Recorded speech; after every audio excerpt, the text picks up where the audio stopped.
ਸਤਿ ਸ਼੍ਰੀ ਅਕਾਲ, ਸਲਾਮ, ਨਮਸਕਾਰ, ਆਦਾਬ ਸਭ ਸਤਿਕਾਰਯੋਗ ਸੱਜਣਾਂ ਨੂੰ ਜੋ ਇਸ ਵਕਤ ਜੁੜ ਚੁੱਕੇ ਨੇ ਟਿਵਾਣਾ ਰੇਡੀ ਦੀਆਂ ਤਰੰਗਾਂ ਦੇ ਨਾਲ। ਬਾਗਾਂ ਤੇ ਰਾਗਾਂ ਦੇ ਸ਼ਹਿਰ ਪਟਿਆਲਾ ਤੋਂ ਮੈਂ ਪਰਮਿੰਦਰ ਸਿੰਘ ਟਿਵਾਣਾ ਇਸ ਪ੍ਰੋਗਰਾਮ ਦੇ ਵਿੱਚ ਤੁਹਾਡਾ ਸਭ ਸੱਜਣਾਂ ਦਾ ਸਵਾਗਤ ਕਰਦਾ। ਸ਼ਾਮ ਦੀ ਸਵਾ, ਦਿਨ 12 ਫਰਵਰੀ। ਅੱਜ ਥੋੜਾ ਜਿਹਾ ਦੇਰੀ ਹੈ, ਮਾਫੀ ਚਾਹਾਂਗੇ, ਕੁਝ ਮਸ਼ਰੂਫੀਅਤ ਸੀ।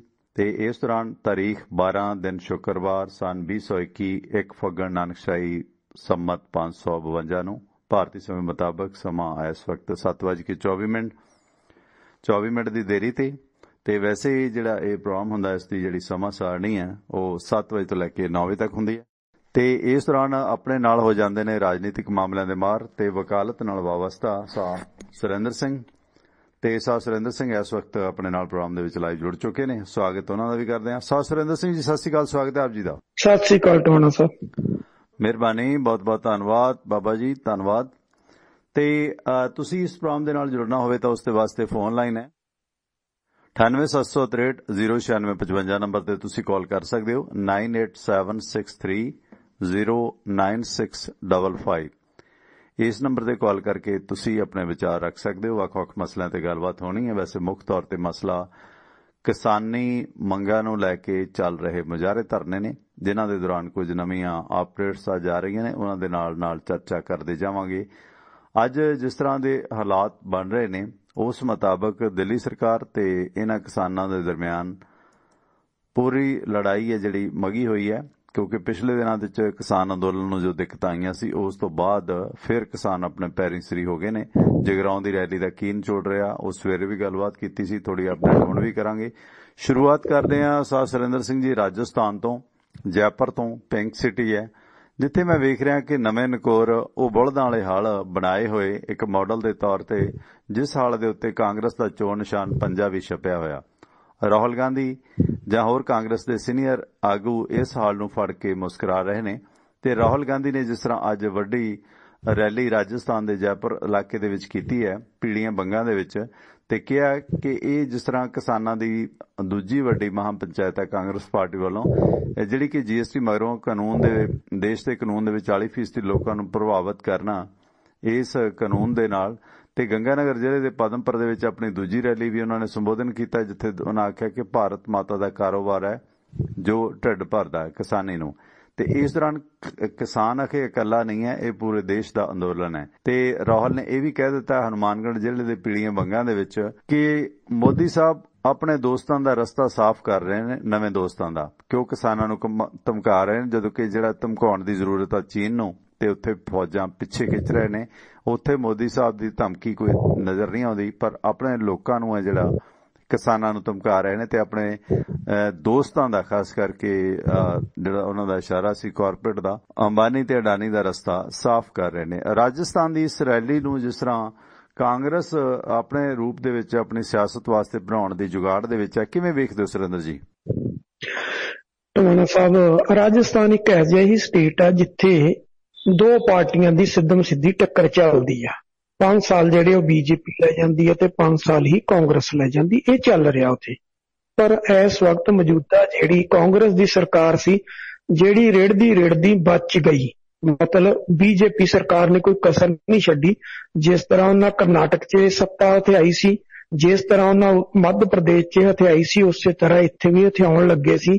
ਪਰ ਅਸ਼ੋਕ ਗਹਿਲੋਤ ਤੇ ਉਹਦੀ ਪੂਰੀ ਟੀਮ ਨੇ BJP ਦਾ ਨੱਕਦਮ ਜਿਹੜਾ ਉਹ ਕਰ ਦਿੱਤਾ ਤੇ ਆਪਣੀ ਸਰਕਾਰ ਬਚਾਉਣ 'ਚ ਕਾਮਯਾਬ ਹੋ ਗਏ। ਹੁਣ ਜਿਹੜਾ ਕਿਸਾਨੀ ਅੰਦੋਲਨ ਆ, ਕਿਸਾਨੀ ਅੰਦੋਲਨ ਦੇ ਵਿੱਚ ਜਿੱਥੋਂ ਇਹ ਮੁੱਢ ਵੱਜਿਆ, ਉਹਦੇ ਵਿੱਚੋਂ ਪੰਜਾਬ ਤੇ ਉਹਦੇ ਬਾਅਦ ਜਿਹੜਾ ਰਾਜਸਥਾਨ, ਇਹ ਦੋਨੋਂ ਜਗ੍ਹਾ ਤੇ ਕਾਂਗਰਸ ਦੀ ਸਰਕਾਰ ਆ। ਤੇ ਉਹ ਕਾਂਗਰਸ ਦੀ ਸਰਕਾਰ ਨੂੰ ਸ਼ੂਟ ਵੀ ਕਰਦਾ।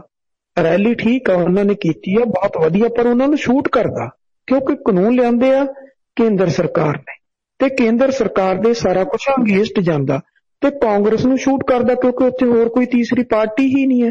ਤੇ ਇਸ ਕਰਕੇ ਉਹਨਾਂ ਨੇ ਇਹ ਰੈਲੀ ਸੁਭਾਵਿਕ ਸੀ ਕਰਨੀ, ਕਿਉਂਕਿ ਉਹਨਾਂ ਨੂੰ ਵੀ ਜਨ ਸਮਰਥਨ ਚਾਹੀਦਾ ਸੀਗਾ, ਤੇ ਉਹਨਾਂ ਨੇ ਕਰ ਲਿਆ ਕਿਉਂਕਿ ਉਹਨਾਂ ਨੂੰ ਪਤਾ ਜਿਹੜੀ 5 ਸਾਲ ਬਾਅਦ ਸੱਤਾ ਤਬਦੀਲੀ ਸੀ, ਉਹਦੇ ਵਿੱਚ ਉਹ ਇਸ ਵਕਤ ਕਾਮਯਾਬ ਹੋ ਰਹੇ ਨੇ।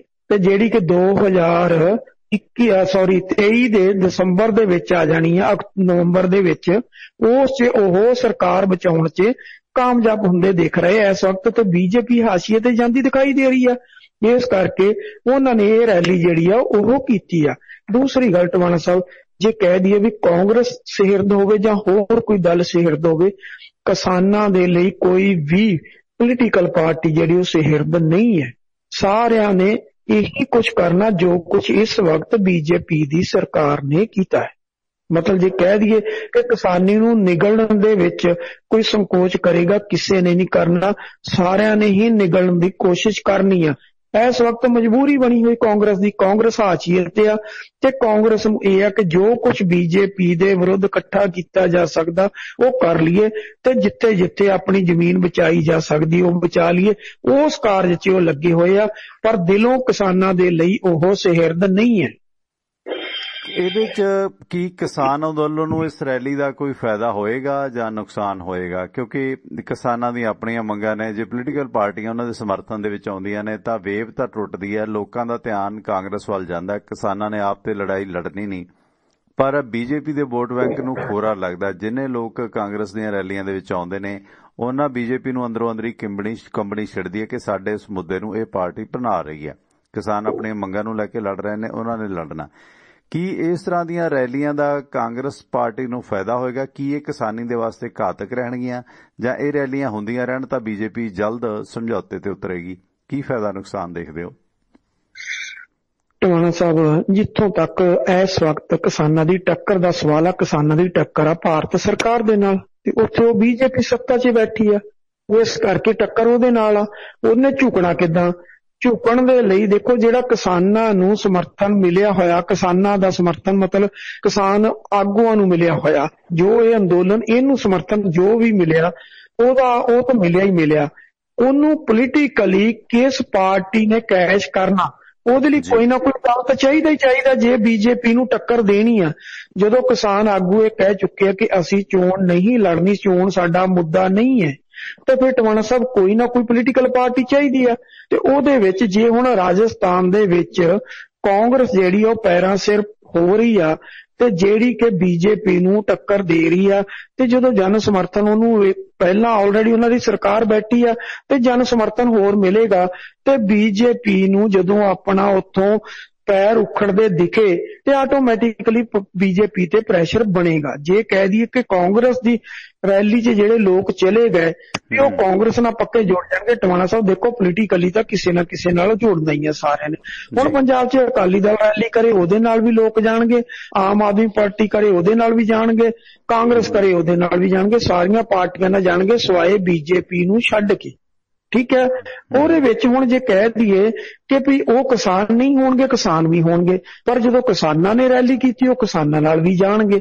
ਉਹ ਕਿਸਾਨ ਅੰਦੋਲਨ 'ਚ ਵੀ ਸਾਰੇ ਲੋਕ ਬੈਠੇ ਨੇ ਕਿਉਂਕਿ ਕਿਸਾਨੀ ਨਾਲ ਸੰਬੰਧਿਤ ਨੇ, ਸਾਰਿਆਂ ਦੇ ਮੁੱਦੇ ਸਾਂਝੇ ਨੇ, ਇੱਕ ਕਾਜ਼ ਦੇ ਲਈ ਸਾਰੇ ਲੜ ਰਹੇ ਆ। ਮਤਲਬ ਇਸ ਜਿਹੜਾ ਰਾਹੁਲ ਗਾਂਧੀ ਦੀਆਂ ਇਹ ਜਿਹੜੀਆਂ ਰੈਲੀਆਂ ਹੋਣੀਆਂ, ਇੱਕ ਹੋਈ ਆ ਤੇ ਜਿਹੜੀ ਹੋਣ ਜਾ ਰਹੀ ਆ, ਇਹਨਾਂ ਦੋਨਾਂ ਦੇ ਵਿੱਚ ਇਹ ਆ ਕਿ ਕਾਂਗਰਸ ਜਿਹੜੀ ਆ ਉਹ ਪੈਰਾਂ ਸਿਰ ਹੋਏਗੀ, ਬੀਜੇਪੀ ਨੂੰ ਇਹਦਾ ਨੁਕਸਾਨ ਹੋਏਗਾ, ਪਰ ਕਿਸਾਨੀ ਅੰਦੋਲਨ ਨੂੰ ਇਹਦਾ ਕੋਈ ਨੁਕਸਾਨ ਨਹੀਂ ਹੋਏਗਾ ਕਿਉਂਕਿ ਓਪਨਲੀ ਜਿਹੜੀ ਕਾਂਗਰਸ ਆ ਉਹਨੇ ਕਿਤੇ ਵੀ ਕਿਸਾਨੀ ਅੰਦੋਲਨ ਦਾ ਵਿਰੋਧ ਨਹੀਂ ਕੀਤਾ। ਹਾਂ ਠੀਕ ਆ, ਅੰਦਰੋਂ ਅਸੀਂ ਉਹਨਾਂ ਤੇ ਵਿਸ਼ਵਾਸ ਨਹੀਂ ਕਰ ਸਕਦੇ, ਪਰ ਓਵਰਆਲ ਜਿੰਨੇ ਇਕੱਠ ਕਾਂਗਰਸ ਵੀ ਕਰੇਗੀ ਉਹ ਕਿਤੇ ਨਾ ਕਿਤੇ ਬੀਜੇਪੀ ਦੇ ਵਿਰੋਧ 'ਚ ਆ ਤੇ ਜੋ ਕੁਝ ਬੀਜੇਪੀ ਦੇ ਵਿਰੋਧ 'ਚ ਜਾਏਗਾ ਉਹਦਾ ਬੈਨੀਫਿਟ ਜਿਹੜਾ ਉਹ ਕਿਸਾਨੀ ਅੰਦੋਲਨ ਨੂੰ ਮਿਲੇਗਾ, ਨਾ ਕਿ ਕਿਸੇ ਹੋਰ ਨੂੰ ਮਿਲੇਗਾ। ਇਹਦਾ ਮਤਲਬ ਜੇ ਸਿਆਸੀ ਰੈਲੀਆਂ ਹੁੰਦੀਆਂ ਵੀ ਨੇ ਤਾਂ ਹੁਣ ਜੇ ਕਹੇਗਾ ਦੇਖੋ ਜੀ ਭਾਰਤੀ ਜਨਤਾ ਪਾਰਟੀ ਕਹੇਗੀ ਜਾਂ ਭਾਰਤੀ ਜਨਤਾ ਪਾਰਟੀ ਦੇ ਜਿਹੜੇ ਫਾਲੋਅਰ ਨੇ ਉਹ ਕਹਿਣਗੇ ਜੀ ਦੇਖੋ ਕਿਸਾਨ ਸਿਆਸੀ ਮਾਇਲੇ ਲੈਂਦੇ ਨੇ। ਕਿਸਾਨਾਂ ਦਾ ਮਤਲਬ ਇਹਦੇ 'ਚ ਕੋਈ ਦੋਸ਼ ਨਹੀਂ ਹੈ, ਉਹ ਤਾਂ ਆਪੋਜੀਸ਼ਨ ਪਾਰਟੀਆਂ ਨੇ। ਹੁਣ ਜਿਸ ਤਰ੍ਹਾਂ ਰਜੇਸ਼ ਟਕੈਤ ਨੂੰ ਮਿਲਣ ਦੇ ਵਾਸਤੇ ਹਰਸਿਮਰਤ ਸਮੇਤ 10 ਦਲਾਂ ਦੇ 15 MP ਆਏ ਸੀ। ਇਹ ਹੁੰਦਾ ਹੀ ਹੈ ਜਦੋਂ ਕਿਤੇ ਕੋਈ ਇਨਸੀਡੈਂਟ ਵਾਪਰਦਾ ਸੱਤਾਧਾਰੀ ਸਰਕਾਰ ਦੇ ਰੋਸ ਦੇ ਵਿੱਚ, ਜਿਵੇਂ ਹਾਥਰਸ ਵਾਪਰਿਆ ਤੇ ਆਉਣਾ ਹੀ ਹੈ। ਪੰਜਾਬ ਦੇ ਵਿੱਚ ਜਦੋਂ ਇੱਥੇ ਕਿਸੇ ਦਲਿਤ ਮੁੰਡੇ ਕੁੜੀ ਦੇ ਨਾਲ ਜਿਵੇਂ ਗਿੱਦੜਵਾਹੇ ਵੱਲ ਹੋਇਆ ਸੀ, ਮੁਕਤਸਰ ਵੱਲ, ਤਾਂ ਇਹਨਾਂ ਦੇ ਵੀ ਭਾਰਤੀ ਜਨਤਾ ਪਾਰਟੀ ਦੇ ਨੇਤਾ ਵੀ ਗਏ ਸੀਗੇ, ਹੈ ਨਾ, ਵਿਜੇ ਸਾਂਪਲਾ ਹੋਰੀ। ਹਾਲਾਂਕਿ ਉਹਨਾਂ ਨੂੰ ਵਿਰੋਧ ਝੱਲਣਾ ਪਿਆ ਦਲਿਤ ਨੂੰ ਜਦੋਂ ਮਿਲਣ ਗਏ ਸੀਗੇ, ਪੀੜਤ ਦਲਿਤ ਪਰਿਵਾਰ ਨੂੰ ਜਿਹਦੀ ਕੁੱਟਮਾਰ ਹੋਈ ਸੀਗੀ। ਸੋ ਇਸ ਕਰਕੇ ਮੇਰੇ ਖਿਆਲ ਨਾਲ ਫਿਰ ਭੰਡਿਆ ਨਹੀਂ ਜਾ ਸਕਦਾ ਕਿ ਭਾਈ ਦੇਖੋ ਕਿਸਾਨ ਪੋਲੀਟੀਕਲ ਪਾਰਟੀਆਂ ਨਾਲ ਗੱਠਜੋੜ ਕਰ ਰਹੇ ਨੇ। ਦੂਜੇ ਬੰਨੇ ਇਹ ਵੇਵ ਜੇ ਇਸ ਤਰ੍ਹਾਂ ਬਣਦੀ ਜਾਂਦੀ ਹੈ ਕਿ ਇਹਨਾਂ ਦੇ ਵਿੱਚੋਂ ਕੋਈ ਆਪੋਜੀਸ਼ਨ ਪਾਰਟੀਆਂ एकजुटता हो सकती है? मोदी सरकार नूं खोरा लगण दे उम्मीद बनदी है इहदे चों? जिवें ਆਪੋਜੀਸ਼ਨ ਪਾਰਟੀਆਂ ਕਿਤੇ ਜਿਸ ਤਰ੍ਹਾਂ ਤੀਜਾ ਬਦਲ ਪ੍ਰਕਾਸ਼ ਸਿੰਘ ਬਾਦਲ ਹੋਰਾਂ ਨੇ ਖਾਸ ਕਰਕੇ ਪ੍ਰੇਮ ਸਿੰਘ ਚੰਦੂ ਬਾਰੇ ਰਾਹੀਂ ਗੱਲ ਚਲਾਈ ਸੀ ਕਿ ਉਹ ਗੱਠਜੋੜ ਵੀ ਇਸ ਦੇ ਵਿੱਚੋਂ ਨਿਕਲ ਸਕਦਾ 2024 ਦੀ ਇਲੈਕਸ਼ਨ ਜਾਂ ਖਾਸ ਕਰਕੇ 22 ਦੀ ਇਲੈਕਸ਼ਨ ਵਾਸਤੇ ਇਹ ਟ੍ਰੇਲਰ ਸਾਬਤ ਹੋ ਸਕਦਾ ਹੈ ਅੰਦੋਲਨ?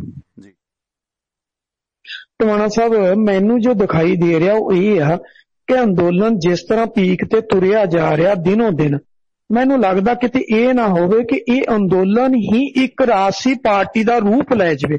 ਪੂਰੇ ਭਾਰਤ ਦੀਆਂ ਜਿਹੜੀਆਂ ਰਾਜਸੀ ਪਾਰਟੀਆਂ ਉਹਨਾਂ ਨੂੰ ਸਾਰਿਆਂ ਨੂੰ ਇਹ ਕਿਨਾਰੇ ਤੇ ਕਰ ਜਾਵੇ, ਕਿਤੇ ਏਦਾਂ ਦੀ ਵੇਵ ਨਾ ਬਣ ਜਾਵੇ, ਕਿਉਂਕਿ ਇਹਦਾ ਕਿਤੇ ਨਾ ਕਿਤੇ ਖਾਸਾ ਰਹਿੰਦਾ ਟਵਾਣਾ ਸਾਹਿਬ। ਜਦੋਂ ਅੰਦੋਲਨ ਚੱਲਦੇ ਨੇ ਤੇ ਅੰਦੋਲਨ ਲੰਬੇ ਚੱਲਦੇ ਨੇ ਤੇ ਅੰਦੋਲਨ ਕਾਮਯਾਬ ਹੁੰਦੇ ਨੇ ਤੇ ਉਹਨਾਂ ਦੇ ਵਿੱਚੋਂ ਕਿਤੇ ਨਾ ਕਿਤੇ ਇੱਕ ਮੂਵਮੈਂਟ ਜਿਹੜੀ ਉਹ ਹਮੇਸ਼ਾ ਨਿਕਲਿਆ ਕਰਦੀ ਹੁੰਦੀ ਆ। ਹੁਣ ਐਮਰਜੈਂਸੀ ਦੇ ਵਿਰੁੱਧ ਸੀ ਤੇ ਉਹਦੇ ਚੋਂ ਇੱਕ ਮੂਵਮੈਂਟ ਨਿਕਲੀ ਸੀ, ਉਹਨੂੰ ਇਨਕਾਰ ਨਹੀਂ ਸੀ ਕੀਤਾ ਜਾ ਸਕਦਾ। ਉਸ ਵੇਲੇ ਮੂਵਮੈਂਟ ਨਿਕਲੀ ਸੀ ਜਿਹਨੇ ਸੱਤਾਧਾਰੀ ਧਿਰ ਸਾਰੀ ਨੂੰ ਪਲਟ ਕੇ ਪਾਸੇ ਮਾਰਿਆ ਤੇ ਸਾਰੀਆਂ ਪੋਲੀਟੀਕਲ ਪਾਰਟੀਆਂ ਇੱਕ ਝੰਡੇ ਥੱਲੇ ਆ ਗਈਆਂ ਸੀ ਤੇ ਉਹਨਾਂ ਦਾ ਸੂਫੜਾ ਸਾਫ਼ ਕਰਤਾ ਸੀ। ਰਹੀ ਗੱਲ 89 ਦੇ ਵਿੱਚ ਕੀ ਕੁਛ ਹੋਇਆ, ਜਿਸ ਵੇਲੇ ਜਦੋਂ 90-91 ਦੇ ਵਿੱਚ VP ਸਿੰਘ ਦੀ ਸਰਕਾਰ ਸੀ, ਮੰਡਲ ਕਮਿਸ਼ਨ ਰਿਪੋਰਟ ਆਈ, ਉਹਦਾ ਕਿੰਨਾ ਵਿਰੋਧ ਹੋਇਆ, ਉਹਦੇ ਵਿੱਚੋਂ ਕਿਸ ਤਰ੍ਹਾਂ ਪਾਰਟੀਆਂ ਨਿਕਲੀਆਂ। ਉਸ ਤੋਂ ਪਹਿਲਾਂ ਜਦੋਂ ਦੂਸਰਾ 87 ਦੇ 88 ਦੇ ਵਿੱਚ ਜਦੋਂ ਰਕੇਸ਼ ਟਕੈਤ ਨੇ ਉੱਥੇ ਦਿੱਲੀ ਦੇ ਵਿੱਚ ਆ ਕੇ ਜਦੋਂ 5-6 ਲੱਖ ਤੋਂ ਵੱਧ ਕਿਸਾਨ ਲਿਆ ਕੇ ਉੱਥੇ ਜਦੋਂ ਦਿੱਲੀ ਦੇ ਵਿੱਚ ਪ੍ਰਦਰਸ਼ਨ ਕੀਤਾ, ਉਹਦੇ ਵਿੱਚੋਂ ਜਦੋਂ VP ਸਿੰਘ ਦੀ ਇੱਕ ਜਿਹੜੀ ਵੇਵ ਸੀਗੀ ਉਹ ਨਿਕਲੀ।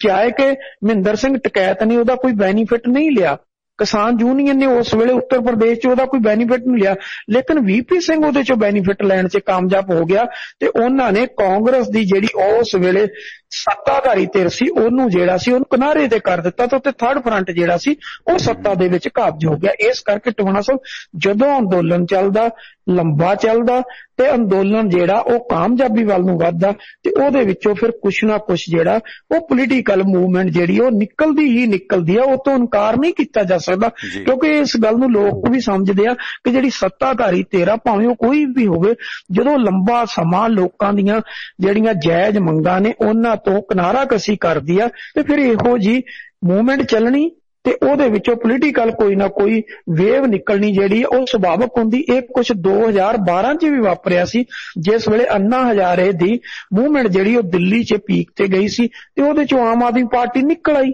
ਜਦੋਂ ਕਿ ਅੰਨਾ ਹਜ਼ਾਰੇ ਦਾ ਭਾਵੇਂ ਉਹਦੇ ਨਾਲ ਕੋਈ ਲੈਣ ਦੇਣ ਨਹੀਂ ਸੀ, ਅੰਨਾ ਹਜ਼ਾਰੇ ਦਾ ਅੰਦੋਲਨ ਖਤਮ ਹੋਇਆ, ਉਹਦੇ ਬਾਅਦ ਦੋ ਹੋਰ ਭੁੱਖ ਹੜਤਾਲਾਂ ਜਿਹੜੀਆਂ ਉਹ ਕੀਤੀਆਂ ਗਈਆਂ ਸੀ। ਇੱਕ ਰਾਲੇਗੰਜ ਸਿੱਧੀ ਉਹਨਾਂ ਦੇ ਜਿਹੜਾ ਪਿੰਡ ਸੀ ਉੱਥੇ ਕੀਤੀ ਗਈ ਸੀ ਮਹਾਰਾਸ਼ਟਰ 'ਚ, ਤੇ ਦੂਜੀ ਦਿੱਲੀ 'ਚ ਕੀਤੀ, ਜਿਹੜੀਆਂ ਦੋਨੋਂ ਹੀ ਅਸਫਲ ਰਹੀਆਂ ਸੀ। ਪਰ ਉਹਦੇ 'ਚ ਫੇਰ ਵੀ ਪੋਲੀਟੀਕਲ ਪਾਰਟੀ ਨਿਕਲ ਆਈ ਸੀ। ਪਹਿਲਾ ਅੰਦੋਲਨ ਸਫਲ ਸੀ, ਮਗਰਲੇ ਦੋ ਸਫਲ ਸੀ ਜਿਹਦੇ 'ਚ ਕੋਈ ਜਨ ਸਮਰਥਨ ਨਹੀਂ ਸੀ ਮਿਲਿਆ, ਪਰ ਫੇਰ ਵੀ ਉਹਦੇ 'ਚ ਪੋਲੀਟੀਕਲ ਪਾਰਟੀ ਜਿਹੜੀ ਸੀ ਉਹ ਨਿਕਲ ਆਈ ਸੀਗੀ। ਜੀ ਜੀ ਸੁਰਿੰਦਰ ਜੀ, ਅੱਜ ਦੇ ਇਸ ਗੱਲਬਾਤ ਦੇ ਵਿੱਚ ਨਾ ਵਿਰਾਸਤ ਦੇ ਪੱਖੋਂ ਜਿਵੇਂ ਉਹ ਕਹਿੰਦੇ ਨੇ ਠੱਗ ਨੇ ਬਨਾਰਸੀ ਤੋਤਿਆਂ ਨੂੰ ਬਨਾਰਸੀ ਠੱਗ ਕਿਹਾ ਜਾਂਦਾ ਹੈ, ਜਿਸ ਤਰ੍ਹਾਂ ਹਰ ਕੇ ਸੰਤਾਂ ਨੂੰ ਵੀ ਬਨਾਰਸੀ ਠੱਗ ਕਿਹਾ ਜਾਂਦਾ ਹੈ।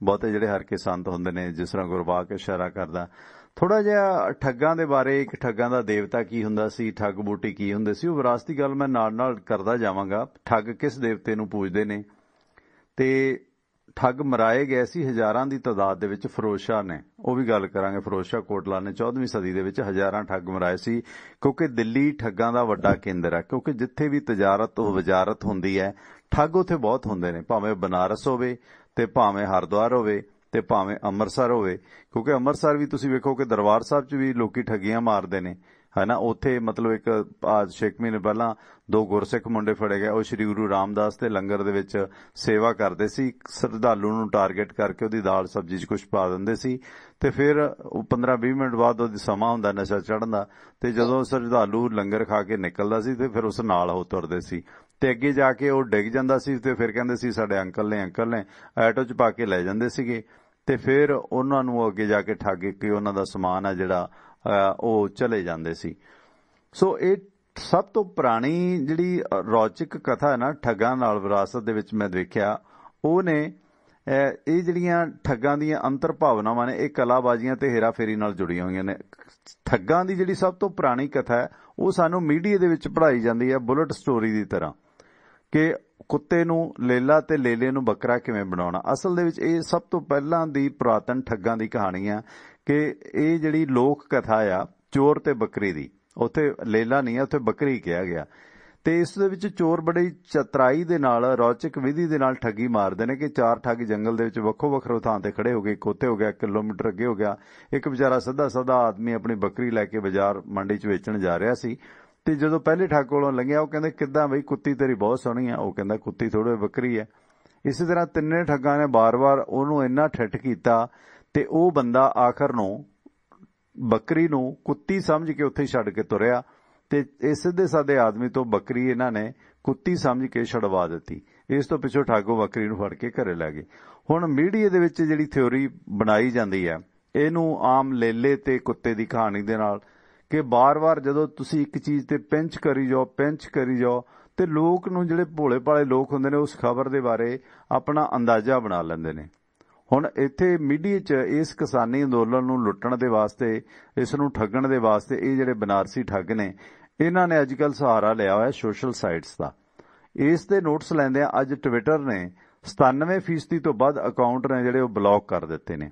ਸੂਚਨਾ ਤਕਨਾਲੋਜੀ ਮੰਤਰੀ ਦੀ ਸ਼ਿਕਾਇਤ ਤੇ ਹਾਲਾਂਕਿ ਟਵਿੱਟਰ ਨੇ ਪਹਿਲਾਂ ਕਹਿ ਦਿੱਤਾ ਕਿ ਜਿਹੜੇ ਵਾਜਬ ਨਹੀਂ ਆ ਉਹੀ ਬੰਦ ਕਰਾਂਗੇ, ਪਰ ਹੁਣ ਜਿਹੜੇ ਭੜਕਾਊ ਸੀਗੇ, ਜਿਹੜੇ ਗੁੰਮਰਾਹਕੁਨ ਸੀਗੇ, ਜਿਨ੍ਹਾਂ ਦੇ ਵਿੱਚ ਪੋਸਟਾਂ ਬਹੁਤ ਖਤਰਨਾਕ ਸੀਗੀਆਂ, ਉਹ ਜਿਹੜੀਆਂ ਪੋਸਟਾਂ ਨੇ ਜਾਂ ਜਿੱਥੇ ਵਾਇਲੈਂਸ ਸੀਗੀ ਉਹ ਪੋਸਟਾਂ ਡਿਲੀਟ ਕਰ ਦਿੰਦੀ ਹੈ। ਫੇਸਬੁੱਕ ਵੀ ਕਰਨ ਲੱਗੀ ਹੈ ਤੇ ਦੂਸਰੇ ਵੀ ਕਰਨ ਲੱਗੇ ਨੇ। ਮੈਂ ਪਾਈ ਸੀ, ਮੇਰੇ ਖਿਆਲ ਇਹਨੂੰ ਵੀ ਬਲੌਕ ਕਰ ਦੇਣਗੇ ਤੇ ਬਹੁਤ ਹੱਲਾ ਗੁੱਲਾ ਇਸ ਪੋਸਟ ਤੇ ਵੀ ਹੋ ਰਿਹਾ। ਤੇ ਇਹ ਜਿਹੜਾ ਨੋਟਿਸ ਲਿਆ ਜਾ ਰਿਹਾ ਕੱਲ ਤੋਂ, ਇਹ ਦੇਰ ਸ਼ਾਮ ਤੋਂ ਇਹ ਸਿਲਸਿਲਾ ਤਕਰੀਬਨ ਚੱਲ ਰਿਹਾ। ਬੈਠਕ ਜਿਹੜੀ ਤਕਨਾਲੋਜੀ ਸਕੱਤਰ ਤੇ ਟਵਿੱਟਰ ਦੇ ਅਧਿਕਾਰੀਆਂ ਦੇ ਦਰਮਿਆਨ ਹੋਈ ਹੈ ਕਿ ਇਹ ਜਿਹੜੀਆਂ ਟਵਿੱਟਰ ਦੀਆਂ ਠੱਗੀਆਂ ਨੇ ਜਾਂ ਟਵਿੱਟਰ ਦੇ ਉੱਤੇ ਜਿਹੜਾ ਇੱਕ ਦੂਸਰੇ ਨੂੰ ਭੜਕਾਇਆ ਜਾ ਰਿਹਾ, ਇਹਦੇ ਨਾਲ ਇਸ ਅੰਦੋਲਨ ਨੂੰ ਕੀ ਪੋਜ਼ਿਟਿਵ ਕੀ ਨੈਗੇਟਿਵ ਰਹੇਗਾ, ਕਿਉਂਕਿ ਟਵਿੱਟਰ ਨੇ ਇੱਕ ਤੇ ਗੁੰਮਰਾਹਕੁਨ ਤੇ ਦੂਸਰੇ ਭੜਕਾਉਣ ਵਾਲੇ, ਜਾਣੀ ਦੋਨੇ ਤਰ੍ਹਾਂ ਦੇ ਅਕਾਊਂਟ ਨੇ ਜਿਹੜੇ ਬੰਦ ਕੀਤੇ ਨੇ, ਜਿੱਥੇ ਕੋਈ ਵਾਇਲੈਂਸ ਜਾਂ ਗੁੰਮਰਾਹਕੁਨ ਜਾਂ ਲੋਕ ਲੜਦੇ ਨਜ਼ਰ ਆਉਂਦੇ ਸੀਗੇ। ਇਹਦੇ ਨਾਲ ਇਸ ਅੰਦੋਲਨ ਨੂੰ ਫਾਇਦਾ ਰਹੇਗਾ ਜਾਂ ਨੁਕਸਾਨ ਰਹੇਗਾ? ਜੀ ਕੰਟੀਨਿਊ ਪਲੀਜ਼। ਟਵਾਣਾ ਸਾਹਿਬ, ਗੱਲ ਇਹ ਸੀਗੀ ਕਿ ਜਿਹੜਾ ਅੰਦੋਲਨ ਸੀ, ਖਾਸ ਕਰ ਕਿਸਾਨੀ ਅੰਦੋਲਨ, ਤੁਸੀਂ ਠੱਗਾਂ ਦੀ ਗੱਲ ਕੀਤੀ ਆ। ਠੱਗ ਜਿਹੜੇ ਸੀ ਉਹ ਕੱਲੇ ਟਵਿੱਟਰ ਤੇ ਨਹੀਂ ਸੀ, ਉਹ YouTube ਤੇ ਵੀ ਆ, ਉਹ Facebook ਤੇ ਵੀ ਆ। ਠੀਕ ਹੈ, ਮਤਲਬ ਸੋਸ਼ਲ ਮੀਡੀਆ ਸਾਰੇ ਤੇ ਠੱਗ ਬੈਠੇ ਆ।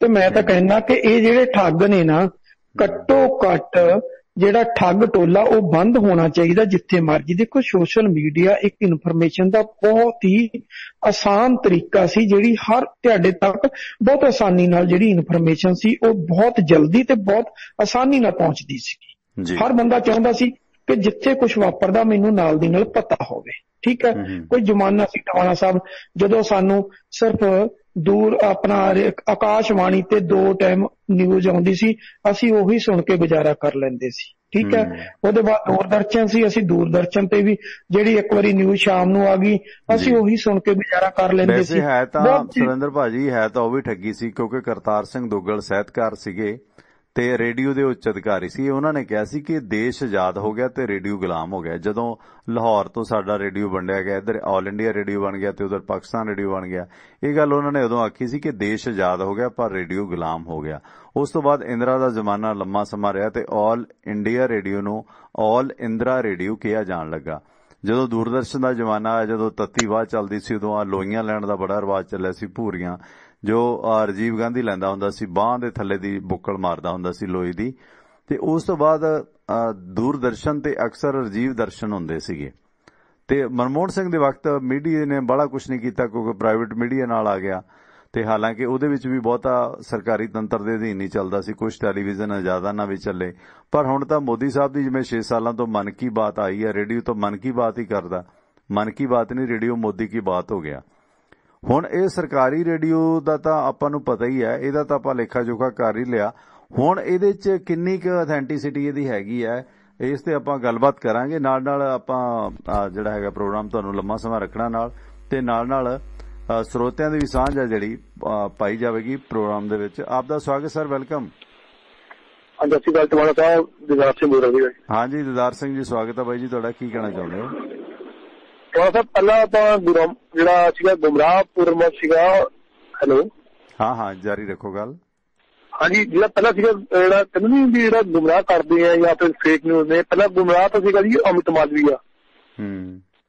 ਜਾਂ ਤਾਂ ਪਹਿਲਾਂ ਅਮਿਤ ਮਾਲਵੀਆ ਦੇ ਉੱਪਰ ਅਮਿਤ ਮਾਲਵੀਆ, ਉਹਦੇ ਬਾਰੇ ਤਾਂ ਦੇਖੋ ਦਿਦਾਰ ਸਿੰਘ ਜੀ, ਆਪੋਜੀਸ਼ਨ ਜਾਂ ਕੋਈ ਦੂਜਾ ਨਹੀਂ ਕਹਿੰਦਾ, ਰਵੀਸ਼ ਨਹੀਂ ਕਹਿੰਦਾ, ਅਮਿਤ ਮਾਲਵੀਆ ਜੋ IT ਸੈੱਲ ਦਾ ਚੀਫ ਹੈ ਬੀਜੇਪੀ ਦਾ, ਇਹਦੇ ਬਾਰੇ ਤਾਂ ਬੀਜੇਪੀ ਦਾ ਹੀ ਆਗੂ ਸੁਬਰਾਮਨੀਅਮ ਸਵਾਮੀ ਕਹਿੰਦਾ ਕਿ ਉਹ ਵਾਹਿਆਤ ਬੰਦਾ। ਸੁਬਰਾਮਨੀਅਮ ਸਵਾਮੀ ਵੀ ਉਹ ਤੋਂ ਪੀੜਤ ਹੈ, ਆਪੋਜੀਸ਼ਨ ਨੇ ਤਾਂ ਹੋਣਾ ਹੀ ਹੋਣਾ। ਅਮਿਤ ਮਾਲਵੀਆ ਦੇ ਹਾਲਾਤ ਇਹ ਨੇ ਜੀ।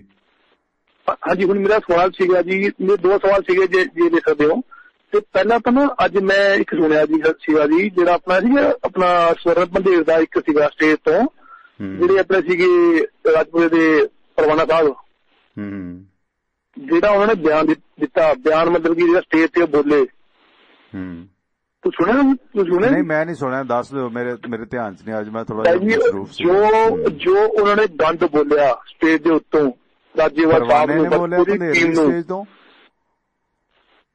ਹੈ ਜੀ, ਪਰਵਾਨੇ ਨੇ ਪੰਧੇਰ ਦੀ ਸਟੇਜ ਤੋਂ ਬੋਲਿਆ ਨਾ, ਕੋਈ ਨੀ, ਸੁਰਿੰਦਰ ਜੀ ਨੂੰ ਪੁੱਛ ਲੈਣੇ ਆ। ਹਾਂਜੀ, ਉਹ ਤਾਂ ਬਹੁਤ ਗਲਤ ਬੋਲ ਗਿਆ ਜੀ। ਉਹਨੇ ਕਹਿਤਾ ਤੁਸੀਂ ਡੱਲੇ ਹੋ, ਕਹਿੰਦਾ ਵੀ ਮੇਰੀ ਜਿਹੜੀ ਸਟਾਲ ਸੀਗੀ, ਤੁਸੀਂ ਸਟਾਲ ਦੇ ਉੱਪਰ 3 ਵਾਰ ਅਟੈਕ ਕੀਤਾ, ਵੀ ਤੁਸੀਂ ਕਹਿੰਦੇ ਹੋ ਵੀ ਜਿਹੜਾ ਰਾਜੇਵਾਲ ਦੇ ਖਿਲਾਫ ਬੋਲੇਗਾ, ਜਿਹੜੇ ਉਹਨਾਂ ਦੇ ਸੀਗੇ ਵਲੰਟੀਅਰ, ਕਹਿੰਦੇ ਵਲੰਟੀਅਰ ਉਹਨਾਂ ਨੂੰ ਦੇਖਣਗੇ, ਕਹਿੰਦੇ ਵੀ ਮੈਂ ਇੱਥੇ ਖੜਾ, ਵੀ ਤੁਸੀਂ ਜੋ ਤੁਸੀਂ ਕਰਨਾ ਕਰ ਲਓ, ਜੋ ਮੇਰਾ ਪਟਣਾ ਪਟ ਲਓ, ਠੀਕ ਨਹੀਂ ਹੈ। ਉਸ ਤੋਂ ਬਾਅਦ ਸਟੇਜ ਦੇ ਉੱਤੋਂ ਹੀ ਜਿਹੜੇ ਸੀਗੇ ਪੰਧੇਰ ਸਾਹਿਬ, ਜਿਹੜੇ ਨਾਲ ਸੀਗੇ, ਜਿਹੜੇ ਜਨਰਲ ਸੈਕਟਰੀ ਸੀਗਾ ਜੀ, ਉਹਨਾਂ ਨੇ ਉਹਨੂੰ ਟੋਕਿਆ ਵੀ ਤੂੰ ਯਾਰ ਕੀ ਬੋਲ ਰਿਹਾ ਇੱਥੇ ਕਰਕੇ, ਵੀ ਤੂੰ ਇੰਨਾ ਗਲਤ, ਵੀ ਤੂੰ ਇੰਨਾ ਵੀ ਪਤਾ ਕੀ ਭਾਜੀ, ਇਹ ਬੰਦੇ ਨੂੰ ਨਾ ਮੈਂ ਜਿਹੜਾ ਇੱਕ ਬੰਦਾ ਸੀਗਾ ਜਿਹੜਾ ਪਹਿਲਾਂ ਕਹਿੰਦਾ ਸੀਗਾ ਵੀ 5 ਪ੍ਰਧਾਨੀ ਕਰਾਂਗੇ ਆਪਾਂ, ਅਸੀਂ ਵੱਖ ਸਟੇਜ ਲਾਵਾਂਗੇ, ਮੱਖੂ ਨਾਲੇ ਦੇ ਨਾ ਜੀ। ਮੈਂ ਨਾ ਇਹਨਾਂ ਬੰਦੇ ਦੀ ਬੜੀ ਇੱਜ਼ਤ ਵੀ ਇਹ ਬੰਦੇ ਠੀਕ ਨੇ, ਪਰ ਮੈਂ ਭਾਜੀ ਇੱਕ ਗੱਲ ਦੇਖੀ ਵੀ ਇਹ ਬੰਦੇ ਜਿਹੜੇ ਸੀਗੇ, ਮਤਲਬ ਨਾ ਭਾਜੀ ਇਹੀ ਬੰਦੇ ਨੇ ਜਿਹੜੇ ਕੌਮ ਨੂੰ ਗੁੰਮਰਾਹ ਕਰ ਰਹੇ ਨੇ ਜੀ। ਥੈਂਕ ਯੂ, ਕੋਈ ਨੀ ਤੁਸੀਂ ਯਾਰ ਜੀ, ਥੈਂਕ ਯੂ ਦਿਦਾਰ ਜੀ, ਥੈਂਕ ਯੂ। ਸੁਰਿੰਦਰ ਜੀ, ਆਪਣੀ ਗੱਲਬਾਤ ਚੱਲ ਰਹੀ ਸੀ ਬਨਾਰਸੀ ਠੱਗਾਂ ਦੇ ਬਾਰੇ, ਬਲਕਿ ਕੁਛ ਇਹਨਾਂ ਦੀ ਪਰਵਾਨੇ ਹੋਰਾਂ ਦੀ, ਜਿਹੜਾ ਰਾਜਪੁਰੇ ਤੋਂ ਨੇ ਕੋਈ ਪਰਵਾਨਾ, ਤੇ ਉਹਨਾਂ ਦੇ ਬਾਰੇ ਗੱਲਬਾਤ ਕਰਕੇ ਗਏ ਨੇ ਕਿ ਸਟੇਜ ਤੋਂ ਕੁਝ ਬੋਲੇ ਨੇ, ਮੈਂ ਤਾਂ ਸੁਣਿਆ ਨਹੀਂ ਕੀ ਕਿਹਾ ਉਹਨਾਂ ਨੇ, ਐਵੇਂ ਆਖਾਂ, ਤੇ ਉਹਦੇ ਬਾਰੇ ਤੁਸੀਂ ਦੱਸ ਦਿਓ। ਬਾਕੀ ਜਿਹੜਾ ਆਪਣੀ ਗੱਲ ਚੱਲ ਰਹੀ ਸੀ ਆਲ ਇੰਡੀਆ ਰੇਡੀਓ ਤੇ ਬਾਕੀ ਮੀਡੀਆ ਦੇ ਹਾਲਾਤਾਂ ਤੇ, ਉਹ ਵੀ ਕੰਟੀਨਿਊ ਪਲੀਜ਼ ਰੱਖਿਓ ਥੋੜਾ। ਮੀਡੀਆ ਤੇ ਇਹ ਵੀ ਮਨ ਚ ਇਹ ਵੀ ਚੀਜ਼ਾਂ ਉਹ ਵੀ ਮਾਈਕ ਵਾਲੀਆਂ ਆ ਗਈਆਂ, ਪਰਵਾਨੇ ਉਹਨਾਂ ਨੇ ਜੋ ਕਿਹਾ ਤੁਸੀਂ ਸੁਣਿਆ ਹੋਣਾ ਜੀ। ਟਵਾਣਾ ਸਾਹਿਬ, ਪਰਵਾਨਾ ਸਾਹਿਬ ਤੋਂ ਬਾਅਦ ਚ ਆਵਾਂਗਾ। ਪਹਿਲਾਂ ਮੈਂ ਜਿਹੜੀ ਟਵਿੱਟਰ ਤੇ ਆ ਰਹੀ ਸੀ, ਟਵਾਣਾ ਸਾਹਿਬ ਗੱਲ ਤੇ ਆ, ਇਹ ਆਸਾਨ ਤਰੀਕਾ ਸੀ ਜਲਦੀ ਇਨਫੋਰਮੇਸ਼ਨ ਕਿਤੇ ਵੀ ਦੇਣ ਦਾ, ਲੇਕਿਨ ਬਦਕਿਸਮਤੀ ਆ ਜਦੋਂ ਇਹਦੇ ਤੇ ਭੰਡੀ ਪ੍ਰਚਾਰ ਹੋਏਗਾ, ਭੜਕਾਊ ਤਕਰੀਰਾਂ ਹੋਣਗੀਆਂ, ਤੇ ਹਰ ਇੱਕ ਅੰਦੋਲਨ ਚੱਲਦੇ ਦਾ ਪੱਠਾ ਬਿਠਾਉਣ ਦਾ ਸਾਰਾ ਦਾਰੋ ਮਦਾਰ ਇਸ ਸੋਸ਼ਲ ਮੀਡੀਆ ਤੇ ਹੋਏਗਾ, ਤਾਂ ਫਿਰ ਕਿੰਨੀ ਕੁ ਦੇਰ ਤੁਸੀਂ ਉਹਦੀ ਸਪੋਰਟ ਕਰੋਗੇ? ਜਦੋਂ ਸਰਕਾਰਾਂ ਬੈਨ ਕਰਨਗੀਆਂ ਤੇ ਫਿਰ ਅਸੀਂ ਚੀਕ ਚਿਹਾੜਾ ਪਾਵਾਂਗੇ।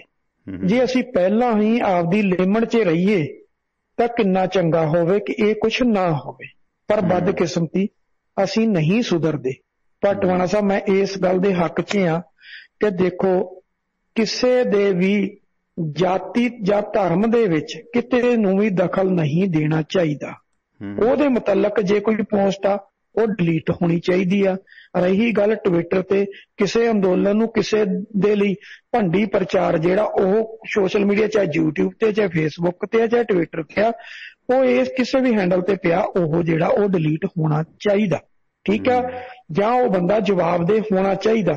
ਤੁਸੀਂ ਪੋਸਟ ਪਾਉਂਦੇ ਹੋ ਤਾਂ ਤੁਹਾਨੂੰ ਜਵਾਬਦੇਹ ਹੋਣਾ ਬਣਦਾ ਕਿ ਭਾਈ ਤੁਸੀਂ ਪੋਸਟ ਕਿਸ ਕਪੈਸਿਟੀ 'ਚ ਪਾਈ ਆ, ਕਿਉਂਕਿ ਕੋਈ ਪੋਸਟ ਪਾ ਕੇ ਬਾਅਦ 'ਚ ਮਾਫੀ ਮੰਗ ਲਵੇ, ਲੇਕਿਨ ਜਿਹਦੇ ਲਈ ਪਾਈ ਗਈ ਆ ਉਸ ਬੰਦੇ ਦੇ ਪੱਲੇ ਕੀ ਬਚਦਾ ਜਿਹਦੀ ਤੁਸੀਂ ਪਾਤੀ, ਉਹਦੀ ਤੇ ਇੱਕ ਵਾਰੀ ਕਿਰਕਰੀ ਕਰ ਦਿੱਤੀ ਗਈ।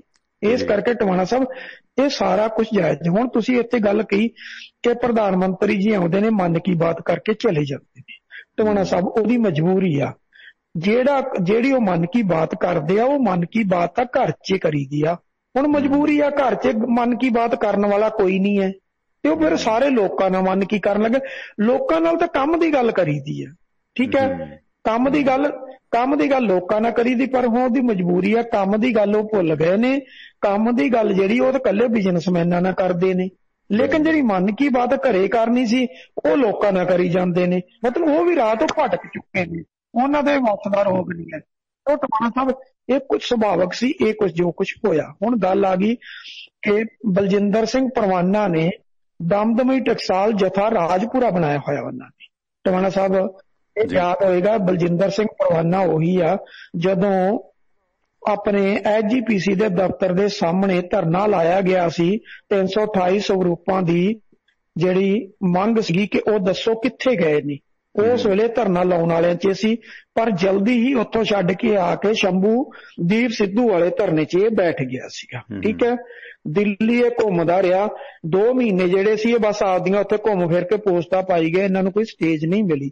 ਮੁੜ ਕੇ ਜਿਸ ਤਰੀਕੇ ਦੇ ਨਾਲ ਵੀ ਸਰਵਣ ਸਿੰਘ ਪੰਧੇਰ ਤੇ ਸਤਨਾਮ ਸਿੰਘ ਪੰਨੂ ਵਾਲੀ ਕਿਸਾਨ ਮਜ਼ਦੂਰ ਸੰਘਰਸ਼ ਕਮੇਟੀ ਵਾਲੀ ਸਟੇਜ ਜਿਹੜੀ ਉਹ ਜਿੱਦਾਂ ਇਹਨਾਂ ਦੇ ਹੁਣ ਹੱਥਾਂ 'ਚ ਆਈ ਆ, ਤੇ ਜਿਸ ਤਰ੍ਹਾਂ ਅੱਜ ਉੱਥੋਂ ਭੰਡੀ ਪ੍ਰਚਾਰ ਜੋ ਕੁਝ ਕੀਤਾ ਗਿਆ ਸੰਯੁਕਤ ਮੋਰਚੇ ਲਈ, ਉਹਦੀ ਜਿੰਨੀ ਕੋ ਨਿੰਦਾ ਕਰ ਦਿੱਤੀ ਜਾਵੇ ਟਵਾਣਾ ਸਾਹਿਬ ਉਨੀ ਘੱਟ ਆ।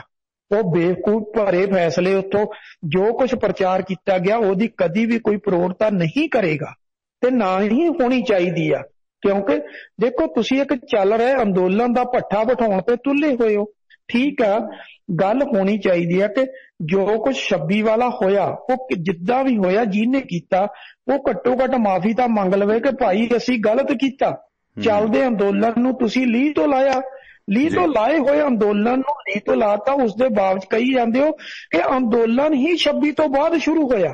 ਇੱਕ ਟਵਾਣਾ ਸਾਹਿਬ ਪੋਸਟਾਂ ਪੈ ਰਹੀਆਂ 27 ਤੋਂ 29 ਤੱਕ ਦੁਬਾਰਾ ਕਹਿੰਦੇ ਅੰਦੋਲਨ ਜਿਹੜਾ ਸੀ ਉਹ ਸੰਘਰਸ਼ ਦਾ ਰੂਪ ਧਾਰਨ ਕੀਤਾ। ਪਹਿਲਾਂ ਤਾਂ ਕਹਿੰਦੇ ਅੰਦੋਲਨ ਹੈ ਹੀ ਨਹੀਂ ਸੀ। ਮਤਲਬ ਕੁਫਰ ਤੋੜ ਰਹੇ ਆ ਗੁਰੂ ਦੇ ਸਿੱਖੋ। ਜੇ ਗੁਰੂ ਦੇ ਸਿੱਖੋ ਤਾਂ ਘੱਟੋ ਘੱਟ ਕੁਫਰ ਤਾਂ ਨਾ ਤੋਲੋ। ਜਿੰਨੇ ਇਹ ਲਾਣਾ ਇਕੱਠਾ ਹੋਇਆ ਟਵਾਣਾ ਸਾਹਿਬ ਸਾਰਿਆਂ ਦੀਆਂ ਪੋਸਟਾਂ ਹੀ ਇਹ ਆ ਕਿ ਦੀਪ ਸਿੱਧੂ ਤੇ ਲੱਖਾ ਸਧਾਣਾ ਹੀਰੋ ਨੇ ਦੋਨੋਂ, ਤੇ ਬਾਕੀ ਸਾਰੇ ਦੇ ਸਾਰੇ ਗਦਾਰ ਨੇ। ਕਿਉਂਕਿ ਇਹ BJP ਦੇ ਬਿਠਾਏ ਹੋਏ ਆ, ਮਤਲਬ ਜਿਹੜਾ ਸੰਯੁਕਤ ਮੋਰਚਾ ਉਹਨੂੰ BJP ਦੇ ਏਜੰਟ ਗਰਦਾਨਤਾ ਵੀ ਇਹ ਸਾਰੇ BJP ਦੇ ਬਿਠਾਏ ਹੋਏ ਆ। ਉਹ ਭਲੇ ਮਾਨਸੋ BJP ਦੇ ਏਜੰਟ ਤਾਂ ਫੇਰ ਵੀ ਅੜ ਕੇ ਖੜੇ ਆ ਕਿ ਅਸੀਂ ਮੰਗਾਂ ਸਾਰੀਆਂ ਜਿਹੜੀਆਂ ਉਹ ਮੰਨੇ ਤੋਂ ਬਗੈਰ ਨਹੀਂ ਆਉਣਾ। ਤੁਹਾਨੂੰ ਕੌਲ ਦਾ ਸੱਦਾ ਕੌਣ ਦਿੰਦਾ ਇਹ ਤਾਂ ਦੱਸ ਦਿਓ। ਤੁਹਾਡੇ ਮਗਰ ਕਿਸਾਨ ਕਿੰਨੇ ਉਹ ਤੇ ਦੱਸ ਦਿਓ ਕਿ ਕੀ ਤੁਸੀਂ ਰੁਜ਼ਗਾਰ ਕਮੇਟੀਆਂ ਬਣਾ ਕੇ ਗੁਜ਼ਾਰੇ ਚਲਾਉਣੇ ਆ। ਘੱਟੋ ਘੱਟ ਇੰਨਾ ਤਾਂ ਦੱਸ ਦਿਓ ਕਰਨ ਕੀ ਡਏ ਹੋਏ। ਸਵਾਏ ਸਪੀਚਾਂ ਗਰਮਾ ਗਰਮ ਕਰਕੇ ਲੋਕਾਂ ਦੇ ਜਿਹੜੇ ਪੁੱਤ ਨੇ ਉਹ ਮਰਵਾ ਕੇ ਜਾਂ ਜੇਲ੍ਹਾਂ 'ਚ ਡਕਾ ਕੇ ਫਿਰਦੇ ਕਿੱਥੇ ਹੋ। ਕਿਹਨੇ ਕੀਤੀਆਂ ਸੀ? ਜਿਹੜੀਆਂ 5-5 ਮੈਂਬਰੀਆਂ 2 ਕਮੇਟੀਆਂ ਬਣੀਆਂ ਸੀ 25 ਦੀ ਰਾਤ ਨੂੰ, ਉਹਨਾਂ 'ਚ ਬਲਜਿੰਦਰ ਸਿੰਘ ਪਰਵਾਨਾ ਵੀ ਸੀ। ਭਲੇ ਮਾਨਸੋ ਲੋਕਾਂ ਦੇ ਪੁੱਤ ਤੋਰ ਤੇ ਲਾਲ ਕਿਲੇ ਵੱਲ ਨੂੰ ਰਿੰਗ ਰੋਡ ਨੂੰ ਤੁਸੀਂ ਕਿੱਥੇ ਸੀ? ਤੁਸੀਂ ਕਿਉਂ ਨਹੀਂ ਗਏ? ਤੁਹਾਡੀ ਕੋਈ ਜ਼ਿੰਮੇਵਾਰੀ ਨਹੀਂ ਸੀ? ਤੁਸੀਂ 10 ਜਿਹੜੇ ਮੈਂਬਰ ਸੀਗੇ 10 ਦੇ ਵਿੱਚੋਂ ਟਵਾਣਾ ਸਾਹਿਬ ਕੇਵਲ ਤੇ ਕੇਵਲ 2 ਮੈਂਬਰ ਗਏ ਜਿਨ੍ਹਾਂ 'ਚ ਦੀਪ ਸਿੱਧੂ ਲਾਲ ਕਿਲੇ ਤੇ ਪਹੁੰਚਿਆ, ਦੂਜਾ ਲੱਖਾ ਸਧਾਣਾ। ਬਾਕੀ 8 ਕਿੱਥੇ ਸੀ? 8 ਦਾ ਤੰਬੂਆਂ 'ਚ ਵੜ ਕੇ ਬੈਠ ਗਏ ਫਿਰ। ਲੇਕਿਨ ਜਿਹੜੇ ਬਾਕੀ ਮਾਵਾਂ ਦੇ ਪੁੱਤ ਤੋਰੇ ਆ, ਜਿਹੜੇ ਜੇਲ੍ਹਾਂ 'ਚ ਡੱਕੇ ਗਏ, ਜਿਨ੍ਹਾਂ ਨੂੰ ਪੁਲਿਸ ਲੱਭਦੀ ਫਿਰਦੀ, ਉਹਦਾ ਦੋਸ਼ੀ ਕੌਣ? ਉਹਦਾ ਦੋਸ਼ੀ ਤੁਸੀਂ ਹੋ। ਉਹਨਾਂ ਨੂੰ ਤੋੜ ਦਿੱਤਾ ਉਂਗਲਾਂ ਲਾ ਕੇ, ਗਰਮਾ ਗਰਮ ਭਾਸ਼ਣ ਦੇ ਕੇ। ਤੁਸੀਂ ਹੁਣ ਤੁਸੀਂ ਕਹਿੰਦੇ ਆ ਕਿ ਸੰਯੁਕਤ ਮੋਰਚਾ ਜਿਹੜਾ ਉਹ ਰਲਿਆ ਹੋਇਆ ਵਾ ਕੇਂਦਰ ਸਰਕਾਰ ਦੇ ਨਾਲ। ਭਾਈ ਏਜੰਟ ਕੌਣ ਆ ਉਹ ਤਾਂ ਪਤਾ ਲੱਗ ਗਿਆ। ਜਿਨ੍ਹਾਂ ਨੇ ਸਾਰਾ ਕੁਝ ਕੀਤਾ ਏਜੰਟਾਂ ਦਾ ਤਾਂ ਕਲੀਅਰ ਹੋ ਗਿਆ। ਤੁਹਾਡੇ ਨਾਲ ਜਨ ਸਮਰਥਨ ਨਹੀਂ।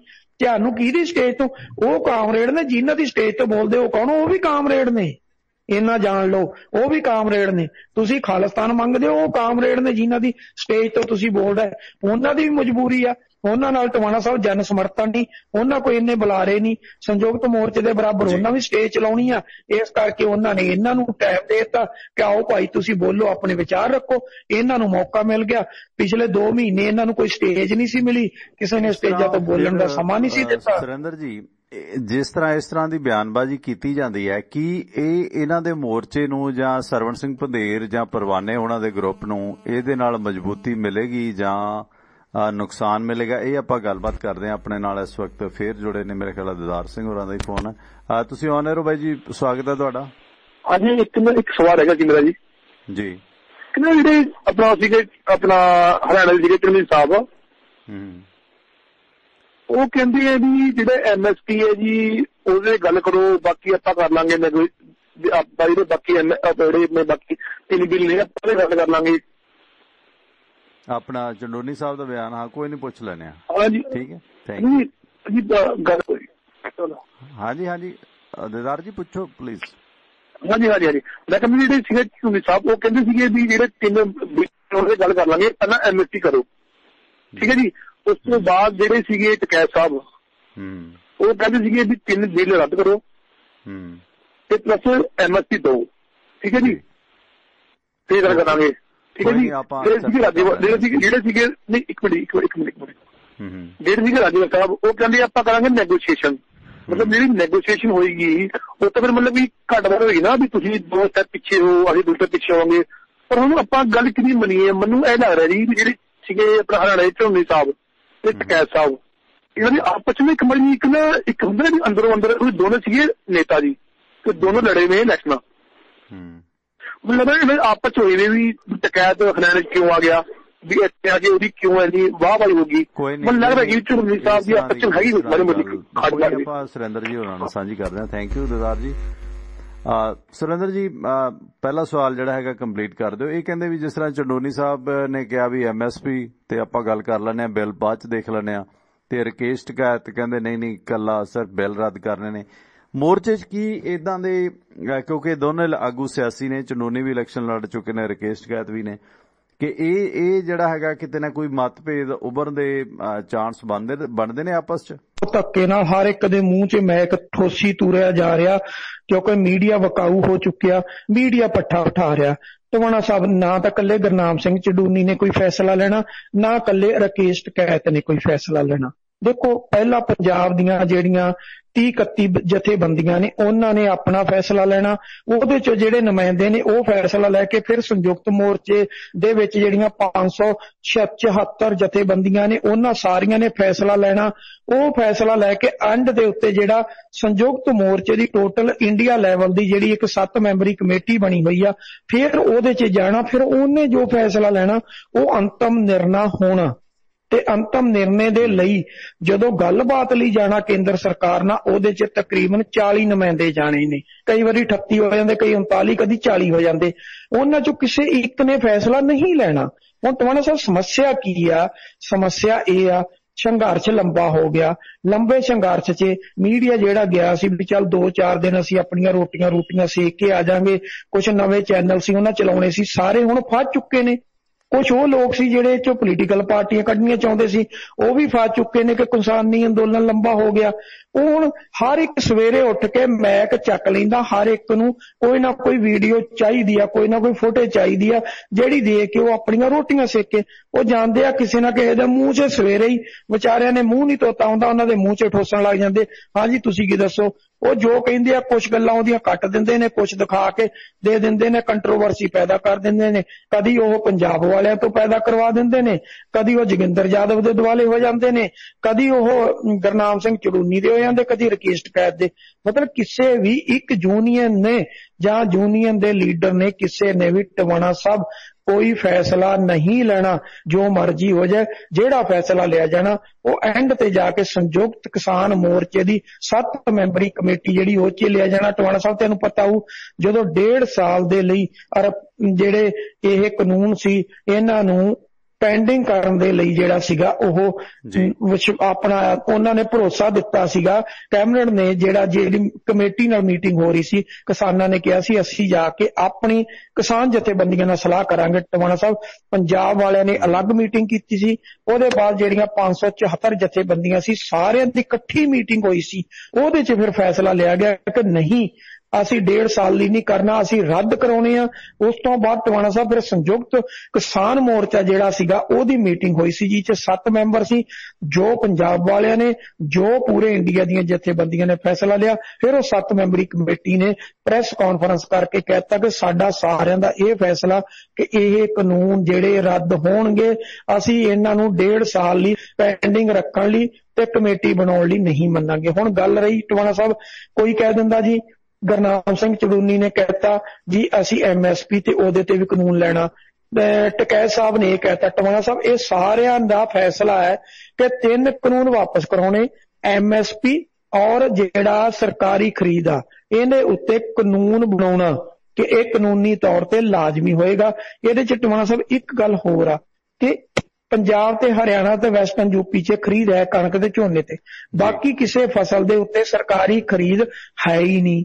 ਔਰ ਵੱਡੀ ਗੱਲ ਹੈ ਕਿ ਇਹ 2.5 ਸਟੇਟਾਂ ਲਾਓ, 2.5 ਦੀਆਂ ਵੀ 2.25 ਹੀ ਬਣਦੀਆਂ, ਪੰਜਾਬ, ਹਰਿਆਣਾ ਤੇ ਵੈਸਟਰਨ ਯੂਪੀ। ਇੱਥੇ ਕਣਕ ਤੇ ਝੋਨੇ ਦੀ ਖਰੀਦ ਆ, ਬਾਕੀ ਇੰਡੀਆ ਸਾਰੇ ਚ ਇਹਨਾਂ ਦੋਵਾਂ ਦੀ ਵੀ ਖਰੀਦ ਹੈ, ਤੇ ਉਹ ਤਾਂ ਸਾਰਿਆਂ ਨੂੰ ਸਗੋਂ ਫਾਇਦਾ ਹੋ ਰਿਹਾ। ਤੇ ਉਹ ਲੋਕ ਕਿੱਦਾਂ ਕਹਿ ਦੇਣਗੇ ਕਿ ਭਾਈ ਇਹ 3 ਕਾਨੂੰਨ ਵਾਪਸ ਨਾ ਹੋਣ, ਤੇ ਦੂਸਰਾ MSP ਤੇ ਜਿਹੜੀ ਸਰਕਾਰੀ ਖਰੀਦ ਆ ਉਹਦੀ ਗਰੰਟੀ ਨਾ ਮਿਲੇ, ਵੀ ਉਹ ਤੇ ਕਾਨੂੰਨ ਨਾ ਬਣੇ। ਕਦੇ ਮੁੱਕਦੀ ਗੱਲ ਸੁਰਿੰਦਰ ਜੀ ਕਿ ਇਹ ਬਿਆਨ ਕਿਤੇ ਨਾ ਕਿਤੇ ਆ ਜਾਂਦਾ। ਇਹਦਾ ਮਤਲਬ ਇਹ ਨਹੀਂ ਕਿ ਇਹਨਾਂ ਦੀ ਆਪਸ ਦੇ ਵਿੱਚ ਕੋਈ ਸਮਝੌਤੇ ਨੂੰ ਲੈ ਕੇ ਫੁੱਟ ਹੈ ਜਾਂ ਕੋਈ ਇਸ ਤਰ੍ਹਾਂ ਦੀ ਗੱਲ ਨਹੀਂ ਹੈ। ਇਹ ਤਾਂ ਕਿਉਂਕਿ ਇਦਾਂ ਮੀਡੀਆ ਵੀ ਕਈ ਵਾਰ ਇੱਕ ਬਿਆਨ ਹਾਈਲਾਈਟ ਕਰਦਾ। ਖੈਰ, ਦੂਜੇ ਬੰਨੇ ਜਿਸ ਤਰ੍ਹਾਂ ਆਪਾਂ ਠਗੰਤਰੀਆਂ ਦੀ ਗੱਲ ਕੀਤੀ ਸੀ ਕਿ ਕਿੰਨੀਆਂ ਚੀਜ਼ਾਂ ਚੱਲ ਰਹੀਆਂ ਨੇ ਟਵਿੱਟਰ ਦੇ ਰਾਹੀਂ ਜਾਂ ਹੋਰ ਸੋਸ਼ਲ ਸਾਈਟਸ ਦੇ ਰਾਹੀਂ ਜਾਂ ਗੋਦੀ ਮੀਡੀਆ ਤਾਂ ਬਦਨਾਮ ਬਹੁਤ ਹੋ ਗਿਆ। ਉਹਨਾਂ ਨੇ ਤਾਂ ਬਦਲ ਕੇ ਗੱਲਾਂ ਕਰਨੀਆਂ ਨੇ, ਕਿਉਂਕਿ ਪੰਜਾਬ ਦਾ ਜਿਹੜਾ ਅਡਾਨੀ ਦਾ ਮੀਡੀਆ ਜਾਂ ਸੁਭਾਸ਼ ਚੰਦਰਾ ਦਾ ਜੀ ਗਰੁੱਪ ਹੈ ਪੰਜਾਬ 'ਚ ਹੋਰ ਗੱਲ ਕਰਦਾ, ਤੇ ਪੰਜਾਬ ਦੀ ਸਰਹੱਦ ਟੱਪ ਕੇ ਸਿੱਧਾ ਕਿਸਾਨੀ ਅੰਦੋਲਨ ਦਾ ਵਿਰੋਧ ਕਰਦਾ। ਜਿਹੜੀ ਸੁਪਰੀਮ ਕੋਰਟ ਨੇ 3 ਮੈਂਬਰੀ ਕਮੇਟੀ ਨਾਮਜ਼ਦ ਕੀਤੀ ਸੀ, ਚੌਥੇ ਦਾ ਚਲੋ ਭੱਜ ਹੀ ਗਿਆ, ਚੌਥੇ ਉਹਨਾਂ 'ਚ ਪਾਏ ਨਹੀਂ। 8 ਰਾਜਾਂ ਦੀਆਂ 12 ਕਿਸਾਨ ਜਥੇਬੰਦੀਆਂ ਨਾਲ ਉਸ ਸੁਪਰੀਮ ਕੋਰਟ ਦੀ ਕਮੇਟੀ ਨਾਲ ਗੱਲਬਾਤ ਕੀਤੀ ਹੈ। ਬੰਗਾਲ ਤੋਂ ਲੈ ਕੇ ਜਿਹੜੀਆਂ 12 ਰਾਜਾਂ ਦੀਆਂ 12 ਕਿਸਾਨ ਜਥੇਬੰਦੀਆਂ ਨਾਲ। ਸੋ 3 ਮੈਂਬਰੀ ਕਮੇਟੀ ਨੇ ਆਨਲਾਈਨ ਸਾਰੀਆਂ ਕਿਸਾਨ ਧਿਰਾਂ ਦੇ ਨਾਲ ਗੱਲਬਾਤ ਕੀਤੀ ਹੈ। ਵੈਸੇ ਇਹ 12 ਦੀਆਂ 12 ਜਥੇਬੰਦੀਆਂ ਨੇ ਜਿਹੜੀਆਂ ਆਂਧਰਾ, ਬਿਹਾਰ, ਜੰਮੂ ਕਸ਼ਮੀਰ, ਮੱਧ ਪ੍ਰਦੇਸ਼, ਰਾਜਸਥਾਨ, ਤੇਲੰਗਾਨਾ ਤੇ ਯੂਪੀ ਤੇ ਪੱਛਮੀ ਬੰਗਾਲ ਦੀਆਂ ਨੇ।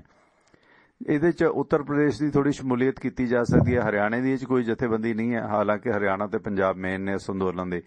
ਤੇ ਆਪਾਂ ਇੱਕ ਕਾਲ ਲੈ ਲਈਏ ਨਾਲ ਜੋਗਿੰਦਰ ਸਿੰਘ ਹੋਰਾਂ ਦੀ ਕਾਲ ਹੈ ਮਲੇਸ਼ੀਆ ਤੋਂ, ਤੇ ਉਸ ਤੇ ਵੀ ਗੱਲਬਾਤ ਕਰਦੇ ਹਾਂ।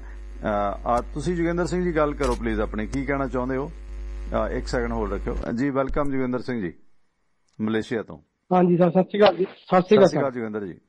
ਜੀ ਸਰ ਜੀ, MRP ਤੇ ਗੱਲ ਨਹੀਂ ਹੋਣੀ ਚਾਹੀਦੀ? ਮੱਕੀ 6 ਰੁਪਏ ਕਿਲੋ ਤੇ ਆਟਾ 40 ਰੁਪਏ ਕਿਲੋ। ਹਾਂ, MSP ਤਾਂ ਬਿਲਕੁਲ ਗੱਲ ਦਰੁਸਤ ਹੈ ਕਿ ਉਹ 'ਚ ਠੱਗੀ ਕਿੱਥੇ ਹੈ। 6-7 ਰੁਪਏ ਨੂੰ ਮੱਕੀ ਖਰੀਦੇ ਤੇ ਲੈਣ ਜਾਓ 35-40 ਨੂੰ ਮਿਲਦਾ। ਠੱਗੀ ਤਾਂ ਹੈਗੀ ਹੈ। 40 ਤੋਂ ਘੱਟ ਹੈ ਹੀ ਨਹੀਂ, ਕਿਤੇ 6 ਰੁਪਏ ਤੇ ਕਿਤੇ 40 ਰੁਪਏ। ਉਹ 3 ਰੁਪਏ 5 ਰੁਪਏ ਪਸਾਈ ਵੀ ਲਾ ਲਓ, 2 ਰੁਪਏ ਸਫਾਈ ਵੀ ਲਾ ਲਓ, 2-4 ਰੁਪਏ ਕਮਿਸ਼ਨ ਵੀ ਲਾ ਲਓ।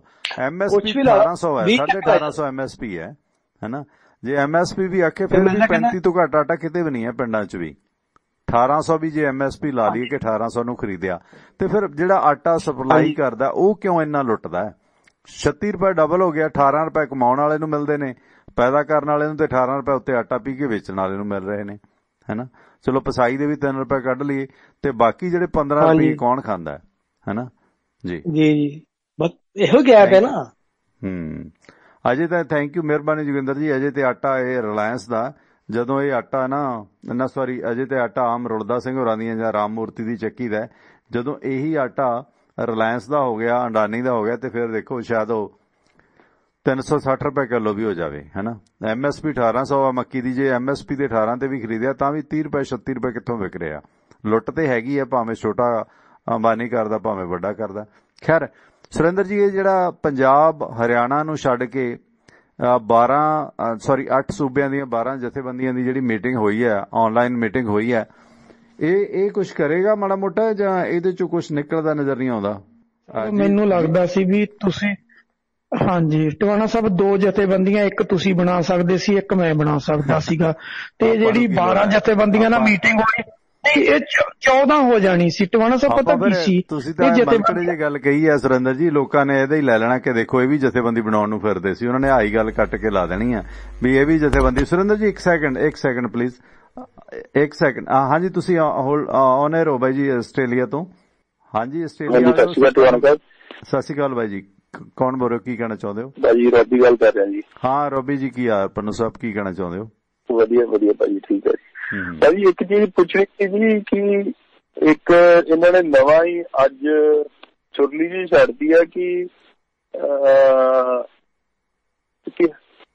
ਜੀ ਰੋਬੀ ਸੌਰੀ, ਨਵੀਂ ਚੁਰਲੀ ਛੱਡਦੀ ਹੈ ਜੀ ਕਿ ਹਾਈ ਕੋਰਟ ਹਰਿਆਣੇ ਨੂੰ ਵੱਖਰਾ ਚਾਹੀਦਾ। ਉਹ ਫੇਰ ਇੱਕ 2 ਪਾੜ ਕਰਨ ਵਾਲੀ ਗੱਲ ਹੈ ਨਾ ਪੰਜਾਬ ਤੇ ਹਰਿਆਣੇ ਨੂੰ, ਕਿ ਹਰਿਆਣਾ ਸਰਕਾਰ ਕਹਿੰਦੀ ਸਾਨੂੰ ਹਾਈ ਕੋਰਟ ਵੱਖਰੇ ਚਾਹੀਦੇ ਆ। ਜੀ ਥੈਂਕ ਯੂ। ਹਾਂ ਉਹਦੇ ਤੇ ਵੀ ਗੱਲ ਕਰਦੇ ਹਾਂ ਰੋਬੀ ਜੀ, ਥੈਂਕ ਯੂ, ਮਿਹਰਬਾਨੀ। ਕਿਉਂਕਿ ਵੈਸੇ ਵੀ ਹਰਿਆਣੇ ਨੇ ਬਹੁਤ ਸਾਰੇ ਜਿਹੜੇ ਆਪਾਂ ਲਾ ਵਾਲਿਆਂ ਨੂੰ ਪੁੱਛਦੇ ਹਾਂ ਕਾਨੂੰਨਦਾਨਾਂ ਨੂੰ। ਸੁਰਿੰਦਰ ਜੀ ਆ ਵੀ ਸਵਾਲ ਲੈ ਲਿਓ। ਇਹ ਕਹਿੰਦੇ ਵੀ ਹਰਿਆਣਾ ਸਰਕਾਰ ਵੱਖਰਾ ਹਰਿਆਣਾ ਹਾਈ ਕੋਰਟ ਮੰਗਦੀ ਹੈ, ਕਿਉਂਕਿ ਇਹਨਾਂ ਨੇ ਬਹੁਤ ਸਾਰੇ ਕਾਨੂੰਨ ਜਿਹੜੇ ਹਰਿਆਣਾ 'ਚ ਵੀ ਲਾਗੂ ਹੁੰਦੇ ਸੀ, ਪੰਜਾਬ ਐਂਡ ਹਰਿਆਣਾ ਐਕਟ ਬਣੇ ਹੋਏ ਸੀ, ਉਹ ਬਹੁਤ ਸਾਰੇ ਐਕਟ ਨਾ ਪੁਰਾਣੇ ਡਿਲੀਟ ਕਰਕੇ ਸਿਰਫ ਹਰਿਆਣਾ ਐਕਟ ਬਣਾ ਲਿਆ ਉਹਨਾਂ ਨੂੰ ਭਾਸ਼ਾ ਟਾਈਟਲ ਦੇ ਤੌਰ ਤੇ, ਕਿ ਉਹਨਾਂ ਦੇ ਕਾਨੂੰਨ ਦੇ ਵਿੱਚ ਪੰਜਾਬ ਦਾ ਨਾਂ ਸ਼ਾਮਲ ਨਾ ਹੋਵੇ। ਪੰਜਾਬ ਦੇ ਨਾਲ ਇੰਨੀ ਨਫ਼ਰਤ ਹੈ ਹਰਿਆਣਾ ਨੂੰ। ਅਜੇ ਜਿਹੜਾ ਚੰਡੀਗੜ੍ਹ ਮੋਹਾਲੀ ਏਅਰਪੋਰਟ ਆ ਉਹਦੇ ਨਾਂ ਨੂੰ ਲੈ ਕੇ ਰਿੜਕਾ ਹਰਿਆਣਾ ਦੀ ਸਰਕਾਰ ਨੇ ਪਾਇਆ ਹੋਇਆ। ਮੋਦੀ ਸਾਹਿਬ ਨੂੰ ਵੀ 6 ਸਾਲ ਹੋ ਗਏ ਇਸ ਗੱਲ ਨੂੰ ਨਿਬੇੜ ਨਹੀਂ ਰਿਹਾ। ਭੁਪਿੰਦਰ ਸਿੰਘ ਹੁੱਡਾ ਦੀ ਸਰਕਾਰ ਵਕਤ ਦਾ ਹੀ ਸ਼ਹੀਦ ਭਗਤ ਸਿੰਘ ਦੇ ਨਾਂ ਤੇ ਜਿਹੜਾ ਦੋਨਾਂ ਹੀ ਸੂਬਿਆਂ ਦੀ ਵਿਧਾਨ ਸਭਾ ਨੇ ਬਿੱਲ ਪਾਸ ਕੀਤਾ ਸੀ, ਉਹਨੂੰ ਇਹ ਕਹਿੰਦੇ ਮੰਗਲ ਸੇਨ ਕੋਈ RSS ਦਾ ਵਰਕਰ ਸੀ, ਉਹਦੇ ਨਾਂ ਤੇ ਚੰਡੀਗੜ੍ਹ ਏਅਰਪੋਰਟ ਰੱਖਣਾ। ਸੋ ਇਹ ਚੀਜ਼ਾਂ ਵੱਧ ਰਹੀਆਂ ਨੇ। ਹਾਂ ਬਾਈ ਜੀ, ਸਵਾਗਤ ਹੈ ਤੁਹਾਡਾ। 8500 ਨੰਬਰ, ਕੀ ਕਹਿਣਾ ਚਾਹੁੰਦੇ ਹੋ? ਹਾਂਜੀ ਸਰ, ਸਤਿ ਸ਼੍ਰੀ ਅਕਾਲ ਟਵਾਣਾ ਸਾਹਿਬ। ਸਤਿ ਸ਼੍ਰੀ ਅਕਾਲ ਜੀ। ਹਾਂ, ਮੈਂ ਇੱਕ ਗੱਲ ਕਰਨੀ ਚਾਹੁੰਦਾ ਸੀ। ਭਾਈ ਸਾਹਿਬ ਜਿਹੜੇ ਤੁਹਾਡੇ ਨਾਲ ਬੈਠੇ, ਨਾਮ ਮੈਂ ਨਹੀਂ ਉਹਨਾਂ ਦਾ ਜਾਣਦਾ, ਸੁਰਿੰਦਰ ਸਿੰਘ। ਹਾਂਜੀ ਹਾਂ। ਸੋ ਉਹਨਾਂ ਨੇ ਇੱਕ ਅੱਜ ਬੜੀ ਸੋਹਣੀ ਗੱਲ ਉਠਾਈ ਥੋੜੀ ਦੇਰ ਪਹਿਲਾਂ। ਮੈਂ ਉਹਨੂੰ ਥੋੜਾ ਜਿਹਾ ਬਰੀਫ ਕਰ ਰਿਹਾ। ਉਹਨਾਂ ਨੇ ਸ਼ਾਰਟ ਚ ਵਿੱਚ ਨੋਟ ਤਾਂ ਦੇ ਗਏ ਉਹਦਾ, ਪਰ ਮੈਂ ਉਹਨੂੰ ਥੋੜਾ ਬਰੀਫ ਕਰਨਾ ਚਾਹੁੰਦਾ।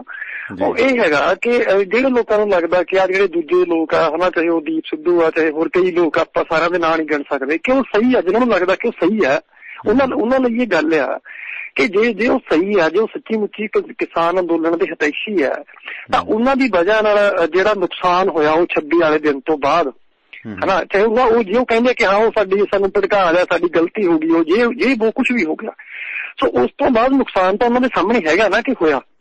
ਤਾਂ ਉਸ ਤੋਂ ਬਾਅਦ ਉਹ ਇੱਕ ਵਾਰੀ ਵੀ ਆ ਕੇ ਮਾਫੀ ਕਿਸੇ ਨੇ ਕਿਉਂ ਨਹੀਂ ਮੰਗੀ ਕਿ ਯਾਰ ਸਾਡੇ ਤੋਂ ਗਲਤ ਹੋ ਗਿਆ, ਸਾਡੀ ਕੋਈ ਭਾਵਨਾ ਏਦਾਂ ਵੀ ਨਹੀਂ ਸੀ। ਹੋਰ ਸਪੀਚਾਂ ਉਹ ਲਾਈਵ ਹੋ ਕੇ ਸਾਰੇ ਦੇ ਜਾਂਦੇ ਆ, ਸਟੇਜ ਤੋਂ ਵੀ ਕੁਛ ਬੋਲਦੇ ਆ, ਆਪਣੀ ਹੋਰ ਕੁਛ ਕਹੀ ਜਾਂਦੇ ਆ, ਅਸੀਂ ਗਲਤ ਨਹੀਂ ਆ, ਕਾਮਰੇਡ ਗਲਤ ਆ, ਫਲਾਣੇ ਗਲਤ ਆ, ਲੀਡਰ ਗਲਤ ਆ। ਕੀ ਉਹਨਾਂ ਨੇ ਇੱਕ ਵਾਰ ਵੀ ਕਿਸੇ ਇੱਕ ਬੰਦੇ ਨੇ ਆ ਕੇ ਗਲਤੀ ਮੰਨੀ ਕਿ ਹਾਂ ਉਸ ਦਿਨ ਸਾਡੇ ਤੋਂ, ਚਾਹੇ ਅਣਜਾਣੇ ਚ ਹੋਇਆ ਚਾਹੇ ਜਾਣੇ ਚ ਹੋਇਆ, ਗਲਤੀ ਤਾਂ ਸਾਡੇ ਤੋਂ ਹੋਈ ਹੈ, ਨੁਕਸਾਨ ਤਾਂ ਅਸੀਂ ਕਰਵਾਇਆ ਆਪਣੇ ਪੂਰੇ ਮੁਲਕ ਦਾ, ਪੂਰੇ ਅੰਦੋਲਨ ਦਾ। ਕੀ ਇਹ ਕਿਸੇ ਨੇ ਆ ਕੇ ਹਜੇ ਤੱਕ ਕਿਹਾ ਉਹਨਾਂ ਚੋਂ? ਬਿਲਕੁਲ ਜੀ, ਉਹ ਤਾਂ ਗਲਤੀ ਨੂੰ ਜਸਟੀਫਾਈ ਕਰਦੇ ਬਾਈ ਜੀ, ਉੱਪਰੋਂ ਉਹ ਤਾਂ ਆਪਣੀ ਗਲਤੀ ਨੂੰ ਜਸਟੀਫਾਈ ਕਰਦੇ ਆ ਉਲਟਾ। ਤੇ ਜਿਹੜੇ ਲੋਕ ਉਹਨਾਂ ਦੇ ਹਿਤੈਸ਼ੀ ਆ, ਉਹਨਾਂ ਨੂੰ ਇੱਕ ਵਾਰੀ ਇਹ ਗੱਲ ਜ਼ਰੂਰ ਸੋਚ ਲੈਣੀ ਚਾਹੀਦੀ ਹੈ ਕਿ ਉਹ ਵਾਕਈ ਅੰਦੋਲਨ ਦੇ ਹਿਤੈਸ਼ੀ ਹੈਗੇ ਨੇ ਉਹ ਬੰਦੇ ਜਿਨ੍ਹਾਂ ਦੇ ਨਾਲ ਉਹ ਖੜਦੇ ਨੇ ਅੱਜ। ਜੀ ਥੈਂਕ ਯੂ, ਬਹੁਤ ਵਧੀਆ ਸਵਾਲ ਹੈ, ਮਿਹਰਬਾਨੀ। ਸੁਰਿੰਦਰ ਜੀ, ਇਹ ਬਾਈ ਜੀ ਹੋਰਾਂ ਦਾ ਸਵਾਲ ਤੁਹਾਡੀ ਗੱਲ ਨੂੰ ਨਾਲ ਹੀ ਇਹਨਾਂ ਨੇ ਵਾਅਦਾ ਕੀਤਾ। ਕਹਿੰਦੇ ਵੀ ਜਿਹੜੇ ਲੋਕ ਕਹਿੰਦੇ ਨੇ ਕਿ ਉਹਦੇ ਨਿਸ਼ਾਨ ਸਾਹਿਬ ਲਹਿਰਾਉਣਾ ਜਾਂ ਰਿੰਗ ਰੋਡ ਦਾ ਰੂਟ ਤੋੜਨਾ, ਇਹ ਸਾਡੇ ਤੋਂ ਗਲਤੀ ਹੋਈ ਹੈ, ਪਰ ਉਹ ਗਲਤੀ ਨੂੰ ਮੰਨਣ ਨੂੰ ਤਿਆਰ ਨਹੀਂ, ਖਾਸ ਕਰਕੇ ਪੰਧੇਰ ਗਰੁੱਪ, ਕਿਉਂਕਿ ਜਿਨ੍ਹਾਂ ਦਾ ਮੋਢਾ ਕਈ ਲੋਕ ਵਰਤ ਗਏ ਨੇ, ਤੇ ਉਹ ਬਲਕਿ ਨਿਸ਼ਾਨ ਸਾਹਿਬ ਦੇ ਸਤਿਕਾਰ ਦੀ ਬਿਨਾਂ ਤੇ ਆਪਣੀ ਗਲਤੀ ਨੂੰ ਜਿਹੜੀ ਸੁਧਾਰਨ ਦੀ ਕੋਸ਼ਿਸ਼ ਦੇ ਵਿੱਚ ਨੇ। 3 ਸਵਾਲ ਹੋ ਗਏ, ਕੰਟੀਨਿਊ ਪਲੀਜ਼। ਇੱਕ ਤਾਂ ਜਿਹੜੀਆਂ ਕਮੇਟੀਆਂ ਬਣੀਆਂ ਨੇ ਉਹਨਾਂ ਦਾ 8 ਰਾਜਾਂ ਦੀਆਂ ਕਿਸਾਨ ਜਥੇਬੰਦੀਆਂ ਨਾਲ ਮੀਟਿੰਗ ਕਰਨਾ, ਤੇ ਦੂਸਰਾ ਸੁਰਿੰਦਰ ਜੀ ਪੰਜਾਬ ਹਰਿਆਣਾ ਹਾਈ ਕੋਰਟ ਜਿਹੜੀ ਆ ਉਹ ਹਰਿਆਣੇ ਵਾਲੇ ਕਹਿੰਦੇ ਵੱਖਰਾ ਹਾਈ ਕੋਰਟ ਹੋਵੇ। ਤੀਜਾ, ਆ ਜਿਹੜੀਆਂ ਕਿਸਾਨ ਜਥੇਬੰਦੀਆਂ ਤੋਂ ਗਲਤੀ ਹੋਈ ਆ ਜਾਂ ਇਹ ਗਲਤੀ ਨੂੰ ਲੇਪਾ ਪੋਚੀ ਕਰਕੇ ਆਪਣੇ ਆਪ ਨੂੰ, ਆਪਣੇ ਜੋ ਇਹਨਾਂ ਦਾ ਹਿਡਨ ਏਜੰਡਾ ਸੀ ਉਸ ਨੂੰ ਸਹੀ ਸਾਬਤ ਕਰਨ ਲੱਗੇ ਹੋਏ ਨੇ ਪੰਧੇਰ ਹੋਣੀ। ਮੈਂ ਸੁਣਿਆ, ਮੈਨੂੰ ਭੇਜਿਆ ਬਾਈ ਜੀ ਹੋਰਾਂ ਨੇ, ਪਰਵਾਨੇ ਹੋਰਾਂ ਦੀ ਜੋ ਸਟੇਟਮੈਂਟ ਸੀਗੀ, ਉਹ ਤੇ ਚਲੋ ਤੁਸੀਂ ਕਰ ਹੀ ਦਿੱਤਾ, ਇਹਨਾਂ ਤੇ ਕਰੋ ਪਲੀਜ਼ ਵਿਸਤਾਰ ਦੇ ਨਾਲ। ਵੈਲਕਮ ਸੁਰਿੰਦਰ ਜੀ। ਟਵਾਣਾ ਸਾਹਿਬ, ਗੱਲ ਇਹ ਆ ਕਿ 8 ਸਟੇਟਾਂ ਚੋਂ 12 ਜਥੇਬੰਦੀਆਂ ਤੇ ਦੂਸਰੇ ਬੰਨੇ 28 ਸਟੇਟਾਂ ਸੋ 574 ਜਥੇਬੰਦੀਆਂ, ਤੇ ਕੇਂਦਰ ਸਰਕਾਰ ਨੂੰ ਥੋੜਾ ਬਹੁਤਾ ਸੋਚ ਲੈਣਾ ਚਾਹੀਦਾ, ਤੇ ਜਿਹੜੀ ਉਹ 3 ਮੈਂਬਰੀ ਕਮੇਟੀ ਉਹਨੂੰ ਵੀ ਸੋਚ ਲੈਣਾ ਚਾਹੀਦਾ ਕਿ ਭਾਈ ਤੁਸੀਂ ਸਾਰੇ ਹੀਲੇ ਵਸੀਲੇ ਵਰਤ ਕੇ, ਪੂਰਾ ਸਰਕਾਰੀ ਤੰਤਰ ਵਰਤ ਕੇ 12 ਜਥੇਬੰਦੀਆਂ ਲੱਭੀਆਂ ਨੇ 8 ਸਟੇਟਾਂ ਚੋਂ। ਇਹ ਉਹ ਨੇ ਜਿਹੜੀਆਂ ਸਰਕਾਰ ਪੱਖੀ ਨੇ। ਮੈਂ ਟਵਾਣਾ ਸਾਹਿਬ ਤੁਹਾਡੀ ਤੇ ਮੇਰੀ ਤਾਂ ਗੱਲ ਕੀਤੀ ਸੀ ਕਿ ਜੇ ਆਪਾਂ ਵੀ 2 ਬਣਾ ਲਈਏ ਤੇ ਮੋਦੀ ਦੀ ਇੱਜ਼ਤ ਬਚ ਜਾਊਗੀ ਕਿ ਕਹਿਣਗੇ 14 ਹੋ ਗਈਆਂ, ਠੀਕ ਹੈ, ਤੇ ਉਹ ਵੀ ਕਿਤੇ ਨੱਕ ਰੱਖਣ ਜੋਗੀ ਉਧਰ ਨੂੰ। ਨਹੀਂ, ਮੈਂ ਤੁਹਾਨੂੰ ਤਾਂ ਹੀ ਕਿਹਾ ਕਿ ਉਹ ਜਿਹੜੀਆਂ 12 ਨੇ ਉਹ ਏਦਾਂ ਦੀਆਂ ਹੀ ਆ ਕਿ ਜਿੱਦਾਂ ਰਾਤੋਂ ਰਾਤ ਤੁਸੀਂ ਤੇ ਮੈਂ 2 ਜਥੇਬੰਦੀਆਂ ਬਣਾ ਕੇ ਕਹਿ ਦਈਏ ਲਓ ਜੀ ਅਸੀਂ ਵੀ ਆ ਗਏ ਤੇ ਤੁਹਾਡੀ ਇੱਜ਼ਤ ਬਚ ਜਾਵੇ, 14 ਹੋ ਗਈਆਂ ਭਾਈ ਤੁਹਾਡੀਆਂ, ਠੀਕ ਹੈ।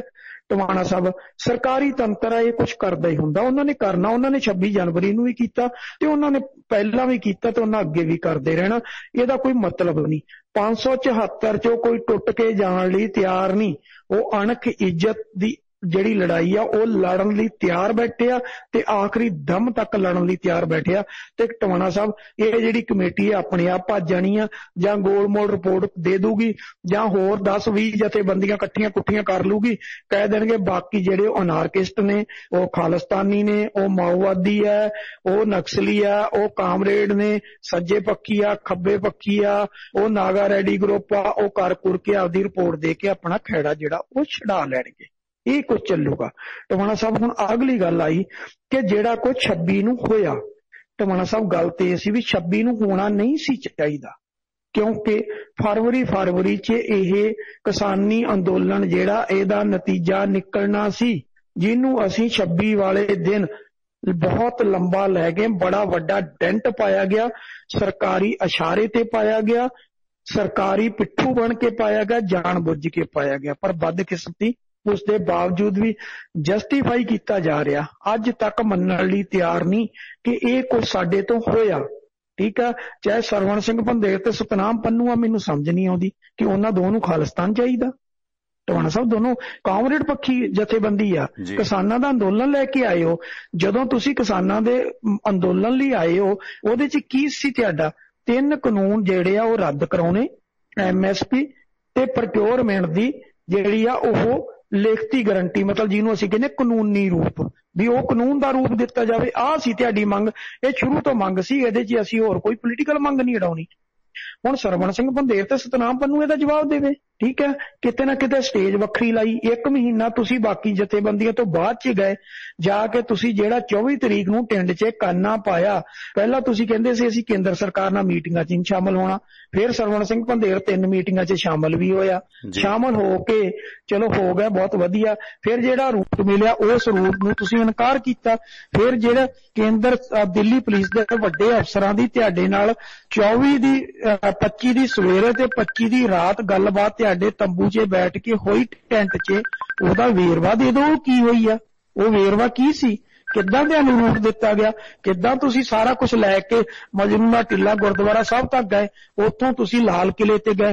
ਫਿਰ ਟਵਾਣਾ ਸਾਹਿਬ ਵੱਡੀ ਗੱਲ, ਸਰਵਣ ਸਿੰਘ ਪੰਧੇਰ ਦੀ ਉਹ ਸਪੀਚ ਆਨਲਾਈਨ ਅਜੇ ਵੀ ਰਿਕਾਰਡ ਦੇ ਉੱਤੇ ਪਈ, ਅੱਜ ਦੀ ਡੇਟ ਜਿਹੜੀ ਇਹਨਾਂ ਨੇ ਉਸ ਵੇਲੇ ਲਾਈਵ ਸੀ, ਇਹ 2 ਚੈਨਲਾਂ ਦੇ ਉੱਤੇ, ਜਿਹਨੂੰ ਇਹ 2 ਚੈਨਲ ਕਰ ਰਹੇ ਸੀ, ਇੱਕ ਔਨ 에ਅਰ, ਇੱਕ ਅਕਾਲ ਚੈਨਲ ਨੇ ਮੇਬੀ ਕੀਤੀ ਆ, ਉਹਨਾਂ ਦੇ ਉੱਤੇ ਸੀ ਕਿ ਹੁਣ ਸਾਡਾ ਮੋਰਚਾ ਜਿਹੜਾ ਇੱਥੋਂ ਚੱਲੇਗਾ, ਅਸੀਂ ਹੁਣ ਜਿਹੜਾ ਪਹੁੰਚ ਚੁੱਕੇ ਹਾਂ ਲਾਲ ਕਿਲੇ ਤੇ, ਇੱਥੋਂ ਹੀ ਸਾਡਾ ਮੋਰਚਾ ਚੱਲੂਗਾ, ਇੱਥੋਂ ਲਾਵਾਂਗੇ। ਬਾਕੀ ਜਥੇਬੰਦੀਆਂ ਨੇ ਵੀ ਸਹਿਮਤੀ ਦੇ ਦਿੱਤੀ, ਉਹ ਵੀ ਇੱਥੇ ਆ ਰਹੀਆਂ। ਜਦੋਂ ਥੋੜੀ ਜੀ ਕੋਈ ਯਾਦਵ ਨੇ ਦਿੱਲੀ ਪੁਲਿਸ ਦੇ ਅਫਸਰ, ਉਹਨਾਂ ਨਾਲ ਇਹਨਾਂ ਦੀ ਫੋਨ ਤੇ ਗੱਲਬਾਤ ਚੱਲ ਰਹੀ ਸੀ, ਉਹ ਵੀ ਰਿਕਾਰਡਿੰਗ ਦੇ ਵਿੱਚ ਪਈ ਆ। ਉਹ ਜਦੋਂ ਉਧਰੋਂ ਘੁਰਕੀ ਵੱਜੀ, ਫਿਰ ਸਰਵਣ ਸਿੰਘ ਪੰਧੇਰ ਦਾ ਚਿਹਰਾ ਉਤਰ ਗਿਆ ਤੇ ਫਿਰ ਗੱਡੀ 'ਚ ਬੈਠ ਕੇ ਕਹਿੰਦਾ ਮੈਂ ਅਪੀਲ ਕਰਤੀ ਕਿ ਦੇਖੋ ਸਾਡਾ ਪ੍ਰੋਟੈਸਟ ਹੋ ਗਿਆ, ਹੁਣ ਸਾਨੂੰ ਸਿੰਘੂ ਬਾਰਡਰ ਤੇ ਵਾਪਸ ਚੱਲ ਜਾਣਾ। ਮਤਲਬ ਕੌਮ ਸਾਰੀ ਮਰਵਾਤੀ। ਠੀਕ ਹੈ, ਵਾਵੇਲਾ ਕਰਕੇ ਪੂਰਾ ਹੱਲਾ ਗੁੱਲਾ ਕਰਵਾ ਕੇ ਫਿਰ ਕਹਿੰਦੇ ਸਾਨੂੰ ਹੁਣ ਸਿੰਘੂ ਬਾਰਡਰ ਤੇ ਚੱਲ ਜਾਣਾ। ਟਵਾਣਾ ਸਾਹਿਬ ਇਹ ਸਿਆਣਪ, ਕਿਹੜੀ ਸਿਆਣਪ ਦੀ ਗੱਲ ਕਰਦੇ ਹੋ? ਹੁਣ ਤੁਹਾਡੀ ਸਟੇਜ ਦੇ ਉੱਤੋਂ ਜੋ ਕੁਝ ਤੁਸੀਂ ਕਹਿੰਦੇ ਮੇਰਾ ਦੀਪ ਸਿੱਧੂ ਨਾਲ ਕੋਈ ਲੈਣ ਦੇਣ ਨਹੀਂ, ਮੇਰਾ ਲੱਖੇ ਸਿਧਾਣੇ ਨਾਲ ਕੋਈ ਲੈਣ ਦੇਣ ਨਹੀਂ, ਸਾਡੀ ਜਥੇਬੰਦੀ ਨਾਲ ਕੋਈ ਲੈਣ ਦੇਣ ਨਹੀਂ, ਅਸੀਂ ਉਹ ਜਥੇਬੰਦੀ ਨੂੰ, ਉਹਨਾਂ ਨੂੰ ਜਥੇਬੰਦੀ 'ਚ ਸ਼ਾਮਲ ਨਹੀਂ ਕਰ ਸਕਦੇ। ਜੋ ਕੁਝ ਤੁਹਾਡੀਆਂ ਅੱਜ ਸਟੇਜ ਦੇ ਉੱਤੋਂ ਜਿਹੜੇ ਭਾਸ਼ਣ ਦਿੱਤੇ ਗਏ ਨੇ, ਉਹ ਕਿਹਦੇ ਲਈ ਦਿੱਤੇ ਗਏ ਨੇ, ਕਿਹਨੇ ਦਿੱਤੇ ਨੇ? ਜਿਸ ਦਿਨ ਤੁਸੀਂ ਨਵਰੀਤ ਸਿੰਘ ਡਿਬਡਬਾ ਦੀ 4 ਜਨਵਰੀ ਨੂੰ ਜਿਸ ਦਿਨ ਤੁਸੀਂ ਉਹਦਾ ਭੋਗ ਆਪਣਾ ਉੱਥੇ ਆਪਣਾ ਭੋਗ ਪਾਇਆ, ਉਹਦਾ ਅਰਦਾਸ ਦਿਵਸ ਮਨਾਇਆ, ਉੱਥੇ ਉਹਦਾ ਅਰਦਾਸ, ਉਸ ਵੇਲੇ ਤੁਹਾਡੀ ਸਟੇਜ ਤੋਂ ਜੋ ਕੁਝ ਬੋਲਿਆ ਗਿਆ ਉਹ ਕੀ ਸੀਗਾ? ਉਹ ਕੀ ਉਹ ਸਾਰਾ ਕਿਸਾਨੀ ਅੰਦੋਲਨ ਦੇ ਨਾਲ ਸੰਬੰਧਿਤ ਸੀ? ਟਵਾਣਾ ਸਾਹਿਬ ਕੁਛ ਨਹੀਂ ਹੋ ਰਿਹਾ, ਜਾਣ ਬੁੱਝ ਕੇ ਕੀਤਾ ਜਾ ਰਿਹਾ ਕਿ ਕਿਸਾਨੀ ਅੰਦੋਲਨ ਨੂੰ ਢਾਹ ਲਾਉਣ ਲਈ ਬਰਾਬਰ ਦੀ ਧਿਰ ਖੜੀ ਸਰਕਾਰ ਨੇ ਕੀਤੀ ਆ ਤੇ ਉਹ ਵਾਰ-ਵਾਰ ਖੜੀ ਕਰ ਰਹੀ ਆ, ਲੇਕਿਨ ਇਹ ਲੰਬਾ ਸਮਾਂ ਨਹੀਂ ਚੱਲੂਗਾ। ਲੋਕਾਂ ਨੂੰ ਪਤਾ ਹੈ। ਜਿਸ ਤਰ੍ਹਾਂ ਕੱਲ ਉੱਥੇ ਮਾਰਚ ਕੱਢਿਆ ਗਿਆ, ਇੱਕ ਮਾਰਚ ਕੱਢ ਕੇ ਲਿਆ ਕੇ, ਮਾਰਚ ਜਿਹੜਾ ਸੀ ਜਾਣ ਬੁੱਝ ਕੇ ਸੰਯੁਕਤ ਮੋਰਚੇ ਦੀ ਸਟੇਜ ਦੇ ਸਾਹਮਣੇ ਲਿਆ ਕੇ ਉਹ ਮਾਰਚ ਨੂੰ ਖੜਾ ਕੀਤਾ ਗਿਆ। ਉਹ ਵਿਚਾਰੇ ਪੋਏ ਵਾਲੇ ਲੋਕ ਨੇ, ਉਹਨਾਂ ਨੂੰ ਵਰਗ ਲਾ ਲੈਂਦੇ ਆ। ਦੇਖੋ ਜਿਹੜਾ ਚੈਨਲ ਵਾਲਾ ਕਹਿੰਦਾ ਜੀ ਪਰਵਾਨਾ ਜੀ ਜਦੋਂ ਤੁਰੇ ਸੀ 100 ਦਾ ਇਕੱਠ ਸੀ, ਹੁਣ ਤਾਂ ਦੇਖੋ ਹਜ਼ਾਰਾਂ ਦਾ ਇਕੱਠ ਹੋ ਗਿਆ। ਸਾਰਿਆਂ ਨੂੰ ਪਤਾ ਸੀ ਭਾਈ 400 ਬੰਦਾ ਨਹੀਂ ਆ, ਕੀ ਡਰਾਮੇ ਕਰਨ ਡਏ ਹੋਏ ਆ। ਠੀਕ ਹੈ, ਉਹ ਚੈਨਲ ਵੀ ਕੀ ਹੋਏ ਆ, ਉੱਥੇ ਕੀ ਆ ਕਿ ਜਿਹੜਾ ਪੱਤਰਕਾਰ ਆ, ਪੱਤਰਕਾਰ ਦੀ ਅੱਜ ਵੁਕਤ ਕੀ ਆ ਟਵਾਣਾ ਸਾਹਿਬ ਆਪਾਂ ਨੂੰ ਪਤਾ, ਤੇ ਚੈਨਲ ਦੀ ਵੁਕਤ ਕੀ, ਕਿੰਨੇ ਕੁ ਜੇ ਖਰੀਦੇ ਜਾਂਦੇ ਆਪਾਂ ਨੂੰ ਸਾਰਾ ਕੁਝ ਪਤਾ, ਕੁਛ ਹੁੰਦਾ। ਹੁਣ ਟਵਾਣਾ ਸਾਹਿਬ ਰਹਿ ਗਈ ਗੱਲ ਤੀਸਰਾ ਤੁਹਾਡਾ ਸਵਾਲ ਦਾ ਜਵਾਬ, ਤੇ ਹਰਿਆਣਾ ਨੇ ਵੱਖਰੀ ਜਿਹੜੀ ਹਾਈ ਕੋਰਟ ਮੰਗੀ ਟਵਾਣਾ ਸਾਹਿਬ, ਉਹ ਬੜੀ ਦੇਰ ਤੋਂ ਮੰਗ ਰਹੇ ਨੇ, ਅੱਜ ਨਹੀਂ। ਉਹ ਤਾਂ ਚੌਧਰੀ ਦੇਵੀ ਲਾਲ ਦੇ ਟਾਈਮ 'ਚ ਵੀ ਸੀ, ਬੰਸੀ ਲਾਲ ਨੇ ਜਦੋਂ ਦੂਸਰੀ ਟਰਮ 'ਚ ਆਇਆ, ਉਹਨਾਂ ਨੇ ਆਪਣੀ ਸਟੇਟ ਲੈਵਲ ਦੀ ਇੱਕ ਪਾਰਟੀ ਬਣਾਈ, ਉਦੋਂ ਵੀ ਮੰਗ ਹੋਈ। ਚਟਾਲਾ ਸਾਹਿਬ ਨੇ ਵੀ ਮੰਗੀ, ਉਹਦੇ ਵਿੱਚ ਭੁਪਿੰਦਰ ਸਿੰਘ ਹੁੱਡਾ ਨੇ ਵੀ ਮੰਗੀ, ਤੇ ਇਹ ਮਨੋਹਰ ਲਾਲ ਖੱਟੜ ਵੀ ਜਿਹੜੇ ਉਹ ਮੰਗ ਰਹੇ ਆ। ਹੁਣ ਟਵਾਣਾ ਸਾਹਿਬ ਸਟੇਟ ਉਹ ਚਲੋ ਹਾਈ ਕੋਰਟ ਵੱਖਰੀ ਮੰਗਦੇ ਕਿ ਸਾਨੂੰ ਵੱਖਰੀ ਮਿਲੇ। ਜਿਹੜੇ ਹੁਣ ਤੱਕ ਉਹਨਾਂ ਕੋਲੇ ਕਾਨੂੰਨ ਸੀ ਉਹ ਸਾਰਿਆਂ ਦੇ ਵਿੱਚ ਪੰਜਾਬ ਅੰਕਿਤ ਸੀ। ਉਹਨਾਂ ਨੇ ਸਪੈਸ਼ਲ ਕਰਕੇ ਪਿਛਲੇ ਦਿਨਾਂ 'ਚ ਇਹ 'ਚ ਸੋਧ ਕਰਦੇ ਚਲੇ ਆ ਰਿਹਾ ਕਿ ਜਿੱਥੇ ਜਿੱਥੇ ਵੀ ਪੰਜਾਬ ਲਿਖਿਆ ਉਹ ਸਾਰਾ ਕੱਟ ਕੇ ਹਰਿਆਣਾ ਕਰ ਦਿੱਤਾ ਜਾਵੇ ਤੇ ਉਹਨੂੰ ਵਿਧਾਨ ਸਭਾ 'ਚ ਸੋਧ ਲਿਆ ਜਾਵੇ। ਉਹ ਇਹਦੇ ਤੇ ਲੱਗੇ ਹੋਏ ਆ। ਹੁਣ ਮੈਨੂੰ ਲੱਗਦਾ ਕਿ ਇਹਦੀ ਜ਼ਰੂਰਤ ਹੀ ਨਹੀਂ ਪੈਣੀ। ਜਿਸ ਤਰ੍ਹਾਂ ਪੰਜਾਬ ਤੇ ਹਰਿਆਣਾ ਇਕੱਠਾ ਹੋਇਆ, ਟਵਾਣਾ ਸਾਹਿਬ ਜਿੱਥੇ SYL ਭੁੱਲ ਗਈ ਆ, ਜਿੱਥੇ ਸਾਰੇ ਮੁੱਦੇ ਭੁੱਲ ਗਏ ਆ। ਤੁਹਾਡੀ ਗੱਲ ਵਿਚਾਲੇ ਆ, ਜਿਵੇਂ ਸੁਪਰੀਮ ਕੋਰਟ ਦਾ ਨਹਿਰ ਵਾਲਾ SYL ਵਾਲਾ ਮਾਮਲਾ ਸੀਗਾ ਕਿ ਉਸੇ ਮਾਮਲੇ 'ਚ ਕਿਤੇ ਮਤਲਬ ਜਿਹੜੀ ਲੌਬਿੰਗ, ਜਿਵੇਂ Punjab Haryana high court supreme court ਦੇ ਵਕੀਲ ਲੌਬਿੰਗ ਕਰ ਰਹੇ ਨੇ ਕਿਸਾਨਾਂ ਦੇ ਹੱਕ 'ਚ, ਕਿਉਂਕਿ ਜਦੋਂ ਕੋਈ ਵੀ ਸੂਬੇ ਦੀ ਵੱਖਰੀ ਕੋਰਟ ਬਣਦੀ ਹੈ ਤੇ ਉਹਦੇ 'ਚ ਬਹੁਤ ਸਾਰੀਆਂ ਅਪਾਇੰਟਮੈਂਟ ਹੁੰਦੀਆਂ ਨੇ, ਜੱਜਾਂ ਦੀਆਂ ਪੋਸਟਾਂ ਕ੍ਰੀਏਟ ਹੁੰਦੀਆਂ ਨੇ, ਜਾਂ ਇੱਕ ਨਵਾਂ, ਕਿਉਂਕਿ ਨਵੀਂ ਕੋਰਟ ਬਣੇਗੀ ਉਹਦੇ 'ਚ ਨਵੇਂ ਵਕੀਲਾਂ ਨੂੰ ਚੈਂਬਰ ਮਿਲਣਗੇ, ਬੜਾ ਕੁਝ ਹੋਏਗਾ। ਕਿਤੇ ਨਾ ਕਿਤੇ ਦਿੱਲੀ ਸੁਪਰੀਮ ਕੋਰਟ ਦੇ ਜਾਂ ਹਰਿਆਣੇ ਦੇ ਜਿਹੜੇ ਵਕੀਲ ਵਿਰੋਧ ਕਰ ਰਹੇ ਨੇ ਸਰਕਾਰ ਦਾ, ਉਹਨਾਂ ਨੂੰ ਕਿਤੇ ਨਾ ਕਿਤੇ ਰੋੜੀਆਂ ਦੇਣ ਵਾਲੀ ਗੱਲ ਹੈ ਕਿ ਭਾਈ ਅਸੀਂ ਚੈਂਬਰ ਦੇਣੇ ਨੇ, ਫਿਰ ਉਹਨਾਂ ਨੂੰ ਹੀ ਅਲਾਟ ਹੋਣਗੇ ਜਿਹੜੇ ਸਾਡੇ ਵੱਲ ਹੋਣਗੇ। ਉਸ ਸਪੋਰਟ ਨੂੰ ਤੋੜਨ ਦਾ ਵੀ ਜੁਗਾੜਬਾਜ਼ੀ ਮੈਨੂੰ ਲੱਗਦਾ ਇਸ ਨਵੀਂ ਹਾਈ ਕੋਰਟ ਦੇ ਵਿੱਚ ਹੈਗੀ ਹੈ ਜੀ। ਟਵਾਣਾ ਸਾਹਿਬ ਬਿਲਕੁਲ ਸਰਕਾਰਾਂ ਇਹੀ ਕੁਝ ਕਰਦੀਆਂ, ਪਰ ਮੈਂ ਜਿਹੜੀ ਗੱਲ ਕਹਿ ਰਿਹਾ ਸੀ ਇਹਦੀ ਲੋੜ ਨਹੀਂ ਪੈਣੀ, ਕਿਉਂਕਿ ਜਿਸ ਤਰੀਕੇ ਦੇ ਨਾਲ ਕਦੇ ਕਿਸੇ ਨੇ ਨਹੀਂ ਸੋਚਿਆ ਕਿ ਜੋ ਕਿਸਾਨ ਯੂਨੀਅਨ 574 ਜਥੇਬੰਦੀਆਂ ਨੇ ਜਿਹੜਾ ਫੈਸਲਾ ਲਿਆ ਸੀ ਬਾਰਡਰ ਤੇ ਬੈਠਣ ਦਾ, ਹੁਣ ਪੰਜਾਬ ਦੇ ਨੌਜਵਾਨ ਜੋ ਮਰਜ਼ੀ ਕਹੀ ਜਾਣ, ਸਭ ਤੋਂ ਪਹਿਲਾਂ ਨੌਜਵਾਨ ਜਿਹੜਾ ਸੀ ਉਹ ਗੁਰਨਾਮ ਸਿੰਘ ਚੜੂਨੀ ਬਣਿਆ ਸੀ, ਜਿਹਨੇ 25 ਤਰੀਕ ਨੂੰ ਹੀ ਹਰਿਆਣਾ ਸਰਕਾਰ ਨਾਲ ਮੱਥਾ ਲਾ ਲਿਆ ਸੀ। ਸਾਡੇ ਵਾਲਿਆਂ ਨੇ 26 ਨੂੰ ਬਾਰਡਰ ਦੇ ਨੇੜੇ ਲਾ ਕੇ ਫੇਰ ਬਾਰਡਰ ਤੋੜਨੇ ਸ਼ੁਰੂ ਕੀਤੇ ਆ, ਔਰ ਉਹਦੇ 'ਚ ਵੀ ਹਰਿਆਣੇ ਦਾ ਬੜਾ ਵੱਡਾ ਯੋਗਦਾਨ ਆ। ਟਵਾਣਾ ਸਾਹਿਬ ਜਿਸ ਤਰ੍ਹਾਂ ਖਨੌਰੀ ਵਾਲੇ ਤੇ ਬੈਰੀਕੇਟਿੰਗ ਕੀਤੀ ਗਈ ਸੀ, ਲਿਆ ਕੇ ਏਡੇ ਟਿੱਬੇ ਜਿਹੜੇ ਸੀ ਉਹ ਮਿੱਟੀ ਦੇ ਢੇਰ ਲਾ ਦਿੱਤੇ ਗਏ ਸੀ, ਉਹ ਹਰਿਆਣੇ ਦੇ ਟਰੈਕਟਰ ਸੀ ਉਧਰਲੇ ਬੰਨੇ ਲੱਗੇ ਬੈਰੀਕੇਟਿੰਗ ਤੋਂ, ਜਿਨ੍ਹਾਂ ਨੇ ਟਵਾਣਾ ਸਾਹਿਬ ਸਾਰੀ ਟਰੈਕਟਰ ਨਾਲ ਧੂ ਸੁੱਟਤੀ ਸੀ। ਉਹ ਹਰਿਆਣੇ ਦੇ ਲੋਕ ਸੀ ਜਿਨ੍ਹਾਂ ਨੇ ਜਦੋਂ ਅਗਰਾਹਾਂ ਦੀ ਜਥੇਬੰਦੀ ਜਿਹੜੀ ਸੀ ਉਹ ਆ ਕੇ ਖਨੌਰੀ ਬੈਠੀ ਸੀ, ਉਹਨਾਂ ਲਈ ਆਉਂਦਿਆਂ ਨੇ ਲੰਗਰ ਲਾਤੇ ਸੀ, ਉਹ ਹਰਿਆਣਾ ਦੇ ਲੋਕ ਸੀਗੇ। ਕਿਤੇ ਨਾ ਕਿਤੇ ਇਹ ਸਭ ਤੋਂ ਵੱਧ ਜਿਹੜਾ ਕ੍ਰੈਡਿਟ ਆ ਗੁਰਨਾਮ ਸਿੰਘ ਚੜੂਨੀ ਨੂੰ ਜਾਂਦਾ ਕਿ ਜਿਹਨੇ ਇਹ ਸਾਰਾ ਕੁਝ ਕੀਤਾ। ਜੋ ਟਵਾਣਾ ਸਾਹਿਬ ਇੱਕ ਮਿੰਟ, ਜਿਹੜਾ ਕੁਝ ਇਹ ਸਾਰਾ ਕੁਝ ਹੋ ਗਿਆ ਇਹਦੇ ਵਿੱਚ ਹੁਣ ਮੈਨੂੰ ਲੱਗਦਾ ਕਿਤੇ ਇਹ ਨਾ ਹੋਵੇ ਕੇਂਦਰ ਸਰਕਾਰ ਤੇ ਹਰਿਆਣਾ ਸਰਕਾਰ ਦੀਆਂ ਸਾਰਾ ਕੁਝ ਧਰਿਆ ਧਰਾਇਆ ਰਹਿ ਜਾਵੇ, ਕਿਤੇ ਦੋਨੋਂ ਸਟੇਟਾਂ ਰਲ ਬੈਠਣ ਜਿੱਦਾਂ ਬੈਠੀਆਂ ਨੇ, ਇਹ ਕਹਿਣ ਭਾਈ ਸਾਨੂੰ ਨਾ ਹਰਿਆਣਾ ਚਾਹੀਦਾ ਨਾ ਸਾਨੂੰ ਪੰਜਾਬ ਚਾਹੀਦਾ, ਸਾਡਾ ਮਹਾ ਪੰਜਾਬ ਬਣਾਓ, ਉਹਦੇ 'ਚ 3 ਲੈਂਗੁਏਜ ਸੀ, ਉਹਦੇ 'ਚ ਪੰਜਾਬੀ, ਇੰਗਲਿਸ਼ ਤੇ ਹਿੰਦੀ ਪਾਈ ਹੈ, ਤਿੰਨੋਂ ਲਾਗੂ ਕਰ ਦਿਓ। ਜਿਹਨੇ ਹਿੰਦੀ ਪੜ੍ਹਨੀ ਉਹ ਹਿੰਦੀ ਪੜ੍ਹੇ, ਜਿਹਨੇ ਪੰਜਾਬੀ ਪੜ੍ਹਨੀ ਉਹ ਪੰਜਾਬੀ ਪੜ੍ਹੇ, ਤੇ ਜਿਹੜੀ ਇੰਗਲਿਸ਼ ਆ ਉਹ ਇੰਟਰਨੈਸ਼ਨਲ ਲੈਵਲ ਦੀ ਲੈਂਗੁਏਜ ਆ ਉਹ ਸਾਡੀ ਇੰਗਲਿਸ਼ ਰਹਿ ਜਾਵੇ, ਗੱਲ ਖਤਮ। ਕਿਤੇ ਇਹ ਨਾ ਹੋਵੇ ਕਿ ਇਹਨਾਂ ਦਾ ਸਾਰਾ ਕੁਝ ਹੀ ਧਰਿਆ ਧਰਾਇਆ ਰਹਿ ਜਾਵੇ, ਏਅਰਪੋਰਟਾਂ ਵਾਲੇ ਮਸਲੇ ਰਹਿ ਜਾਣ, SYL ਦਾ ਮੁੱਦਾ ਹੀ ਖਤਮ ਹੋ ਜਾਵੇ।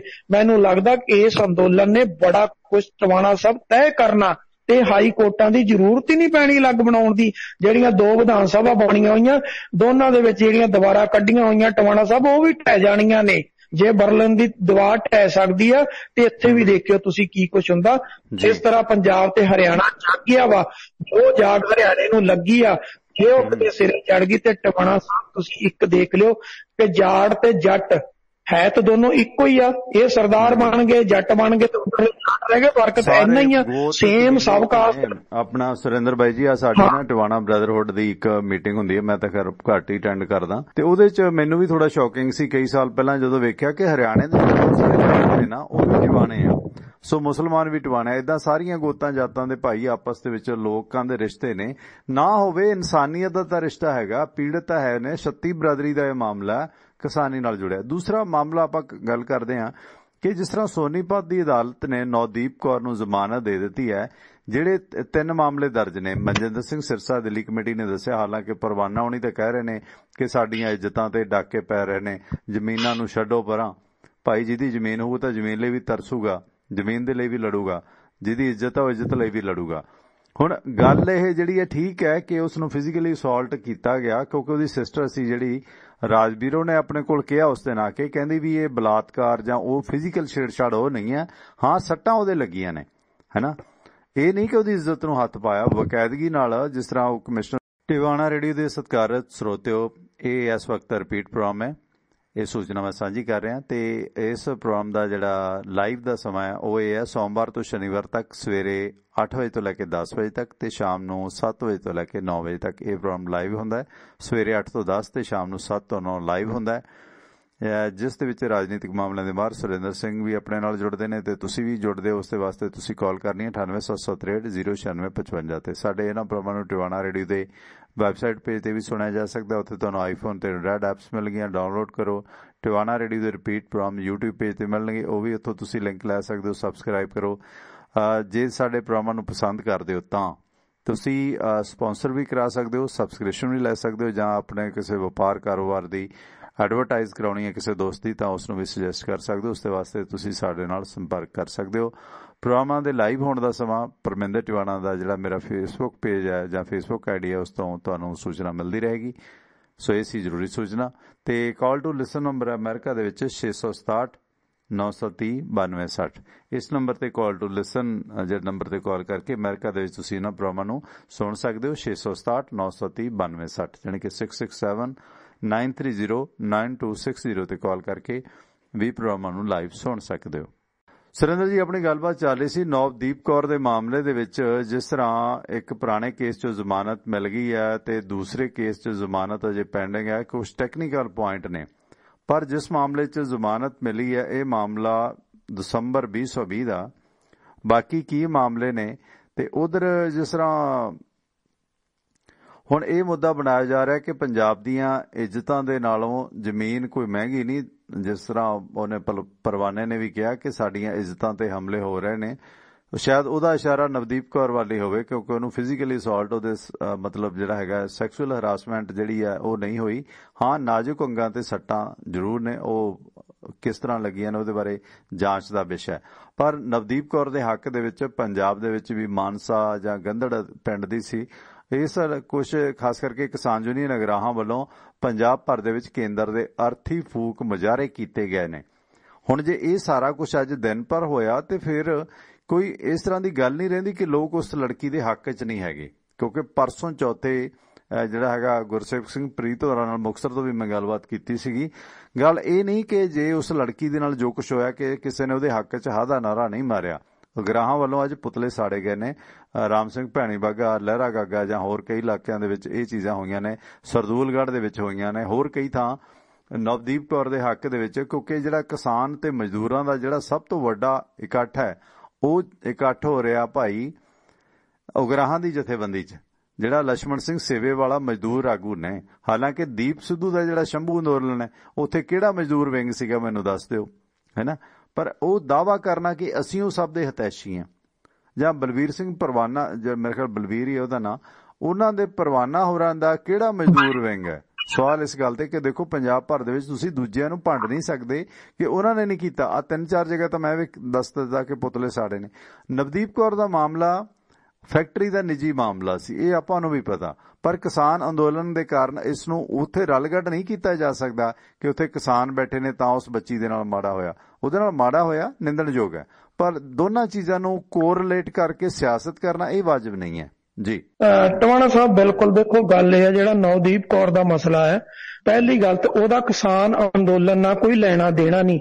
ਹਾਂ ਠੀਕ ਆ, ਉਹ ਪੰਜਾਬ ਦੀ ਧੀ ਧਿਆਣੀ ਆ, ਲੇਕਿਨ ਉਹ ਬੜੇ ਲੰਬੇ ਸਮੇਂ ਤੋਂ ਦਿੱਲੀ ਰਹਿ ਰਹੇ ਨੇ। ਠੀਕ ਹੈ, ਉਹਦੀ ਭੈਣ ਜਿਹੜੀ ਉਹ ਦਿੱਲੀ ਯੂਨੀਵਰਸਿਟੀ ਦੇ ਵਿੱਚ ਜਿਹੜੀ ਆ ਉੱਥੇ ਪੜ੍ਹਦੀ ਆ। ਦੂਸਰੀ ਗੱਲ ਇਹ, ਉੱਥੇ ਇੱਕ ਫੈਕਟਰੀ ਦੇ ਵਿੱਚ ਨੌਕਰੀ ਕਰਦੀ ਆ। ਠੀਕ ਹੈ, ਉਹਦੇ ਸਾਹਮਣੇ ਜਾ ਕੇ ਕਿਸਾਨੀ ਅੰਦੋਲਨ ਜਿਹੜਾ ਉਹ ਸੀਮਿਤ ਹੋ ਗਿਆ। ਜਦੋਂ ਕਿਸਾਨੀ ਅੰਦੋਲਨ ਆ ਗਿਆ ਤਾਂ ਟਵਾਣਾ ਸਾਹਿਬ ਸੁਭਾਵਿਕ ਸੀ ਕਿ ਕਿਸਾਨੀ ਅੰਦੋਲਨ ਨੂੰ ਉਹ ਜਿਹੜੀ ਇੰਡਸਟਰੀ ਆ ਉਹਨਾਂ ਨੇ ਸਾਰਿਆਂ ਨੇ ਸਮਰਥਨ ਦਿੱਤਾ। ਉੱਥੇ ਨਹਾਉਣ ਦਾ, ਰਹਿਣ ਦਾ, ਉੱਥੇ ਬਹੁਤ ਕੁਝ ਉਹਨਾਂ ਨੇ ਸਮਰਥਨ ਦਿੱਤਾ। ਔਰ ਕਿਸਾਨਾਂ ਨੇ ਵੀ ਕੁਛ ਦੇਰ ਮੈਂ ਪਹਿਲਾਂ ਵੀ ਗੱਲ ਕੀਤੀ ਸੀ ਕਿ ਜਿਹੜਾ ਪਾਣੀਪਤ ਵਾਲਾ ਉਹ ਆਪਣਾ ਟੋਲ ਪਲਾਜ਼ਾ, ਉੱਥੇ ਲੱਖੇ ਸਧਾਣੇ ਨੇ ਅੱਗੇ ਸਾਰੀ ਐਂਟਰੀ ਬੈਨ ਕਰਤੀ ਸੀ, ਪਰ ਕਿਸਾਨ ਯੂਨੀਅਨ ਨੇ ਦੁਬਾਰਾ ਜਾ ਕੇ ਉਹ ਐਂਟਰੀ ਖੁਲਵਾਈ। ਉਹਨਾਂ ਕਿਹਾ ਕਿ ਦੇਖੋ ਵੱਡੀਆਂ ਗੱਡੀਆਂ ਜਿਹੜੀਆਂ ਇਹ ਫੈਕਟਰੀਆਂ 'ਚ ਜਾਣੀਆਂ ਉਹ ਜਾਣ ਦਿੱਤੀਆਂ ਜਾਣਗੀਆਂ, ਉਹ ਨਹੀਂ ਰੋਕੀਆਂ ਜਾਣਗੀਆਂ। ਠੀਕ ਹੈ, ਉਹਦੇ ਬਾਅਦ ਜਿਹੜਿਆਂ ਬੰਦਿਆਂ ਦੇ ਇੱਧਰ ਘਰ ਪੈਂਦੇ ਨੇ ਉਹਨਾਂ ਦੀਆਂ ਕਾਰਾਂ ਨਹੀਂ ਰੋਕੀਆਂ ਜਾਣਗੀਆਂ, ਉਹ ਵੀ ਸਾਰੀਆਂ ਜਾਣਗੀਆਂ। ਅਸੀਂ ਕਿਸੇ ਦਾ ਬਿਜ਼ਨਸ ਬੰਦ ਕਰਾਉਣ ਨਹੀਂ ਆਏ।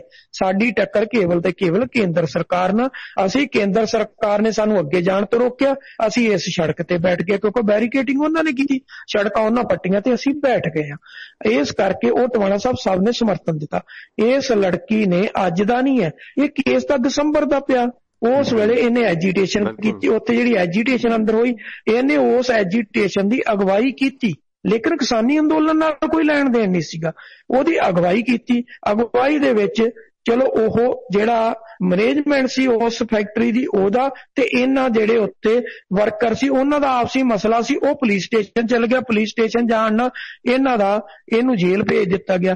ਹੁਣ ਟਵਾਣਾ ਸਾਹਿਬ ਉਹਨੂੰ ਕਿਸਾਨੀ ਅੰਦੋਲਨ ਬਣਾ ਦਿੱਤਾ ਗਿਆ। ਵੱਡੀ ਗੱਲ ਤੇ ਆ ਵੀ ਜਿਹੜਾ ਇੱਕ ਪਰਸਨਲ ਮਸਲਾ ਸੀ ਜਾਂ ਇੱਕ ਯੂਨੀਅਨ ਦਾ ਮਸਲਾ ਸੀ, ਇੱਕ ਅੰਡਰ ਫੈਕਟਰੀ ਦੇ ਨਾਲ ਮੈਨੇਜਮੈਂਟ ਨਾਲ, ਉਹਨੂੰ ਜਿਹੜਾ ਸੀਗਾ ਉਹਨੂੰ ਚੱਕ ਕੇ ਇਹਨਾਂ ਨੇ ਕਿਸਾਨ ਯੂਨੀਅਨ ਦਾ ਮਸਲਾ ਬਣਾਤਾ। ਪਰ ਕਿਸਾਨ ਫੇਰ ਵੀ ਯੂਨੀਅਨ ਵੱਲੋਂ ਇਹ ਆਇਆ ਕਿ ਅਸੀਂ ਇਹਨਾਂ ਦੀ ਫੇਵਰ 'ਚ ਖੜੇ ਹੋਵਾਂਗੇ। ਯਾਰ ਟਵਾਣਾ ਸਾਹਿਬ ਉਹ ਖੜੇ ਹੋਏ। ਹੁਣ ਜਿਹੜਾ ਇੱਕ ਕੇਸ ਦੇ ਵਿੱਚ ਉਹਦੀ ਜ਼ਮਾਨਤ ਹੋ ਗਈ ਆ, ਜਿਹੜਾ 307 ਵਾਲਾ ਕੇਸ ਆ ਟਵਾਣਾ ਸਾਹਿਬ, ਉਹ 'ਚ ਜ਼ਮਾਨਤ ਰਿਜੈਕਟ ਹੋ ਚੁੱਕੀ ਆ ਆਲਰੇਡੀ ਪਹਿਲਾਂ, ਠੀਕ ਹੈ। ਹੁਣ ਇੱਕ ਕੇਸ ਜਿਹੜਾ ਉਹਦੀ ਕੱਲ ਡੇਟ ਲੱਗੀ ਉਹ ਕੱਲ ਹੋ ਜਾਏਗੀ। ਹੁਣ ਜਿਹੜਾ 307 ਵਾਲਾ ਉਹ ਕੇਸ ਆ, ਉਹ ਇਰਾਦਾ ਕਤਲ ਦਾ ਕੇਸ ਆ, ਉਹਦੇ ਵਿੱਚ ਜ਼ਮਾਨਤ ਰਿਜੈਕਟ ਹੋਈ ਆ। ਉਹਦੇ ਵਿੱਚ ਹੁਣ ਕਿੱਦਣ ਦੁਬਾਰਾ ਜ਼ਮਾਨਤ ਲਾਈ ਜਾਂਦੀ ਆ ਉਹ ਜਿਹੜੇ ਸੰਬੰਧਿਤ ਵਕੀਲ ਆ ਉਹਨਾਂ ਨੇ ਦੇਖਣਾ। ਦਿੱਲੀ ਸਿੱਖ ਗੁਰਦੁਆਰਾ ਮੈਨੇਜਮੈਂਟ ਕਮੇਟੀ ਜਿਹੜੀ ਆ ਉਹ ਇਸ ਕੇਸ ਨੂੰ ਦੇਖ ਰਹੀ ਆ, ਠੀਕ ਹੈ। ਮਨਜਿੰਦਰ ਸਿੰਘ ਸਿਰਸਾ ਨੇ ਪੋਸਟ ਪਾਈ। ਉਹ ਵੱਖਰੀ ਗੱਲ ਆ ਕਿ ਇਹ ਜਿਹੜੇ ਲੋਕ ਨੇ ਇਹ ਆਪੋ ਆਪਣੀ ਜੋ ਇਹਨਾਂ ਨੂੰ ਕਿਤੇ ਮਿਲਦੀ ਫੱਟ ਦੇ ਕੇ ਆਪਣੀਆਂ ਸਾਈਡਾਂ ਤੇ ਮਿੰਟ 'ਚ ਪਾ ਦਿੰਦੇ ਆ ਕਿ ਕਿਉਂਕਿ ਇਹਨਾਂ ਨੂੰ ਕਿ ਵਿਦੇਸ਼ ਤੋਂ ਕੋਈ ਨਾ ਕੋਈ ਚੋਗਾ ਮਿਲੀ ਜਾਊਗਾ ਤੇ ਅਸੀਂ ਉਹ ਚੋਗਾ ਚੁਗੀ ਚੱਲਾਂਗੇ ਤੇ ਅਸੀਂ ਇਹ ਪੋਸਟਾਂ ਪਾ ਦਈਏ ਕਿ ਦੇਖੋ ਨੌਦੀਪ ਕੌਰ ਦੀ ਜ਼ਮਾਨਤ ਹੋ ਗਈ। ਸੁਰਿੰਦਰ ਭਾਈ ਜੀ, ਜਿੱਦਾਂ ਮਤਲਬ ਕਿ ਪੰਥਕ ਵਕੀਲ ਖੜੇ ਹੋ ਗਏ ਜਾਂ ਇਹਨਾਂ ਕਾਮਰੇਡ ਜਥੇਬੰਦੀਆਂ ਦੇ ਵਕੀਲ ਖੜੇ ਹੋਏ, ਉਸ ਤੋਂ ਪਹਿਲਾਂ ਹੀ ਉਹ ਲੜਕੀ ਨੇ ਕਹਿ ਦਿੱਤਾ ਕਿ ਜੀ ਸਾਡਾ ਆਲਰੇਡੀ ਵਕੀਲ ਹੈਗਾ, ਅਸੀਂ ਉਸ ਆਧਾਰ ਤੇ ਕਰਦੇ ਹਾਂ। ਹੁਣ ਸਿੰਘ ਸਭਾ ਹੈ ਜਾਂ ਅਖੰਡ ਕੀਰਤਨੀ ਕਿਹੜਾ ਜਥਾ ਮੈਨੂੰ ਕਲੀਅਰ ਨਹੀਂ ਹੈ, ਕਿਸੇ ਸਿੱਖ ਜਥੇਬੰਦੀ ਨੇ ਵੀ ਉਸ ਬੱਚੀ ਨੂੰ ਜਿਹੜੀ ਮਾਇਕ ਸਹਾਇਤਾ ਵੀ ਕੀਤੀ ਹੈ। ਬਹੁਤ ਸਾਰੇ ਲੋਕਾਂ ਨੇ ਨਿੱਜੀ ਤੌਰ ਤੇ ਵੀ ਕੀਤੀ ਹੈ ਜਿਨ੍ਹਾਂ ਦੀ ਇੱਛਾ ਸੀ। ਇੰਗਲੈਂਡ ਤੋਂ ਜਗਦੀਪ ਜੀ ਸਵਾਗਤ ਹੈ, ਤੁਸੀਂ ਓਨਰ ਹੋ। ਹੈਲੋ, ਸਤਿ ਸ਼੍ਰੀ ਅਕਾਲ ਭਾਜੀ। ਸਤਿ ਸ਼੍ਰੀ ਅਕਾਲ ਜੀ, ਕੌਣ ਬੋਲ ਰਹੇ ਹੋ, ਕਿੱਥੋਂ ਬੋਲ ਰਹੇ ਹੋ, ਕੀ ਕਹਿਣਾ ਚਾਹੁੰਦੇ ਹੋ? ਮੈਂ ਜਗਦੀਪ ਸਿੰਘ ਬੋਲਦਾ। ਸਿੱਧੂ ਭਾਜੀ ਸਤਿ ਸ਼੍ਰੀ ਅਕਾਲ ਜੀ। ਸੁਰਿੰਦਰ ਸਿੰਘ ਨੇ, ਸਿੱਧੂ ਨਹੀਂ ਹੈ, ਇਹ ਸਿਰਫ ਸਿੰਘ ਹੀ ਲਾਉਂਦੇ ਆਪਣੇ ਨਾਲ ਬਾਈ ਜੀ ਸੁਰਿੰਦਰ ਸਿੰਘ। ਹਾਂਜੀ ਹਾਂਜੀ ਜੀ ਹਾਂਜੀ। ਤੇ ਭਾਜੀ ਮੈਂ ਕਹਿਣਾ ਸੀ ਜਿੱਦਾਂ ਹੁਣ ਲੋਕੀ ਕਹਿੰਦੇ ਆ ਕਿ ਦੀਪ ਸਿੱਧੂ ਮਗਰ ਨੌਜਵਾਨੀ ਬੜੀ ਹੈ ਜੀ ਆ ਬਲਾ ਬਲਾ ਬਲਾ। ਹੁਣ ਜਿਹੜਾ ਜਗਰਾਉਂ 'ਚ ਇਕੱਠ ਹੋਇਆ ਉਹਦੇ ਵਿੱਚ ਸਾਰੇ ਬੁੜੇ ਬੁੜੇ ਹੀ ਕਿ ਜਵਾਨ ਵੀ ਹੈਗੇ ਸੀ ਉਹਦੇ ਵਿੱਚ। ਉਹ ਤਾਂ ਬਾਈ ਜੀ ਕੰਧ ਤੇ ਲਿਖਿਆ ਸੱਚ ਹੈ, ਸਭ ਨੂੰ ਪਤਾ ਹੈ। ਦੀਪ ਸਿੱਧੂ ਪਿੱਛੇ ਜਥੇਬੰਦੀਆਂ ਨਾਲ ਇੰਨੇ ਜਵਾਨ ਜਾਂ ਲੋਕ ਗੁੱਸੇ ਹੁੰਦੇ ਤੇ ਉੱਥੇ ਇੰਨਾ ਇਕੱਠ ਨਹੀਂ ਹੋਣਾ ਚਾਹੀਦਾ। ਨਹੀਂ ਹੋਣਾ ਸੀ, ਬਿਲਕੁਲ ਬਿਲਕੁਲ। ਇਹ ਤਾਂ ਵੀਰ ਹੈਗਾ ਸਾਰਾ ਕੁਛ ਹੈ ਫੇਸਬੁੱਕ ਤੇ ਅੱਗੇ ਲਿਖਦੇ ਰਹਿੰਦੇ ਬਸ ਕਿ ਉਹ ਫਲਾਣਾ ਬੰਦਾ ਫਲਾਣੇ ਨਾਲ ਗੁੱਸੇ ਆ, ਫਲਾਣਾ ਬੰਦਾ ਫਲਾਣੇ ਨਾਲ ਗੁੱਸੇ ਆ। ਬਾਹਰਲਾ ਇਹਨਾਂ ਨੂੰ ਥੋੜੀ ਵੀ ਮਾਰ ਸਕਦਾ, ਆਪਣੇ ਬੰਦੇ ਆਪਣੇ ਆਪ ਨੂੰ ਮਾਰਦੇ ਆ। ਜਿਹੜੀ ਤੁਸੀਂ ਗੱਲਾਂ ਕਰਦੇ ਅੱਜ ਲੋਕਾਂ ਨੂੰ ਭਾਵੇਂ ਬੇਸ਼ੱਕ ਦੀ ਨਾ ਸਮਝ ਆਉਣ, ਜਦੋਂ ਤੁਸੀਂ ਆਮ ਆਦਮੀ ਪਾਰਟੀ ਬਾਰੇ ਗੱਲਾਂ ਕਰਦੇ ਸੀ ਨਾ, ਮੈਂ ਕਦੇ ਲਿਖਿਆ ਨਹੀਂ ਤੁਹਾਡੇ ਬਰਖਲਾਫ, ਪਰ ਮੈਨੂੰ ਵੀ ਕਦੇ ਕਦੇ ਲੱਗਦਾ ਸੀ ਕਿ ਟਵਾਣਾ ਭਾਜੀ ਕਾਹਤੋਂ ਏਦਾਂ ਬੋਲਦੇ ਆ, ਕਾਹਤੋਂ ਏਦਾਂ ਬੋਲਦੇ ਆ। ਪਰ ਉਹ ਜਿਹੜੀਆਂ ਚੀਜ਼ਾਂ ਹੋਈਆਂ ਨਾ ਹੁਣ ਸਮਝ ਆਉਂਦੀਆਂ। ਜੋ ਤੁਸੀਂ ਕਹਿੰਦੇ ਸੀ ਉਹ ਸਭ ਕੁਝ ਸੱਚ ਹੋਇਆ। ਤੇ ਇਹ ਵੀ ਮੇਰੇ ਕੋਲ ਲਿਖ ਕੇ ਲਾ ਲਓ, ਅੱਜ ਤੋਂ ਸਾਲ ਬਾਅਦ ਜੋ ਤੁਸੀਂ ਦੀਪ ਸਿੱਧੂ ਬਾਰੇ ਜੋ ਤੁਸੀਂ ਗੱਲਾਂ ਕਰਦੇ ਪਏ ਨਾ, ਇਹ ਨਾ ਸੱਚ ਹੋਣੀ ਹੈ ਤਾਂ ਗੱਲ ਕਰਿਓ ਜੀ। ਥੈਂਕ ਯੂ ਬਾਈ ਜਗਦੀਪ। ਇਹ ਤਾਂ ਹੈ ਨਾ, ਸਮਝਦੇ ਨਹੀਂ ਲੋਕੀ। ਮਿਹਰਬਾਨੀ, ਥੈਂਕ ਯੂ। ਕਿਉਂਕਿ ਸੀਨਾ ਪਾੜ ਕੇ ਤਾਂ ਅਸੀਂ ਵਿਖਾ ਨਹੀਂ ਸਕਦੇ, ਨਾ ਕਿਸੇ ਨੂੰ ਯਕੀਨ ਆਉਣਾ। ਯਕੀਨ ਤਾਂ ਲੋਕਾਂ ਨੂੰ ਗੁਰੂ ਸਾਹਿਬਾਨ ਤੇ ਨਹੀਂ ਆਇਆ, ਮਾਫ ਕਰਨਾ। ਹੁਣ 9ਵੀਂ ਪਾਤਸ਼ਾਹੀ ਨੇ ਜੋ ਦਿੱਲੀ ਦੇ ਵਿੱਚ ਤਿਲਕ ਜੰਝੂ ਦੀ ਰਾਖੀ ਵਾਸਤੇ ਕੁਰਬਾਨੀ ਦਿੱਤੀ ਹੈ। ਹਰਸਿਮਰਤ ਕੌਰ ਬਾਦਲ ਨੇ ਤਾਂ ਉਹ ਮੀਨਾਕਸ਼ੀ ਲੇਖੀ ਦੀ ਕਲਾਸ ਲਾ ਹੀ ਦਿੱਤੀ ਸੀ ਕਿ ਤੁਹਾਡੇ ਜਨਊ ਵਾਸਤੇ ਕੁਰਬਾਨੀ ਦਿੱਤੀ ਹੈ। ਉਹ ਸ਼ੀਸ਼ਗੰਜ ਦੇ ਮੂਹਰੇ ਵੀ ਉਹ ਲੋਕ ਪ੍ਰਦਰਸ਼ਨ ਕਰਦੇ ਨੇ। ਕੀ ਤੁਸੀਂ ਕਿਸੇ ਨੂੰ ਸੈਟਿਸਫਾਈ ਕਰਾ ਸਕਦੇ ਹੋ? ਹੈ ਨਾ, ਜੇ ਗੁਰੂ ਸਾਹਿਬਾਨ ਸੈਟਿਸਫਾਈ ਨਹੀਂ ਕਰਾ ਸਕਦੇ, ਸਾਡੇ ਤੋਂ ਕਿਹਨਾਂ ਨੇ ਸੈਟਿਸਫਾਈ ਹੋਣਾ? ਤੇ ਰਹੀ ਗੱਲ ਆ ਜਿਹੜੀਆਂ ਧਮਕੀਆਂ ਨੇ ਨਾ, ਜਾਨੋਂ ਮਾਰ ਦਾਂਗੇ, ਫਲਾਹ ਕਰ ਦਾਂਗੇ, ਉਹ ਭਾਈ ਹੋਰ ਸੀਗੇ ਜਿਨ੍ਹਾਂ ਤੇ ਅਟੈਕ ਟੂ ਕਰਕੇ ਬਚ ਕੇ ਨਿਕਲ ਗਏ ਤੁਸੀਂ। ਅਸੀਂ ਆਪਣੇ ਆਪ ਜੋਗੇ ਹੈਗੇ ਹਾਂ, ਆਖਰੀ ਲੜਾਈ ਆਪਣੇ ਦਮ ਤੱਕ ਲੜਾਂਗੇ ਜਿੰਨੇ ਜੋਗੇ ਹੈਗੇ ਹਾਂ।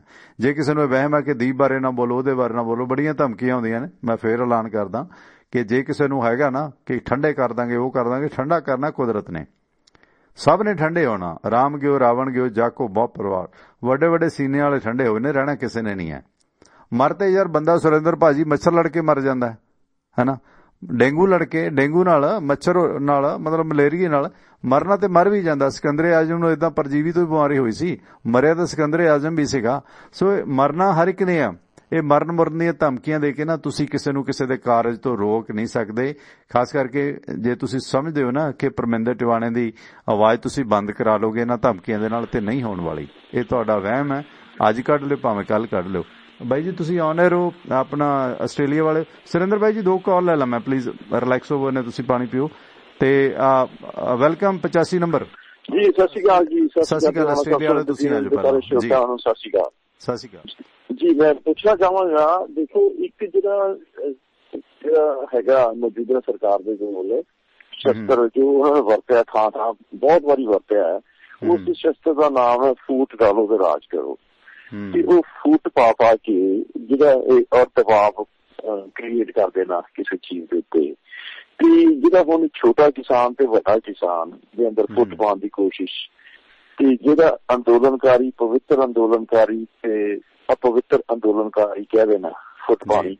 ਤਾਂ ਮੇਰਾ ਸਵਾਲ ਹੁਣ ਇਹ ਹੈਗਾ ਕਿ ਹੁਣ ਇਸ ਚੀਜ਼ ਨੂੰ ਅੰਦੋਲਨ ਦਾ ਕੋਈ ਸੋਲੂਸ਼ਨ ਲੱਭਣ ਵਾਸਤੇ ਕੋਈ ਕਿਸੇ ਕਿਸਮ ਦੇ ਜਿਹੜੇ ਨੇ ਪ੍ਰਯਤਨ ਕੀਤੇ ਨਹੀਂ ਜਾ ਰਹੇ, ਕੋਸ਼ਿਸ਼ਾਂ ਕੀਤੀਆਂ ਨਹੀਂ ਜਾ ਰਹੀਆਂ, ਬਲਕਿ ਉਸਨੂੰ ਫੇਲ ਕਰਨ ਦੀ ਕੋਸ਼ਿਸ਼ਾਂ ਬਹੁਤ ਹੋ ਚੁੱਕੀਆਂ ਨੇ, ਤੇ ਲੱਗਦਾ ਐਵੇਂ ਵੀ ਅੱਗੇ ਵੀ ਹੁੰਦੀਆਂ ਰਹਿਣਗੀਆਂ ਕਿਉਂਕਿ ਹੱਲ ਨਹੀਂ ਇਹਨੇ ਨਿਕਾਲਣਾ ਚਾਹੁੰਦੇ।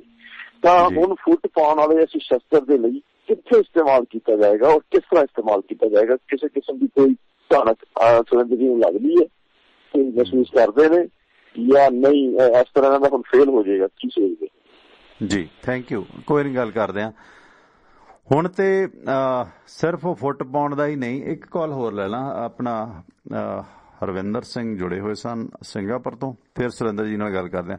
ਹਰਵਿੰਦਰ ਜੀ ਤੁਸੀਂ ਆਨ 에ਅਰ ਹੋ? ਹੈਲੋ। ਹਰਵਿੰਦਰ ਹੋਰਾਂ ਦੀ ਲਾਈਨ ਕੱਟ ਗਈ, ਚਲੋ ਬਾਅਦ ਚ ਕਰਦੇ ਹਾਂ। ਤੇ ਸੁਰਿੰਦਰ ਬਾਈ ਜੀ, ਜਿਸ ਤਰ੍ਹਾਂ ਬਾਈ ਜੀ ਬਨਵਾਇਤ ਹੋਰਾਂ ਦਾ ਫੋਨ ਆਇਆ ਕਿ ਕਿਸਾਨ ਅੰਦੋਲਨ ਦੇ ਵਿੱਚ ਫੁੱਟ ਪਾਉਣ ਦੇ ਲਈ ਕੋਈ ਹੋਰ ਜੁਗਾੜ ਹੈ, ਕਿਉਂਕਿ ਦੀਪ ਸਿੱਧੂ ਦੀ ਜਾਂ ਜਿਨ੍ਹਾਂ ਲੋਕਾਂ ਨੇ ਗਲਤੀ ਕੀਤੀ ਹੈ, ਜਿਵੇਂ ਪੰਧੇਰ ਯੂਨੀਅਨ ਵੱਖਰੀ ਬੈਠੀ ਹੈ, ਜਿਵੇਂ ਪਹਿਲਾਂ ਇੱਕ ਨਿੱਕੀ ਜੀ ਕੋਸ਼ਿਸ਼ ਦੇ ਨਾਲ ਹੀ ਨਿਸ਼ਾਨ ਸਾਹਿਬ ਤੇ ਝੰਡਾ ਝੁਲਾਉਣ ਦੇ ਨਾਲ ਜਿਹੜੀ ਕੀਤੀ ਕਰਾਈ ਹੈ, ਜਿਹੜੀ ਉਹਨੂੰ ਬਹੁਤ ਡੈਂਟ ਪਾ ਦਿੱਤਾ ਇਹਨਾਂ ਲੋਕਾਂ ਨੇ। ਕਿਸਾਨ ਫਿਰ ਉੱਭਰ ਗਏ ਨੇ, ਉਸ ਹੀ ਜਗ੍ਹਾ ਤੇ ਕਿਸਾਨ ਆ ਗਏ ਨੇ ਕਿ ਫਿਰ ਵੀ ਕੋਈ ਏਦਾਂ ਦਾ ਫੁੱਟ ਪਾ ਕੇ ਲੜਾ ਕੇ, ਹੁਣ ਜਿਵੇਂ ਪਰਵਾਨਾ ਹੋਰੀ ਜਾਂ ਬਿਆਨ ਦੇ ਰਹੇ ਨੇ, ਕੱਲ ਨੂੰ ਆਪਸ 'ਚ ਲੜ ਪਏ। ਇਹਨਾਂ ਨੂੰ ਜਿਵੇਂ ਕਮੇਟੀਆਂ ਦੇ ਵਿੱਚ ਲੜਾਈ ਹੁੰਦੀ ਹੈ ਤਾਂ ਇਹਨਾਂ ਨੂੰ ਠੰਡੇ ਕਰਨ ਵਾਸਤੇ ਪੁਲਿਸ ਨੂੰ ਵੜਨਾ ਪੈਂਦਾ ਗੁਰਦੁਆਰਿਆਂ 'ਚ ਜਦੋਂ ਲੜਾਈ ਹੁੰਦੀ ਹੈ। ਕਿ ਏਦਾਂ ਕੀ ਫੁੱਟ ਪੈ ਸਕੇਗੀ? ਇਹਦੇ ਬਾਰੇ ਸੁਰਿੰਦਰ ਸਿੰਘ ਜੀ ਨੂੰ ਪੁੱਛਦੇ ਹਾਂ। ਪਹਿਲਾਂ ਹਰਵਿੰਦਰ ਜੀ ਤੁਸੀਂ ਆਨ 에ਅਰ ਹੋ ਸਿੰਗਾਪੁਰ ਤੋਂ। ਸਤਿ ਸ਼੍ਰੀ ਅਕਾਲ ਹਰਵਿੰਦਰ ਜੀ। ਸਤਿ ਸ਼੍ਰੀ ਅਕਾਲ ਬਾਈ ਜੀ, ਆਨ 에ਅਰ ਹੋ ਤੁਸੀਂ। ਹਾਂਜੀ, ਮੈਂ ਇਹ ਗੱਲ ਕਰਨਾ ਚਾਹੁੰਦਾ ਮਮਤਾ ਬੈਨਰਜੀ ਬਾਰੇ, ਜਿਹੜੀ ਉਹ ਬੀਬੀ ਗੜਸ ਰੱਖਦੀ ਹੈ ਨਾ। ਹਾਂ, ਜਿਹੜੇ ਹਿਸਾਬ ਨਾਲ ਉਹ ਇੰਟਰਵਿਊ ਮੈਂ ਅੱਜ ਦੇਖੀ ਉਹਨਾਂ ਦੀ, ਮੈਨੂੰ ਲੱਗਦਾ ਜੀ ਕੋਈ ਹੋਰ ਮੁੱਖ ਮੰਤਰੀ ਏਦਾਂ ਦੀ ਗੜਸ ਰੱਖਦਾ ਹੋਵੇ। ਜੀ ਕੋਈ ਨਹੀਂ, ਹਾਂ ਬਹੁਤ ਵੱਡਾ ਉਹ ਇਹਨਾਂ ਨੂੰ ਝਟਕਾ ਦੇ ਰਹੀ ਹੈ। ਦੇਖੋ ਬਿਹਾਰ 'ਚ ਵੀ ਜਾਂ ਹੋਰ ਥਾਂ ਇਹਨਾਂ ਨੇ ਕੀਤਾ। ਆਪਾਂ ਕੋਈ ਨਹੀਂ ਮਮਤਾ ਬੈਨਰਜੀ ਦੇ ਬੰਗਾਲ ਰਾਜ ਤੇ ਵੀ ਗੱਲ ਕਰਾਂਗੇ, ਸੁਰਿੰਦਰ ਜੀ ਬੰਗਾਲ ਤੇ ਵੀ ਗੱਲ ਕਰਨੀ ਹੈ ਆਪਾਂ ਆਖਰ ਦੇ ਵਿੱਚ, ਤੇ ਹੋਰ ਵੀ 1-2 ਖਬਰਾਂ ਲੈਣੀਆਂ ਸਾਰਿਆਂ ਤੇ, ਮਤਲਬ ਸਟੈਪ ਬਾਈ ਸਟੈਪ ਆਪਾਂ ਆਪਣੇ ਵਿਊਜ਼ ਦੇਣੇ ਨੇ, ਕਿਉਂਕਿ ਨਿਊਜ਼ ਤੁਹਾਡੇ ਕੋਲ ਆਈ ਜਾਂਦੀ ਹੈ। ਵਿਊਜ਼ ਕੀ ਨੇ ਉਹਦੇ ਪਿਛਲੇ ਅਗਲੀ ਕਹਾਣੀ। ਜਿਸ ਤਰ੍ਹਾਂ ਬਨਵੈਤ ਬਾਈ ਜੀ ਗੱਲ ਕਰਕੇ ਗਏ ਨੇ ਹਰਵਿੰਦਰ ਤੋਂ ਪਹਿਲਾਂ, ਉਹਨਾਂ ਦਾ ਜਿਹੜਾ ਸਵਾਲ ਸੀਗਾ ਕਿ ਕਿਸਾਨ ਅੰਦੋਲਨ ਫਿਰ ਮਜ਼ਬੂਤ ਹੋ ਗਿਆ, ਇਸ ਨੂੰ ਦੁਬਾਰਾ ਖਤਮ ਕਰਨ ਦੇ ਲਈ ਕੋਈ ਇਸ ਤਰ੍ਹਾਂ ਦੀ ਥ੍ਰੈਟ, ਜਿਵੇਂ ਰਾਜੇਵਾਲ ਨੂੰ ਗਾਲੀ ਗਲੋਚ ਕੀਤਾ ਜਾ ਰਿਹਾ ਜਾਂ ਰਾਜੇਵਾਲ ਨੂੰ ਜਾਨੋਂ ਮਾਰਨ ਦੀਆਂ ਧਮਕੀਆਂ ਨੇ ਤਾਂ ਹੀ ਉਸਨੂੰ ਸਟੇਟ ਸੁਰੱਖਿਆ ਦਿੱਤੀ ਜਾ ਰਹੀ ਹੈ, ਕੀ ਕਿਸਾਨਾਂ ਦੇ ਉੱਤੇ ਕੋਈ ਇਸ ਤਰ੍ਹਾਂ ਦਾ ਅਟੈਕ ਜਾਂ ਕਿਸਾਨ ਆਗੂਆਂ ਉੱਤੇ ਕੋਈ ਇਸ ਤਰ੍ਹਾਂ ਦੀ ਥ੍ਰੈਟ ਹੈਗੀ ਹੈ, ਜਾਂ ਇਹ ਡਰਾਮਾ ਆ, ਜਾਂ ਫੁੱਟ ਪਾਈ ਜਾ ਸਕਦੀ ਹੈ ਦੁਬਾਰਾ? ਇਹਨਾਂ ਦੋਨਾਂ ਵਿਸ਼ਿਆਂ ਤੇ ਗੱਲ ਕਰੀਏ ਪਲੀਜ਼, ਕੰਟੀਨਿਊ। ਟਵਾਣਾ ਸਾਹਿਬ, ਜਿੱਥੋਂ ਤੱਕ ਕਿਸਾਨ ਆਗੂਆਂ ਨੂੰ ਥ੍ਰੈਟ ਦਾ, ਦੇਖੋ ਇਹ ਇਨਪੁਟ ਇੰਟੈਲੀਜੈਂਸ ਨੂੰ ਮਿਲ ਚੁੱਕੇ ਨੇ, ਠੀਕ ਹੈ। ਇਸੇ ਕਰਕੇ ਹੀ ਪਹਿਲਾਂ, ਕਿਉਂਕਿ ਉਹ ਦਿੱਲੀ ਬੈਠੇ ਨੇ, ਜਿਹੜੇ ਏਰੀਏ 'ਚ ਬੈਠੇ ਨੇ ਉਹ ਹਰਿਆਣਾ ਪੁਲਿਸ ਨੇ ਜਿਹੜਾ ਤਕਰੀਬਨ DGP ਹਰਿਆਣਾ ਵੱਲੋਂ ਕਿਸਾਨ ਆਗੂਆਂ ਨਾਲ ਸੰਪਰਕ ਕੀਤਾ ਗਿਆ ਕਿ ਤੁਹਾਨੂੰ ਅਸੀਂ ਸਿਕਿਉਰਿਟੀ ਪ੍ਰੋਵਾਈਡ ਕਰ ਦਿੰਦੇ, ਪਰ ਉਹਨਾਂ ਨੇ ਸਿਕਿਉਰਿਟੀ ਲੈਣ ਤੋਂ ਇਨਕਾਰ ਕਰ ਦਿੱਤਾ। ਜਿਹੜੀ ਕੱਲ ਜਗਰਾਉਂ ਦੇ ਵਿੱਚ ਮਹਾਰੈਲੀ ਕੀਤੀ ਗਈ ਸੀ ਸੰਯੁਕਤ ਮੋਰਚੇ ਵੱਲੋਂ, ਉੱਥੇ ਵੀ ਜਿਸ ਤਰੀਕੇ ਦੇ ਨਾਲ ਬੰਦੋਬਸਤ ਪੰਜਾਬ ਸਰਕਾਰ ਵੱਲੋਂ ਕੀਤੇ ਹੋਏ ਸੀ, ਜਿਸ ਤਰੀਕੇ ਨਾਲ ਪੰਜਾਬ ਪੁਲਿਸ ਲਾਈ ਹੋਈ ਸੀਗੀ, ਮਤਲਬ ਆਮ ਲੋਕਾਂ ਨੂੰ ਵੀ ਉਹਦੇ 'ਚ ਕਠਿਨਾਈ ਆਈ ਸਾਹਮਣੇ। ਲੇਕਿਨ ਜਿੱਦਾਂ ਉੱਥੋਂ ਉਹਨਾਂ ਨੂੰ ਕੱਢਿਆ ਗਿਆ, ਪੂਰੀ ਸਿਕਿਉਰਿਟੀ 'ਚ ਕੱਢਿਆ ਗਿਆ। ਪੰਜਾਬ ਸਰਕਾਰ ਨੇ ਵੀ ਉਹਨਾਂ ਨੂੰ ਕਿਹਾ ਕਿ ਤੁਸੀਂ ਸਿਕਿਉਰਿਟੀ ਲੈ ਲਓ, ਲੇਕਿਨ ਕਿਸਾਨ ਆਗੂ ਨੇ ਸਿਕਿਉਰਿਟੀ ਲੈਣ ਤੋਂ ਮਨਾ ਕਰ ਦਿੱਤਾ। ਉਹਦਾ ਟਮਾਣਾ ਸਭ ਕੁਝ ਕਾਰਨ ਵੀ ਨੇ। ਤੁਹਾਡੀ ਗੱਲ ਬਿਲਕੁਲ ਠੀਕ ਹੈ, ਕਿਉਂਕਿ ਏਜੰਸੀਆਂ ਸੈਂਟਰ ਦੀਆਂ ਵੀ ਨੇ, ਏਜੰਸੀਆਂ ਪੰਜਾਬ ਸਰਕਾਰਾਂ ਦੀਆਂ ਵੀ ਨੇ, ਏਜੰਸੀਆਂ ਪੋਲੀਟੀਕਲ ਪਾਰਟੀਆਂ ਦੀ ਵੀ ਨੇ।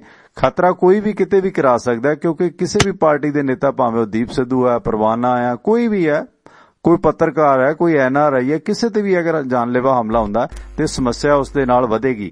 ਆਪਣੇ ਨਾਲ ਇਸ ਵਕਤ ਸੁਰਿੰਦਰ ਬਾਈ ਜੀ ਜੋਰਾ ਸਿੰਘ ਸਿੱਧੂ ਜੁੜੇ ਨੇ ਦੋਦਰ ਵਾਲੇ।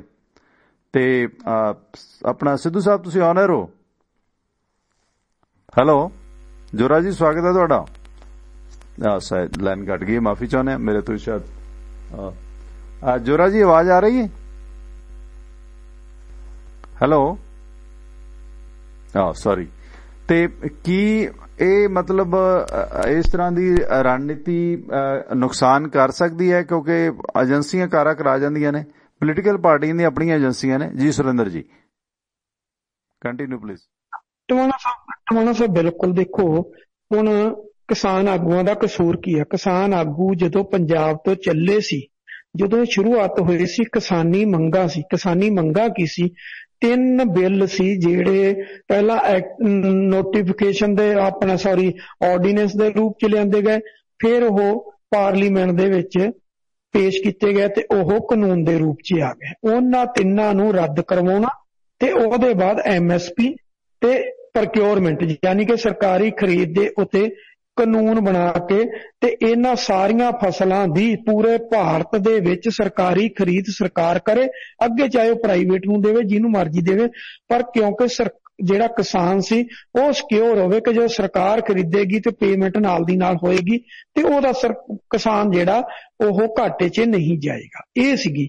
ਹੁਣ ਟਵਾਣਾ ਸਾਹਿਬ ਇਹਦੇ ਵਿੱਚ ਬਾਅਦ ਦੇ ਵਿੱਚ ਇੰਨਾ ਕੁਛ ਰਲ ਗੱਡ ਕਰ ਦਿੱਤਾ ਗਿਆ, ਇਹਨੂੰ ਕੀ ਕਹਿੰਦੇ ਹੁੰਦੇ ਆ, ਉਹਦਾ ਬਣਾ ਦਿੱਤਾ ਗਿਆ, ਇਹਨੂੰ ਵੱਧ ਅਧਿਕਾਰਾਂ ਦੇ ਮਸਲੇ 'ਚ ਲੈ ਆਂਦਾ ਗਿਆ, ਇਹਨੂੰ ਖੁਦ ਮੁਖਤਿਆਰੀ ਦਾ ਮਸਲੇ 'ਚ ਲੈ ਆਂਦਾ ਰਿਹਾ। ਇਹਦੇ 'ਚ ਕਈ ਕੁਛ ਰੋੜਿਆ ਗਿਆ। ਸਰਕਾਰਾਂ ਨੇ ਅਟੈਕ ਕਰਨੇ ਸੀ, ਜਿਹੜਾ ਬੰਦਿਆਂ ਦਾ ਇਸ ਕਿਸਾਨੀ ਅੰਦੋਲਨ ਨਾਲ ਕੋਈ ਲੈਣ ਦੇਣ ਨਹੀਂ ਸੀ ਉਹ ਵੀ ਇਹਦੇ 'ਚ ਘੁਸੇ, ਪਰ ਕਿਸਾਨਾਂ ਨੇ ਉਹਨੂੰ ਵੜਨ ਨਹੀਂ ਦਿੱਤਾ।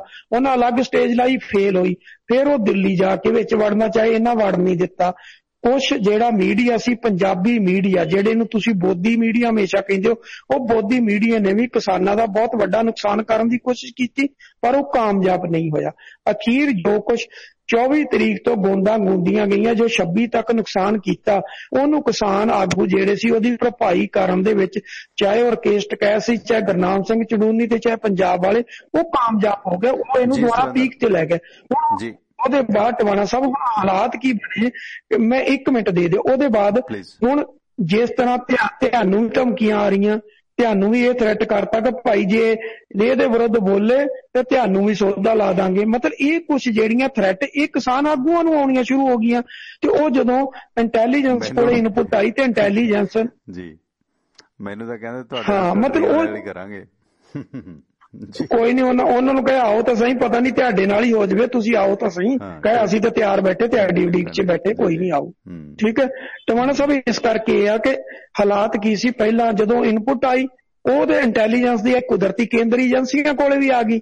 ਹੁਣ ਗੱਲ ਤੇ ਜਦੋਂ ਕੇਂਦਰੀ ਏਜੰਸੀਆਂ ਕੋਲੇ ਆ ਗਈ ਤੇ ਹਰਿਆਣਾ ਸਰਕਾਰ ਨੇ ਉਹਨਾਂ ਨੂੰ ਸਿਕਿਉਰਿਟੀ ਪ੍ਰੋਵਾਈਡ ਕਰਨ ਦਾ ਕਿਹਾ, ਉਹਨਾਂ ਨੇ ਕਿਸਾਨ ਆਗੂਆਂ ਨੇ ਇਨਕਾਰ ਕਰਤਾ। ਪਰ ਕੱਲ ਵਾਲਾ ਜਿਹੜਾ ਜਿਸ ਤਰੀਕੇ ਦੇ ਨਾਲ ਸਿਕਿਉਰਿਟੀ ਦੇ ਪੁਖਤਾ ਇੰਤਜ਼ਾਮ ਜਗਰਾਉਂ 'ਚ ਸੀ, ਉੱਥੋਂ ਸਪਸ਼ਟ ਹੋ ਗਿਆ ਸੀ ਕਿ ਬਹੁਤ ਸੀਰੀਅਸ ਮੋੜ ਤੇ ਇਸ ਵਕਤ ਪੰਜਾਬ ਜਿਹੜਾ ਉਹ ਖੜਾ ਹੋ ਗਿਆ ਕਿ ਕਿਸੇ ਵੀ ਕਿਸਾਨ ਆਗੂ ਦਾ ਕੋਈ ਵੀ ਨੁਕਸਾਨ ਜਿਹੜਾ ਹੋ ਸਕਦਾ। ਉਹਦੇ ਤੇ ਆ ਕੇ ਪੰਜਾਬ ਸਰਕਾਰ ਨੇ ਸਿਕਿਉਰਿਟੀ ਦੇਣ ਲਈ ਕਿਹਾ, ਉਹਨਾਂ ਨੇ ਫੇਰ ਇਨਕਾਰ ਕਰਤਾ। ਹੁਣ ਟਵਾਣਾ ਸਾਹਿਬ ਗੱਲ ਤੇ ਆ, ਜਿਹੜੇ ਥ੍ਰੈਟ ਕਰ ਰਹੇ ਨੇ ਉਹ ਘੁੰਮ ਵੀ ਰਹੇ ਨੇ, ਉਹ ਸਟੇਜਾਂ ਤੇ ਵੀ ਬੋਲ ਰਹੇ ਆ, ਉਹ ਸਟੇਟ 'ਚ ਵੀ ਘੁੰਮ ਰਹੇ, ਉਹ ਹਰਿਆਣੇ 'ਚ ਵੀ ਘੁੰਮ ਰਹੇ, ਦਿੱਲੀ 'ਚ ਘੁੰਮ ਰਹੇ, ਫਿਰ ਭਾਈ ਉਹਨਾਂ ਨੂੰ ਪਕੜਦੇ ਕਿਉਂ ਨਹੀਂ? ਸਵਾਲ ਤੇ ਇਹ ਹੈ ਵੱਡਾ। ਕਿਸਾਨ ਆਗੂਆਂ ਨੂੰ ਕਹਿੰਦੇ ਸਿਕਿਉਰਿਟੀ ਲੈ ਲਓ, ਕਿਸਾਨ ਆਗੂਆਂ ਨੂੰ ਤੇ ਉਹ ਲੋਕ ਪਹਿਲਾਂ ਬਦਨਾਮ ਕਰਦੇ ਆ ਕਿ BJP ਨਾਲ ਰਲ ਗਏ ਆ। ਠੀਕ ਹੈ, ਇਹ ਅੰਦਰ ਖਾਤੇ ਸਮਝੌਤਾ ਕਰ ਆਏ ਆ ਜੀ, ਅਸੀਂ ਠੀਕ ਆ ਜੀ, ਅਸੀਂ ਕਾਨੂੰਨ ਵਾਪਸ ਨਹੀਂ ਲੈਂਦੇ, ਇਹ 'ਚ ਸੋਧਾਂ ਕਰ ਦੋ, ਇਹਨਾਂ ਦਾ ਜੀ ਸਮਝੌਤਾ ਹੋ ਗਿਆ, ਵੇਖ ਗਏ ਨੇ, ਇਹਨਾਂ ਨੇ ਅੰਦੋਲਨ ਖਤਮ ਕਰਤਾ, ਜੇ ਉਹ ਜੋ ਭਕਾਈ ਮਾਰੀ ਜਾਂਦੀ ਆ ਉਹ ਮਾਰੀ ਜਾ ਰਹੇ ਨੇ। ਟਿਵਾਣਾ ਸਾਹਿਬ ਗੱਲ ਤਾਂ ਇਹ ਹੈ ਕਿ ਏਜੰਸੀਆਂ ਹੀ ਬਹੁਤ, ਏਜੰਸੀਆਂ ਦੇ ਹੱਥ ਠੋਕ ਕੇ ਜਿਹੜੇ ਆ ਉਹ ਏਜੰਸੀਆਂ ਦੇ ਢਾਏ ਤੇ ਚੜ ਕੇ ਸਾਰਾ ਕੁਝ ਕਰ ਰਹੇ ਆ ਕਿ ਅੰਦੋਲਨ ਜਿਹੜਾ ਉਹਨੂੰ ਕਿਸ ਤਰ੍ਹਾਂ ਖਿਲਾਰਨਾ, ਇਹਦੇ ਲਈ ਸਾਰੀ ਗਿਉਂਦ ਜਿਹੜੀ ਆ ਉਹ ਗੁੰਦੀ ਜਾ ਰਹੀ ਹੈ।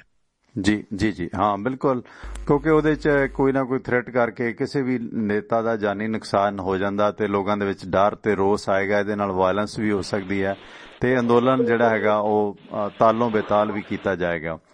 ਜੋਰਾ ਸਿੰਘ ਦੋਦਰ, ਸਵਾਗਤ ਹੈ ਤੁਹਾਡਾ ਬਾਈ ਜੀ, ਕਿੱਦਾਂ ਚੱਲ ਰਿਹਾ ਅੰਦੋਲਨ? ਹਾਂਜੀ ਗੋਡਾ ਜੀ ਗੋਡਾ, ਸਤਿ ਸ਼੍ਰੀ ਅਕਾਲ। ਸਤਿ ਸ਼੍ਰੀ ਅਕਾਲ। ਹਾਂਜੀ ਬਾਈ ਜੀ, ਮੈਂ ਉਹ ਕਹਿੰਦਾ ਸੀ, ਮੈਂ ਕਹਿੰਦਾ ਵੀ ਚਲੋ ਆਪਣਾ ਪਹਿਲੀ ਗੱਲ ਤਾਂ ਜਿੰਨਾ ਅੰਦੋਲਨ ਚੱਲਦਾ ਉਹ 'ਚ ਕੋਈ ਦੁਸ਼ਮਣ ਹੈ ਹੀ ਨਹੀਂ ਗਾ ਆਪਣਾ, ਜਾਂ ਜਥੇਬੰਦੀਆਂ ਜਾਂ ਸਾਡੇ ਭਰਾ ਦੀ ਜਾਂ ਦੂਜਾ ਲੱਖਾਂ, ਹਨਾ। ਅਸੀਂ ਨਹੀਂ ਕਹਿੰਦੇ ਵੀ ਸਾਡਾ ਕੋਈ ਦੁਸ਼ਮਣ ਆ, ਪਰ ਅਸੀਂ ਇੰਨੀ ਕੁ ਗੱਲ ਜ਼ਰੂਰ ਕਰਦੇ ਹਾਂ ਵੀ ਜਿਹੜਾ ਬੰਦਾ ਜਿਹੜਾ ਕੰਮ ਕਰਨ ਲੱਗਾ ਉਹਦਾ ਰਿਜ਼ਲਟ ਸਹੀ ਨਹੀਂ ਆਉਂਦਾ, ਉਹਦੇ ਬਾਰੇ ਤਾਂ ਆਪਾਂ ਕੁਛ ਮਤਲਬ ਸੋਚਣਾ ਹੀ ਆ, ਹਨਾ, ਕੁਛ ਵੀ ਆ। ਫਿਰ ਚਲੋ ਕਾਮਰੇਟ ਆ, ਸਾਰਾ ਕੁਛ ਵਧੀਆ, ਮੈਂ ਕਹਿੰਦਾ ਤੁਸੀਂ ਕਾਮਰੇਟ ਕਹੋ, ਠੋਕ ਕੇ ਕੋਈ ਚੱਕਰ ਨਹੀਂ ਗਾ, ਹਨਾ। ਕਾਮਰੇਟਾਂ ਦੀ ਵੀ ਨਹੀਂ ਮੈਂ ਗੱਲ ਤੇ ਗੁੱਸਾ ਕਰਦਾ। ਕਾਮਰੇਟਾਂ ਦੇ ਵਿੱਚ ਇੱਕ ਗੁਣ ਹੈਗਾ, ਉਹਨਾਂ ਨੇ ਡੇਰਾਵਾਦ ਨੂੰ ਜਨਮ ਨਹੀਂ ਦਿੱਤਾ, ਜਿਹੜੇ ਡੇਰਾਵਾਦ ਨੂੰ ਤੁਸੀਂ ਪਿੱਟ ਮਰ ਗਏ, ਠੀਕ ਆ। ਇੱਕ ਤਾਂ ਉਹਨਾਂ ਦੇ ਵਿੱਚ ਇਹ ਗੁਣ ਆ ਪੂਰਾ ਸਿਰੇ ਦਾ, ਜਮਾ ਉਂਗਲ ਨਹੀਂ ਕਰ ਸਕਦੇ ਤੁਸੀਂ ਉਹਨਾਂ ਨੂੰ।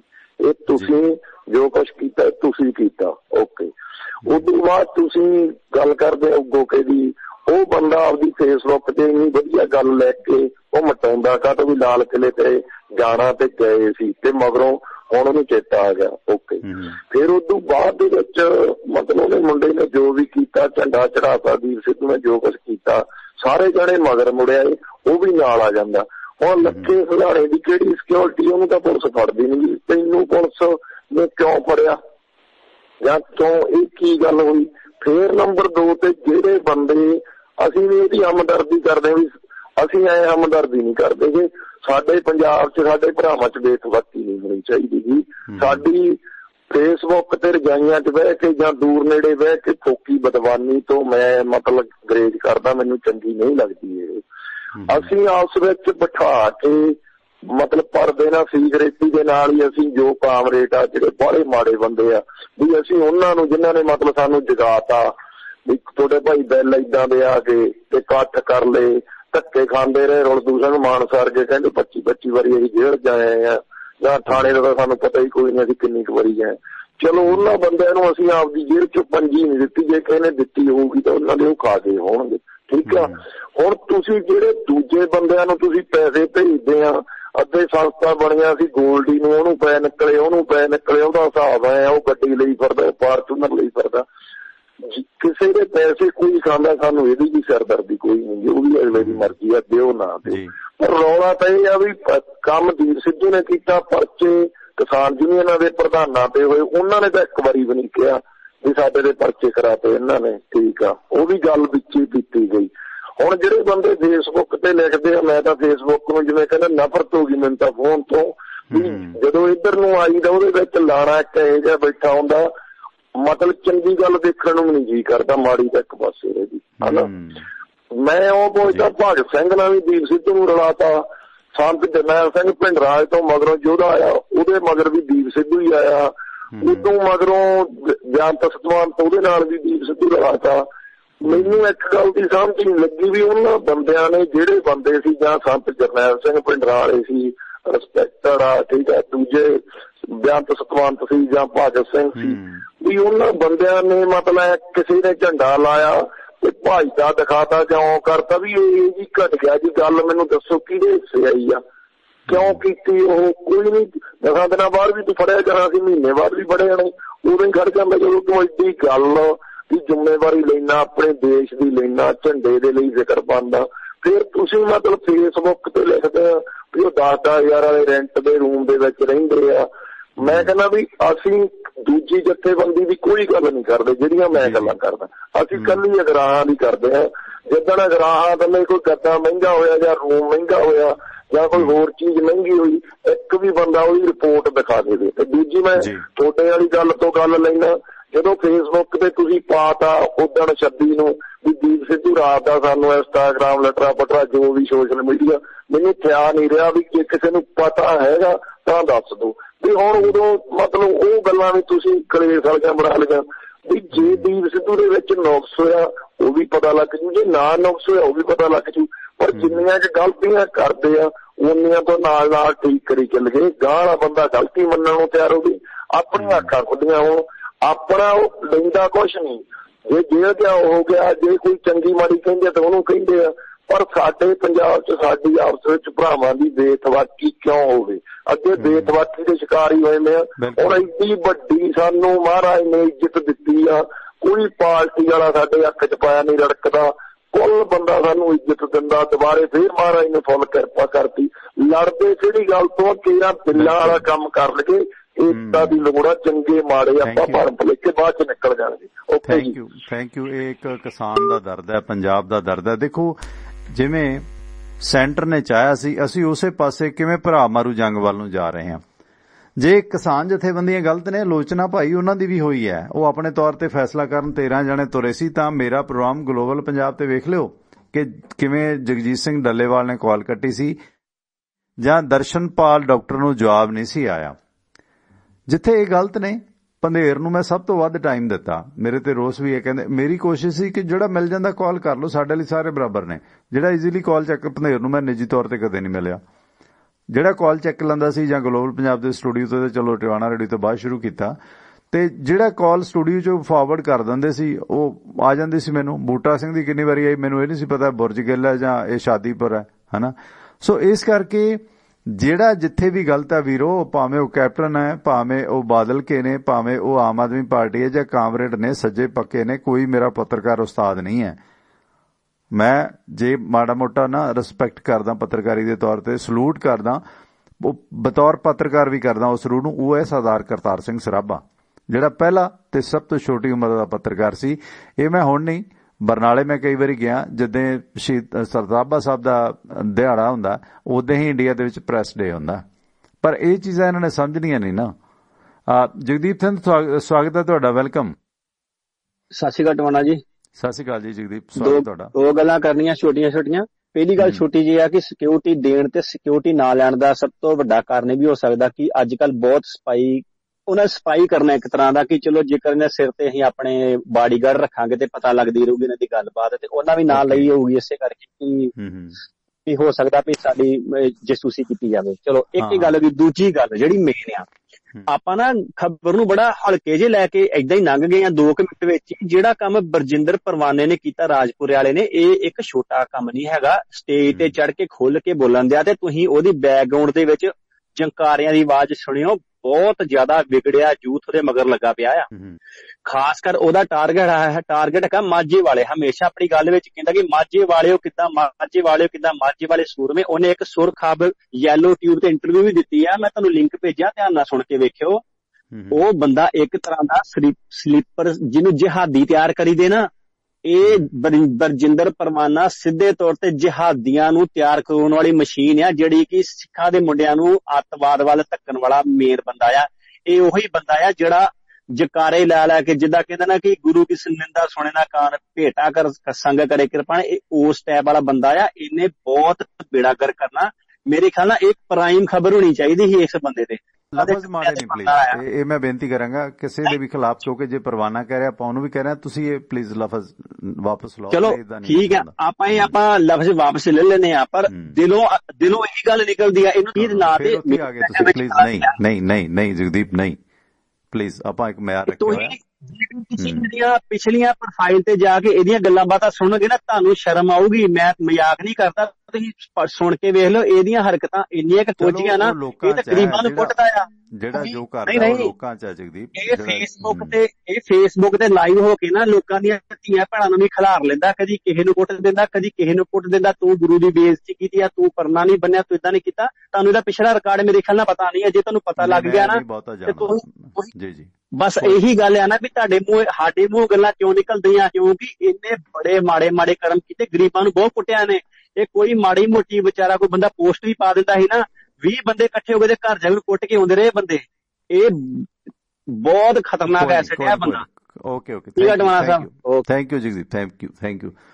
ਮੇਰੀ ਬੇਨਤੀ ਹੈ ਕਿ ਬ੍ਰੌਡਕਾਸਟਿੰਗ ਦਾ ਇੱਕ ਮਿਆਰ ਹੈ, ਕਿਸੇ ਦੀ ਵੀ ਸ਼ਾਨ ਦੇ ਖਿਲਾਫ ਇਸ ਤਰ੍ਹਾਂ ਦੇ ਲਫ਼ਜ਼ ਪਲੀਜ਼ ਨਾ ਬੋਲੇ ਜਾਓ। ਤੇ ਸੁਰਿੰਦਰ ਜੀ, ਆਪਣੀ ਗੱਲਬਾਤ ਸਾਰੇ ਇਸ ਮਸਲੇ ਤੇ ਚੱਲ ਰਹੀ ਸੀ ਸਿਕਿਉਰਿਟੀ ਦੇ ਮੱਦੇਨਜ਼ਰ। ਜਿਸ ਤਰ੍ਹਾਂ ਬਾਈ ਜੀ ਪਹਿਲਾਂ ਵੀ ਕਹਿ ਕੇ ਗਏ ਨੇ, ਕੁਝ ਸਵਾਲ ਜਿਹੜੇ ਸੀ ਉਹ ਤਾਂ ਚਲੋ ਉਹਨਾਂ ਵਾਲੇ ਤਾਂ ਤੁਸੀਂ ਕਲੀਅਰ ਕਰ ਲਏ। ਜਿਹੜਾ ਜੋਰਾ ਬਾਈ ਜੀ ਕਹਿ ਕੇ ਗਏ ਨੇ, ਜਾਂ ਉਸ ਤੋਂ ਬਾਅਦ ਜਗਦੀਪ ਨੇ ਵੀ ਆਖਿਆ ਕਿ ਸਿਕਿਉਰਿਟੀ ਦੇ ਬਿਨਾਂ ਤੇ ਵੀ ਕਈ ਵਾਰੀ CID ਕਰਵਾਈ ਜਾਂਦੀ ਹੈ, ਜਾਂ ਸਿਕਿਉਰਿਟੀ ਦੇਣ ਦਾ ਪੰਜਾਬ ਸਰਕਾਰ ਵੱਲੋਂ ਕੀ ਕਾਰਨ ਤੁਸੀਂ ਇਸ ਦਾ ਸਮਝਦੇ ਹੋ? ਜੀ ਸੁਰਿੰਦਰ ਕੰਡੀ ਨੂੰ ਪਲੀਜ਼ ਆਪਣੇ ਵੱਲੋਂ ਦੀਏ ਤੇ ਮਮਤਾ ਬੈਨਰਜੀ ਤੇ ਵੀ ਗੱਲ ਕਰਨੀ ਜਾਂਦੇ ਜਾਂਦੇ। ਜੀ ਟਵਾਣਾ ਸਾਹਿਬ, ਦੇਖੋ ਇੱਕ ਗੱਲ ਤਾਂ ਬੜੀ ਸਪਸ਼ਟ ਆ, ਠੀਕ ਆ ਉਹਨਾਂ ਦੀ ਕਹਿਣਾ ਕਿ ਦੇਖੋ ਵੀ ਸਰਕਾਰ ਨੂੰ ਸੀ ਵੀ ਸਾਨੂੰ ਪਤਾ ਲੱਗਦਾ ਰਵੇ ਕੀ ਕਰਦੇ ਆ। ਦੇਖੋ ਸਰਕਾਰਾਂ ਨੂੰ ਪਤਾ ਹੁੰਦਾ ਕਿ ਉਹ ਕੀ ਕਰ ਰਹੇ ਨੇ, ਅੰਦਰੋਂ ਗੱਲਾਂ ਨਿਕਲਦੀਆਂ ਨੇ, ਸਰਕਾਰੀ ਬੰਦੇ ਹਰ ਜਗ੍ਹਾ ਤੇ ਐਂਟਰ ਹੋਏ ਹੁੰਦੇ ਆ। ਆਪਾਂ ਜੇ ਕਹਿ ਦਈਏ ਕਿ ਅੰਦਰਲੀ ਗੱਲ ਸਰਕਾਰ ਕੋਲੇ ਨਹੀਂ ਜਾਂਦੀ ਤੇ ਫਿਰ ਇਹਦਾ ਮਤਲਬ ਇੰਟੈਲੀਜੈਂਸ ਫੇਲ ਆ। ਹੁਣ ਗੱਲ ਤਾਂ ਇਹ ਸੀ ਟਵਾਣਾ ਸਾਹਿਬ, ਆਪਾਂ ਨੂੰ ਪਤਾ ਸੀ ਕਿ ਜਿਉਂ ਕਿਸਾਨ ਆਗੂ ਇਹ ਅੰਦੋਲਨ ਨੂੰ ਲੈ ਕੇ ਚੱਲੇ ਆ, ਉਹਨਾਂ ਦੇ ਬਰਾਬਰ ਪਹਿਲਾਂ ਸ਼ੰਭੂ ਦੇ ਵਿੱਚ ਜਿਸ ਤਰ੍ਹਾਂ ਇੱਕ ਧਰਨਾ ਲਾਇਆ ਗਿਆ ਜਿਹਨੂੰ ਮੋਰਚੇ ਦਾ ਰੂਪ ਦਿੱਤਾ ਗਿਆ, ਉਸ ਤੋਂ ਪਹਿਲਾਂ ਦਰਬਾਰ ਸਾਹਿਬ ਜਿਹੜਾ FGPC ਦੇ ਦਫ਼ਤਰ ਦੇ ਮੂਹਰੇ ਧਰਨਾ ਲਾਇਆ ਗਿਆ, ਉਹ ਸਾਰੀ ਇੱਕੋ ਹੀ ਕੜੀ ਸੀ, ਉਹਦੇ ਪਿੱਛੇ ਇੱਕੋ ਹੀ ਟੀਮ ਸੀ, ਉਹੀ ਪੱਤਰਕਾਰ ਸੀਗੇ, ਉਹੀ ਸਾਰੀ ਟੀਮ ਸੀ। ਉਹ ਸਾਰਾ ਸਭ ਕੁਝ ਪਹਿਲਾਂ ਉਹਨਾਂ ਉੱਥੇ ਚਲਾਇਆ, ਉਹੀ ਟੀਮ ਉੱਠ ਕੇ ਉਹਦੇ ਚੋਂ ਕੁਝ ਬੰਦੇ ਖਿੰਡ ਗਏ ਕਿਉਂਕਿ ਉੱਥੇ 7-8 ਬੰਦੇ, 7 ਮੈਂਬਰੀ ਕਮੇਟੀ ਸੀ, ਇੱਕ ਪੱਤਰਕਾਰ ਸੀ, 8 ਜਣਿਆਂ ਚੋਂ ਉਹ 5 ਗਰੁੱਪ ਬਣੇ, 5 ਦੇ ਵਿੱਚੋਂ 2 ਜਣੇ ਜਿਹੜੇ ਸੀ ਉਹ ਰਾਜਪੁਰੇ ਵਾਲੇ 'ਚ ਹੀ ਆ ਗਏ। ਮਤਲਬ ਇਹ ਜਦੋਂ ਇੱਥੇ ਸ਼ੰਭੂ ਵਾਲੇ 'ਚ, ਸ਼ੰਭੂ ਵਾਲਾ ਜਦੋਂ ਖਿੰਡ ਗਿਆ ਸਾਰਾ ਕੁਛ, ਇਹਨਾਂ ਦੇ ਪੱਲੇ ਕੁਛ ਨਹੀਂ ਪਿਆ। ਇਹਨਾਂ ਨੂੰ ਪਤਾ ਸੀ ਹੁਣ ਦਿੱਲੀ ਜਾਣਾ, ਦਿੱਲੀ ਵਾਲੇ 'ਚ ਐਂਟਰੀ ਭਾਲਦੇ ਸੀ, ਇਹਨਾਂ ਨੂੰ ਐਂਟਰੀ ਨਹੀਂ ਮਿਲੀ। ਇਹ 2 ਮਹੀਨੇ ਤਰਲੋ ਮੱਛੀ ਹੁੰਦੇ ਰਹੇ। ਇਹ ਇੱਕ ਅੱਧਾ ਨਹੀਂ ਹੈ ਟਵਾਣਾ ਸਾਹਿਬ, ਇਹਦੇ 'ਚ ਬਹੁਤ ਵੱਡਾ ਗਰੁੱਪ ਆ ਜਿਹੜਾ ਪੰਜਾਬ 'ਚ ਬੈਠਾ, ਪੰਜਾਬ ਤੋਂ ਬਾਅਦ ਜਿਹੜਾ ਵਿਦੇਸ਼ਾਂ 'ਚ ਬੈਠਾ ਹੈ, ਬੜਾ ਵੱਡਾ ਇੱਕ ਨੈਟਵਰਕ ਆ। ਉਹ ਸਾਰੇ ਦਾ ਸਾਰਾ ਇਸ ਅੰਦੋਲਨ ਨੂੰ ਹਥਿਆਉਣਾ ਚਾਹੁੰਦਾ। ਮੈਂ ਪਹਿਲਾਂ ਵੀ ਕਿਹਾ ਸੀ, ਇਹ ਸਾਰੇ ਉਹ ਲੋਕ ਨੇ ਜਿਹੜੇ ਚਾਹੁੰਦੇ ਆ ਕਿ ਜਦੋਂ ਕੋਈ ਵਿਚਾਰਾ ਮਕਾਨ ਬਣਾਉਣ ਲੱਗਦਾ ਉਹਦਾ ਲੈਂਟਰ ਨਹੀਂ ਪਿਆ ਹੁੰਦਾ, ਪਹਿਲਾਂ ਹੀ ਉਹਦੀ ਪੌੜੀ ਤੇ ਚੜ੍ਹ ਕੇ ਸੋਚਦੇ ਉਹਦੇ ਉੱਤੇ ਚਬਾਰਾ ਪਾ ਲਈਏ। ਉਹ ਵਾਲੇ ਮਾਨਸਾ ਉੱਤੇ ਚਬਾਰਾ ਪਾਉਂਗੇ, ਥੱਲੇ ਵਾਲੇ ਦਾ ਤਾਂ ਲੈਂਟਰ ਹੀ ਨਹੀਂ ਪਿਆ, ਤੇ ਜਦੋਂ ਉੱਤੇ ਚੜ੍ਹਨ ਦੀ ਕੋਸ਼ਿਸ਼ ਕਰੋਗੇ ਤੇ ਡਿੱਗੋਗੇ, ਲੱਕ ਵੀ ਤੜਾਓਗੇ, ਲੱਤਾਂ ਵੀ ਤੜਾਓਗੇ, ਸਿਰ ਵੀ ਪੜਵਾਓਗੇ। ਕਿਉਂ ਪੁੱਠੇ ਕੰਮ ਕਰਦੇ ਹੋ ਟਵਾਣਾ ਸਾਹਿਬ? ਇਹ ਸਾਰੇ ਉਹ ਲੋਕ ਨੇ। ਹੁਣ ਰਹੀ ਗੱਲ ਕਿ ਜੋ ਕੁਝ 24, 25, 26 ਨੂੰ ਦਿੱਲੀ 'ਚ ਹੋਇਆ, ਉਹਦੇ ਬਾਅਦ ਜਿਸ ਤਰ੍ਹਾਂ ਕੇਂਦਰ ਸਰਕਾਰ ਦੀ ਖਿੱਲੀ ਉੜੀ ਤੇ ਕੇਂਦਰ ਨੂੰ ਅਖੀਰ ਪਹਿਲਾਂ ਕਿਸਾਨਾਂ ਵਿਰੁੱਧ FIR ਦਰਜ ਕੀਤੀ ਕਿਸਾਨ ਆਗੂਆਂ ਤੇ, ਜਦੋਂ ਉਹਨਾਂ ਦੇਖਿਆ ਕਿ ਪੁੱਠੀ ਪੈ ਗਈ ਤੇ ਫਿਰ ਇਹ ਲੋਕ ਜਿਹੜੇ ਲਾਲ ਕਿਲੇ ਤੇ ਜਾਣ ਵਾਲੇ ਸੀ, ਫਿਰ ਉਹਨਾਂ ਨੂੰ ਮਜਬੂਰੀ ਬਸ ਇਹਨਾਂ ਦੇ ਵਿਰੁੱਧ ਵੀ FIR ਦਰਜ ਕਰਨੀ ਪਈ। ਜਦੋਂ ਇਹਨਾਂ ਦੀ ਫੜੋ ਫੜਾਈ ਹੋਈ, ਫਿਰ ਇਹ ਰੌਲਾ ਪੈ ਗਿਆ ਕਿ ਭਾਈ ਜਿਹੜੇ ਸਰਕਾਰੀ ਸੀ ਉਹਨਾਂ ਦੀ ਫੜੋ ਫੜਾਈ ਕਿੱਦਾਂ, ਫਿਰ ਸਰਕਾਰੀ ਸ਼ੋਅ ਕਰਨਾ ਸੀ, ਫਿਰ ਮੀਡੀਆ ਦਾ ਸਹਾਰਾ ਲਿਆ ਗਿਆ, ਜਿਹੜਾ ਸੋਸ਼ਲ ਮੀਡੀਆ ਸੀ, ਕਿੱਦਾਂ ਵਿਦੇਸ਼ਾਂ ਤੋਂ ਪੋਸਟਾਂ ਪਈਆਂ, ਕਿੱਦਾਂ ਵੀਡੀਓ ਆਈਆਂ ਕਿ ਦੇਖੋ ਜੀ ਕਿਸਾਨ ਆਗੂ ਵੇਖ ਗਏ, ਕਿਸਾਨ ਆਗੂ BJP ਦੇ ਆ, ਜੇ ਉਹ ਜੋ ਬੋਲਿਆ ਗਿਆ ਉਹ ਟਵਾਣਾ ਸਾਹਿਬ ਸਾਰਾ ਕੁਛ ਸੀ। ਉਹ ਵੀ ਜਦੋਂ ਸਿਰੇ ਨਹੀਂ ਚੜ੍ਹਦੀ ਦਿਖੀ ਤਾਂ ਥ੍ਰੈਟ ਹੋਣਾ ਸ਼ੁਰੂ ਹੋ ਗਿਆ। ਉਹਦੇ 'ਚ ਆਪਾਂ ਰੋਲਦੂ ਸਿੰਘ ਮਾਨਸਾ ਵਾਲੀ ਇੱਕ ਵੀਡੀਓ ਸਾਹਮਣੇ ਆਈ ਹੋਈ ਹੈ ਸੋਸ਼ਲ ਮੀਡੀਆ ਤੇ, ਆਪਾਂ ਦੇਖੀ ਆ। ਬਾਕੀ ਕਿਸਾਨ ਆਗੂਆਂ ਨੂੰ ਵੀ ਥ੍ਰੈਟ ਜਿਹੜੀ ਉਹ ਆਈ ਆ। ਇਹਦੇ 'ਚ ਇਹ ਤੋਂ ਇਨਕਾਰ ਨਹੀਂ ਕੀਤਾ ਜਾ ਸਕਦਾ, ਕਿਉਂਕਿ ਜਦੋਂ ਐਡਾ ਵੱਡਾ ਵਾਵੇਲਾ ਹੋ ਗਿਆ ਉਹਦੇ 'ਚ ਜੇ ਆਪਾਂ ਕਹਿ ਦਈਏ ਕਿ ਕਿਸੇ ਨੂੰ ਥ੍ਰੈਟ ਨਾ ਆਵੇ, ਇਹ ਨਹੀਂ ਹੋ ਸਕਦਾ। ਥ੍ਰੈਟ ਤਾਂ ਆਈ ਆ। ਉਹ ਥ੍ਰੈਟ ਜਿਹੜੀ ਸੀ ਉਹ ਜਦੋਂ ਇੰਟੈਲੀਜੈਂਸ ਕੋਲੇ ਸੀ, ਤਾਂ ਇੰਟੈਲੀਜੈਂਸ ਦਾ ਕੰਮ ਹੁੰਦਾ ਕਿ ਸਰਕਾਰ ਤੱਕ ਪਹੁੰਚਾਉਣੀ, ਹੋਮ ਡਿਪਾਰਟਮੈਂਟ ਤੱਕ, ਤੇ ਹੋਮ ਡਿਪਾਰਟਮੈਂਟ ਜਦੋਂ ਮੁੱਖ ਮੰਤਰੀ ਤੱਕ ਪਹੁੰਚਾਉਂਦਾ ਸੂਬੇ ਦਾ, ਤੇ ਉਹਦੇ ਤੱਕ ਗੱਲ ਜਾਂਦੀ ਹੈ, ਕੇਂਦਰ ਸਰਕਾਰ ਤੱਕ ਜਾਂਦੀ ਹੈ, ਤੇ ਵਾਵੇਲਾ ਤਾਂ ਖੜਾ ਹੁੰਦਾ। ਟਵਾਣਾ ਸਾਹਿਬ, ਏਜੰਸੀਆਂ ਬਹੁਤ ਕੁਝ ਕਰਦੀਆਂ ਨੇ, ਏਜੰਸੀਆਂ ਬੜੇ ਬੰਦੇ ਪਲਾਂਟ ਕਰਦੀਆਂ ਨੇ। ਜੇ ਏਜੰਸੀਆਂ ਚਾਹਣ ਤੇ ਜਿੰਨੇ ਵੀ ਜਿਨ੍ਹਾਂ ਨੂੰ ਉਹ ਕਹਿ ਦਿੰਦੇ ਆ, ਬਾਅਦ ਦੇ ਵਿੱਚ ਕਹਿ ਦਿੰਦੇ ਆ ਕਿ ਇਹ ਸਾਰੇ ਸਮਾਜ ਵਿਰੋਧੀ ਤੱਤ ਨੇ, ਤੇ ਉਹਨਾਂ ਨੂੰ ਪਕੜ ਕੇ ਕਿਉਂ ਨਹੀਂ ਅੰਦਰ ਦਿੰਦੇ? ਜਿਹੜੇ ਏਡੀਆਂ ਵੱਡੀਆਂ ਸਪੀਚਾਂ ਦੇ ਰਹੇ ਨੇ ਸਟੇਜਾਂ ਤੋਂ ਖੜ ਕੇ, ਜੋ ਕੁਝ ਕਰ ਰਹੇ ਨੇ, ਕਾਹਦੇ ਵਾਸਤੇ ਨਹੀਂ ਉਹਨਾਂ ਨੂੰ ਉੱਥੋਂ ਚੱਕਦੀ? ਟਵਾਣਾ ਸਾਹਿਬ, ਸਰਕਾਰੀ ਚਾਰਾ ਇਹਨਾਂ ਚੀਜ਼ਾਂ ਨਾਲ ਤੇ ਸਿਆਸਤ ਚੱਲਣੀ ਹੈ ਨਾ, ਕਿਸੇ ਨੂੰ ਧਮਕੀਆਂ, ਕਿਸੇ ਨੂੰ ਜਾਨੋਂ ਮਾਰ ਦੇਣਾ। ਕਿਉਂਕਿ ਪਹਿਲਾਂ ਵੀ 2017 ਦੀ ਇਲੈਕਸ਼ਨ ਆਪਾਂ ਵੇਖੀ ਹੈ ਨਾ, ਹਿੰਦੂ ਆਗੂਆਂ ਦਾ ਕਤਲ ਹੁੰਦਾ, ਬੰਬ ਬਲਾਸਟ ਹੁੰਦਾ, ਟਾਰਗੇਟ ਕੀਤਾ ਜਾਂਦਾ। ਉਹਦੇ 'ਚੋਂ ਵੋਟ ਆ ਜਿਹੜੀ ਪੋਲਰਾਈਜੇਸ਼ਨ ਹੁੰਦੀ ਹੈ, ਫਲੋਟ ਹੁੰਦੀ ਹੈ ਵੋਟ, ਲੋਕਾਂ ਦਾ ਸੁਭਾਅ ਬਦਲਦਾ ਕਿ ਨਹੀਂ ਯਾਰ ਆਹ ਨਹੀਂ, ਆਹ ਲੀਡਰ ਕੰਟਰੋਲ ਕਰ ਸਕਦਾ। 2017 ਦੀ ਪੰਜਾਬ ਦੀ ਇਲੈਕਸ਼ਨ 'ਚ ਇਹ ਕੁਛ ਹੋਇਆ। ਖੈਰ ਬੰਗਾਲ ਦੀ ਇਲੈਕਸ਼ਨ ਹੈ, ਜਾਂਦੇ ਜਾਂਦੇ ਤੇ ਜ਼ਰੂਰ ਕਮੈਂਟ ਕਰਿਓ ਕਿ ਤ੍ਰਿਣਮੂਲ ਕਾਂਗਰਸ ਨੂੰ ਵੱਡਾ ਝਟਕਾ ਲੱਗਾ ਜਦੋਂ ਸੀਨੀਅਰ ਆਗੂ ਤੇ ਸਾਬਕਾ ਰੇਲਵੇ ਮੰਤਰੀ ਦਿਨੇਸ਼ ਤ੍ਰਿਵੇਦੀ ਨੇ ਰਾਜ ਸਭਾ ਤੋਂ ਅਸਤੀਫਾ ਦੇਣ ਦਾ ਐਲਾਨ ਕਰ ਦਿੱਤਾ ਕਿ ਮਮਤਾ ਬੈਨਰਜੀ ਦੀ ਪਾਰਟੀ 'ਚ ਮੇਰਾ ਦਮ ਘੁੱਟਦਾ, ਮੈਂ ਹੁਣ ਆਪਣੀ ਜ਼ਮੀਰ ਦੀ ਆਵਾਜ਼ ਸੁਣ ਕੇ ਅਸਤੀਫਾ ਦੇ ਰਿਹਾ। ਇਹਨਾਂ ਦੀਆਂ ਜ਼ਮੀਰਾਂ ਕਿਵੇਂ ਬਦਲਦੀਆਂ ਨੇ ਜਦੋਂ ਬੁਰਕੀ ਪੈਂਦੀ ਹੈ? ਜੀ ਟਵਾਣਾ ਸਾਹਿਬ, ਬੁਰਕੀ ਤੇ ਘੁਰਕੀ ਦੋਨੋਂ ਚੱਲ ਰਹੀਆਂ ਨੇ ਵੈਸਟ ਬੰਗਾਲ ਦੇ ਲਈ। ਦੇਖੋ, ਮਈ ਦੇ ਵਿੱਚ 5 ਸਟੇਟਾਂ, ਉਹਨਾਂ 'ਚ ਤਾਮਿਲਨਾਡੂ, ਅਸਾਮ, ਵੈਸਟ ਬੰਗਾਲ, ਮਿਜ਼ੋਰਮ ਤੇ ਸ਼ਾਇਦ ਇੱਕ ਸਟੇਟ ਹੋਰ ਆ, ਮੈਨੂੰ ਇਸ ਵਕਤ ਐਗਜ਼ੈਕਟ ਯਾਦ ਨਹੀਂ ਹੈ। ਤੇ ਉਹ ਇਹਨਾਂ 5 ਦੇ ਵਿੱਚ ਜਿਹੜੀ ਆ ਉਹ ਚੋਣ ਆ ਰਹੀ ਆ। ਉਸ ਚੋਣ ਦੇ ਮੱਦੇਨਜ਼ਰ ਸਭ ਤੋਂ ਵੱਧ ਜ਼ੋਰ ਜਿਹੜਾ ਉਹ ਵੈਸਟ ਬੰਗਾਲ ਤੇ ਬੀਜੇਪੀ ਦਾ ਲੱਗਾ ਹੋਇਆ ਕਿ ਅਸੀਂ ਵੈਸਟ ਬੰਗਾਲ ਨੂੰ ਕਬਜ਼ੇ 'ਚ ਕਰ ਲਈਏ। ਉਹਨਾਂ ਦੇ ਮੰਤਰੀ ਖਿੱਚੇ ਗਏ, ਉਹਨਾਂ ਦੇ ਬਹੁਤ ਵੱਡੇ ਵੱਡੇ ਅਹੁਦੇਦਾਰ ਪਾਰਟੀ 'ਚੋਂ ਖਿੱਚੇ ਗਏ, ਉਹਨਾਂ ਦੇ ਜਿਹੜੇ ਸੀਗੇ ਕੇਂਦਰ ਦੇ ਵਿੱਚ ਜਿਹੜੇ ਉਹਨਾਂ ਦੇ ਮੈਂਬਰ ਪਾਰਲੀਮੈਂਟ ਬੈਠੇ ਸੀ ਉਹਨਾਂ ਤੇ ਬਹੁਤ ਪ੍ਰੈਸ਼ਰ ਪਾ ਕੇ ਬੜਾ ਕੁਝ ਖਿੱਚਿਆ ਗਿਆ, ਬੜਾ ਵੱਡਾ ਡੈਂਟ ਪਾਉਣ ਦੀ ਕੋਸ਼ਿਸ਼ ਕੀਤੀ ਗਈ। ਪਰ ਇਹ ਵੀ ਮੰਨ ਲੈਣਾ ਚਾਹੀਦਾ ਕਿ 2019 ਦੀ ਚੋਣ ਜਿਹੜੀ ਇੱਕ ਮੁੱਦੇ ਨੂੰ ਮੁੱਖ ਰੱਖ ਕੇ, ਧਾਰਮਿਕ ਮੁੱਦੇ ਨੂੰ ਭੁਲਾ ਮੋਹਰੇ ਲਿਆ ਕੇ ਲੜੀ ਗਈ ਸੀ, ਉਸਦੇ ਬਾਵਜੂਦ ਵੀ ਬਹੁਤ ਵੱਡਾ ਡੈਂਟ ਜਿਹੜਾ ਬੀਜੇਪੀ ਨੂੰ ਉਹ ਪਾਉਣ ਦੇ ਵਿੱਚ ਮਮਤਾ ਬੈਨਰਜੀ ਤੇ ਉਹਦੀ ਪਾਰਟੀ ਕਾਮਯਾਬ ਹੋਈ ਸੀ। ਉਹਨੇ ਵੀ ਕੁਝ ਨਵੇਂ ਚਿਹਰੇ ਐਸੇ ਲਿਆਂਦੇ ਸੀ ਜਿਨ੍ਹਾਂ ਨੇ ਪੂਰਾ ਤਾਮਝਾਮ ਜਿਹੜਾ ਸੀ ਉਹ ਬੀਜੇਪੀ ਦਾ ਖਿਲਾਰ ਕੇ ਰੱਖ ਦਿੱਤਾ ਸੀ। ਹੁਣ ਬੀਜੇਪੀ ਦਾ ਇੱਕੋ ਹੀ ਆ, ਚਾਹੇ ਈਵੀਐਮ ਹੋਵੇ, ਚਾਹੇ ਈਡੀ ਹੋਵੇ, ਚਾਹੇ ਇਨਕਮ ਟੈਕਸ ਹੋਵੇ, ਚਾਹੇ ਐਨਆਈਏ ਹੋਵੇ ਤੇ ਚਾਹੇ ਸੀਬੀਆਈ ਹੋਵੇ ਤੇ ਚਾਹੇ ਇਲੈਕਸ਼ਨ ਕਮਿਸ਼ਨ ਆਫ ਇੰਡੀਆ ਹੋਵੇ, ਸਾਰਾ ਕੁਝ ਤਾਮਝਾਮ ਠੋਕ ਕੇ ਉੱਥੇ ਘੁਰਕੀ ਤੇ ਬੁਰਕੀ ਸਾਰਾ ਕੁਝ ਵੀ ਇੱਥੇ ਝੋਕ ਕੇ ਉਹਨਾਂ ਨੂੰ ਇੱਕੋ ਹੀ ਆ ਕਿ ਅਸੀਂ ਵੈਸਟ ਬੰਗਾਲ ਜਿਹੜਾ ਉਹਨੂੰ ਕਿਸੇ ਤਰੀਕੇ ਫਤਿਹ ਕਰਨਾ, ਇਹ ਉਹਨਾਂ ਦਾ ਇੱਕੋ ਹੀ ਮਨਸੂਬਾ। ਲੇਕਿਨ ਮਮਤਾ ਬੈਨਰਜੀ ਕਹਿੰਦੀ ਜਿੰਨੀ ਦੇਰ ਜਿਉਂਦੀ ਆ ਓਨੀ ਦੇਰ ਤੱਕ ਇਹਨਾਂ ਨੂੰ ਉੱਥੇ ਵੜ ਨਹੀਂ ਦਿਆਂਗੀ। ਇਹ ਹੁਣ ਜਦੋਂ ਚੋਣਾਂ ਡਿਕਲੇਅਰ ਹੁੰਦੀਆਂ ਮਈ ਦੇ ਵਿੱਚ ਇਹਦਾ ਨਿਰਣਾ ਹੋ ਜਾਏਗਾ ਕਿ ਕੀ ਵਾਕਿਆ ਹੀ ਮਮਤਾ ਬੈਨਰਜੀ ਜਿੰਨੀ ਦੇਰ ਜਿਉਂਦੀ ਇਹਨਾਂ ਨੂੰ ਵੜ ਨਹੀਂ ਦੇਗੀ ਕਿ ਜਾਂ ਇਹ ਮਮਤਾ ਬੈਨਰਜੀ ਨੂੰ ਬਾਹਰ ਦਾ ਰਸਤਾ ਦਿਖਾਉਂਦੇ ਆ। ਇਹ ਸਾਰਾ ਕੁਝ ਟਵਾਣਾ ਸਾਹਿਬ ਉਦੋਂ ਤੈਅ ਹੋਏਗਾ। ਪਰ ਵੱਧ ਕਿਸਮਤੀ ਆ ਕਿ ਜਿੱਥੇ ਬੰਦਾ ਪਲਿਆ ਵੱਡਾ ਹੋਇਆ, ਜਿੱਥੋਂ ਇੰਨਾ ਕੁਝ ਮਿਲਿਆ, ਜਦੋਂ ਬੁਰਕੀ ਤੇ ਨਾਲ ਘੁਰਕੀ ਦੋਨੋਂ ਮਿਲੀਆਂ ਤੇ ਫਿਰ ਉਹ ਰਾਤੋਂ ਰਾਤ ਆਪਣੀ ਵਫਾਦਾਰੀ ਜਿਹੜੀ ਉਹ ਬਦਲਦੇ ਆ, ਕਿਉਂਕਿ ਉਹਨਾਂ ਨੇ ਸੋਚਿਆ ਕਿ ਇਹ ਬੈਠੇ ਨੇ ਤੇ ਹੁਣ ਮਮਤਾ ਤੋਂ ਕੁਝ ਨਹੀਂ ਲੈਣਾ, ਚੁੱਪ ਕਰਕੇ ਇੱਧਰੋਂ ਤਾਂ ਸਾਰਾ ਕੁਝ ਛੱਡੀਏ ਤੇ ਚੱਲੀਏ, ਜਦੋਂ ਉੱਥੇ ਸ਼ਾਇਦ ਇਹਨਾਂ ਦਾ ਤਾਮਝਾਮ ਸੈੱਟ ਹੋ ਜਾਏ ਤੇ ਇਹਨਾਂ ਤੋਂ ਲੈ ਲਾਂਗੇ ਜੋ ਕੁਝ ਲੈਣਾ, ਪਰ ਇੱਧਰੋਂ ਇੱਕ ਵਾਰੀ ਕਿਨਾਰਾ ਕਸੀ ਕਰ ਲਈਏ।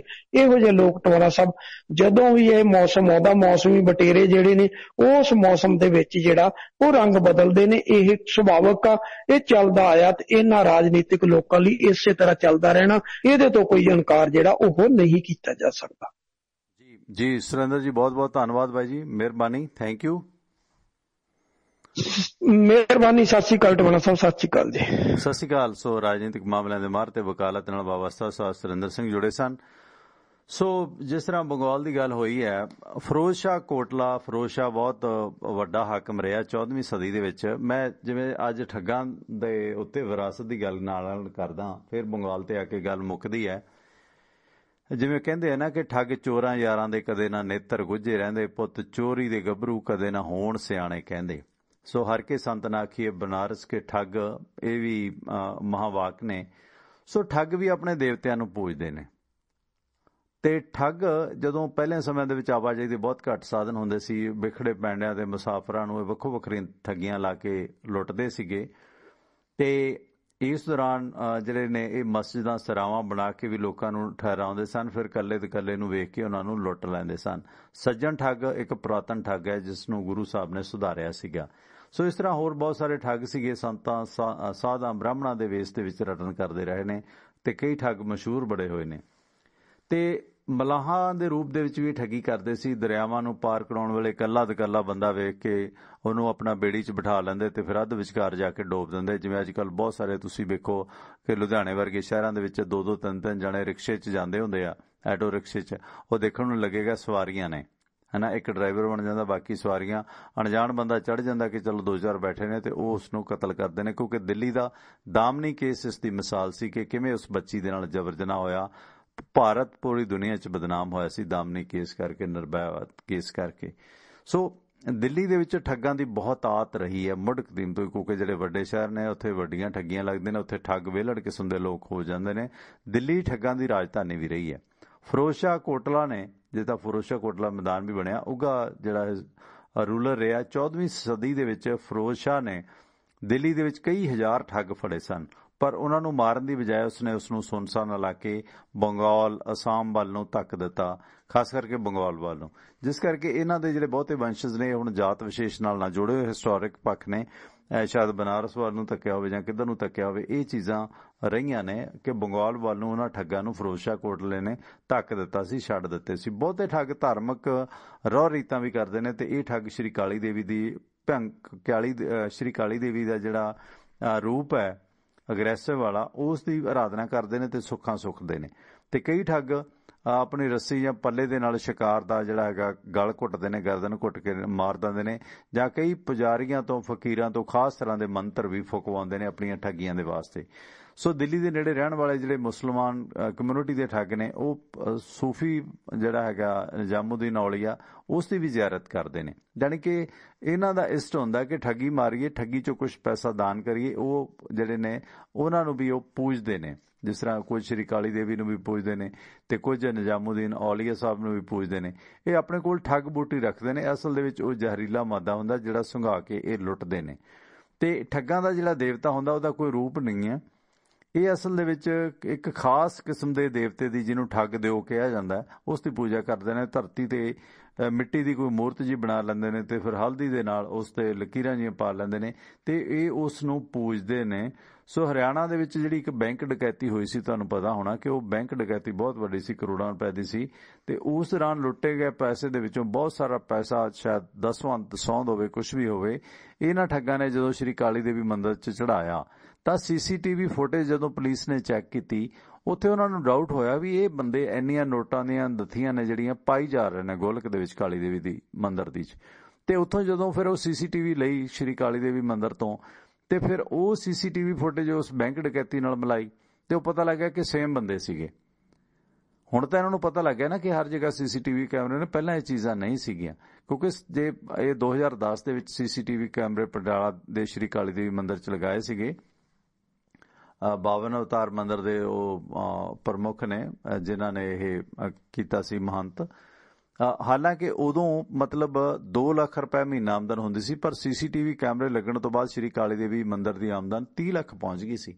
ਇਹਦਾ ਮਤਲਬ ਜਿਹੜੇ ਸ਼ਰਧਾਲੂ ਆਉਂਦੇ ਨੇ ਉਹਨਾਂ ਦੇ ਪੈਸੇ ਨਾਲ ਵੀ ਠੱਗੀ ਹੁੰਦੀ ਸੀ ਕਿ ਇੱਥੇ ਸੀਸੀਟੀਵੀ ਕੈਮਰੇ ਲੱਗਣ ਨਾਲ ਜਿਹੜੀ ਆਮਦਨ ਹੈ ਉਹ 2 ਲੱਖ ਤੋਂ 30 ਲੱਖ ਪਹੁੰਚ ਗਈ ਸੀ ਸ਼੍ਰੀ ਕਾਲੀ ਦੇਵੀ ਮੰਦਿਰ ਦੀ। ਕਿ ਉੱਥੇ ਫਿਰ ਜਿਹੜੇ ਮੈਨੇਜਮੈਂਟ 'ਚ ਲੋਕ ਨੇ ਉਹ ਫਿਰ ਮਾਇਆ ਇੱਧਰ ਉੱਧਰ ਕਰਦੇ ਹੋਣਗੇ ਜਾਂ ਕੁਝ ਵੀ ਹੁੰਦਾ ਹੋਵੇਗਾ। ਇਹ ਗੱਲਾਂ ਔਨ ਰਿਕਾਰਡ ਉਸ 52 ਅਵਤਾਰ ਮੰਦਿਰ ਦੇ ਮਹੰਤ ਨੇ ਦੱਸੀਆਂ ਸੀ ਸਾਨੂੰ ਇੱਕ ਇੰਟਰਵਿਊ ਦੇ ਵਿੱਚ। ਖੈਰ, ਜਾਣੀ ਉਹ ਜਿਹੜੀ ਬੈਂਕ ਡਕੈਤੀ ਸੀ ਉੱਥੋਂ ਫੜੀ ਗਈ ਸੀ, ਪਰ ਜਿਹੜਾ ਪੈਸਾ ਗੋਲਕ 'ਚ ਪਾ ਦਿੱਤਾ ਗਿਆ ਸੀ ਬੈਂਕ ਦਾ, ਉਹ ਵਾਪਸ ਨਹੀਂ ਆਇਆ, ਕਿਉਂਕਿ ਇਹ ਜਿਹੜਾ ਹੈਗਾ ਧਾਰਮਿਕ ਸੰਸਥਾ ਦੇ ਕੋਲ ਜਾਂਦਾ, ਜਿਹਦਾ ਸਾਰਾ ਸਿਲਸਿਲਾ ਡੀਸੀ ਦੇ ਅਧੀਨ ਹੁੰਦਾ ਹੈ ਮੰਦਿਰ, ਜਿਵੇਂ ਕਾਲੀ ਦੇਵੀ ਮੰਦਿਰ ਡੀਸੀ ਦੇ ਅਧੀਨ ਹੈ।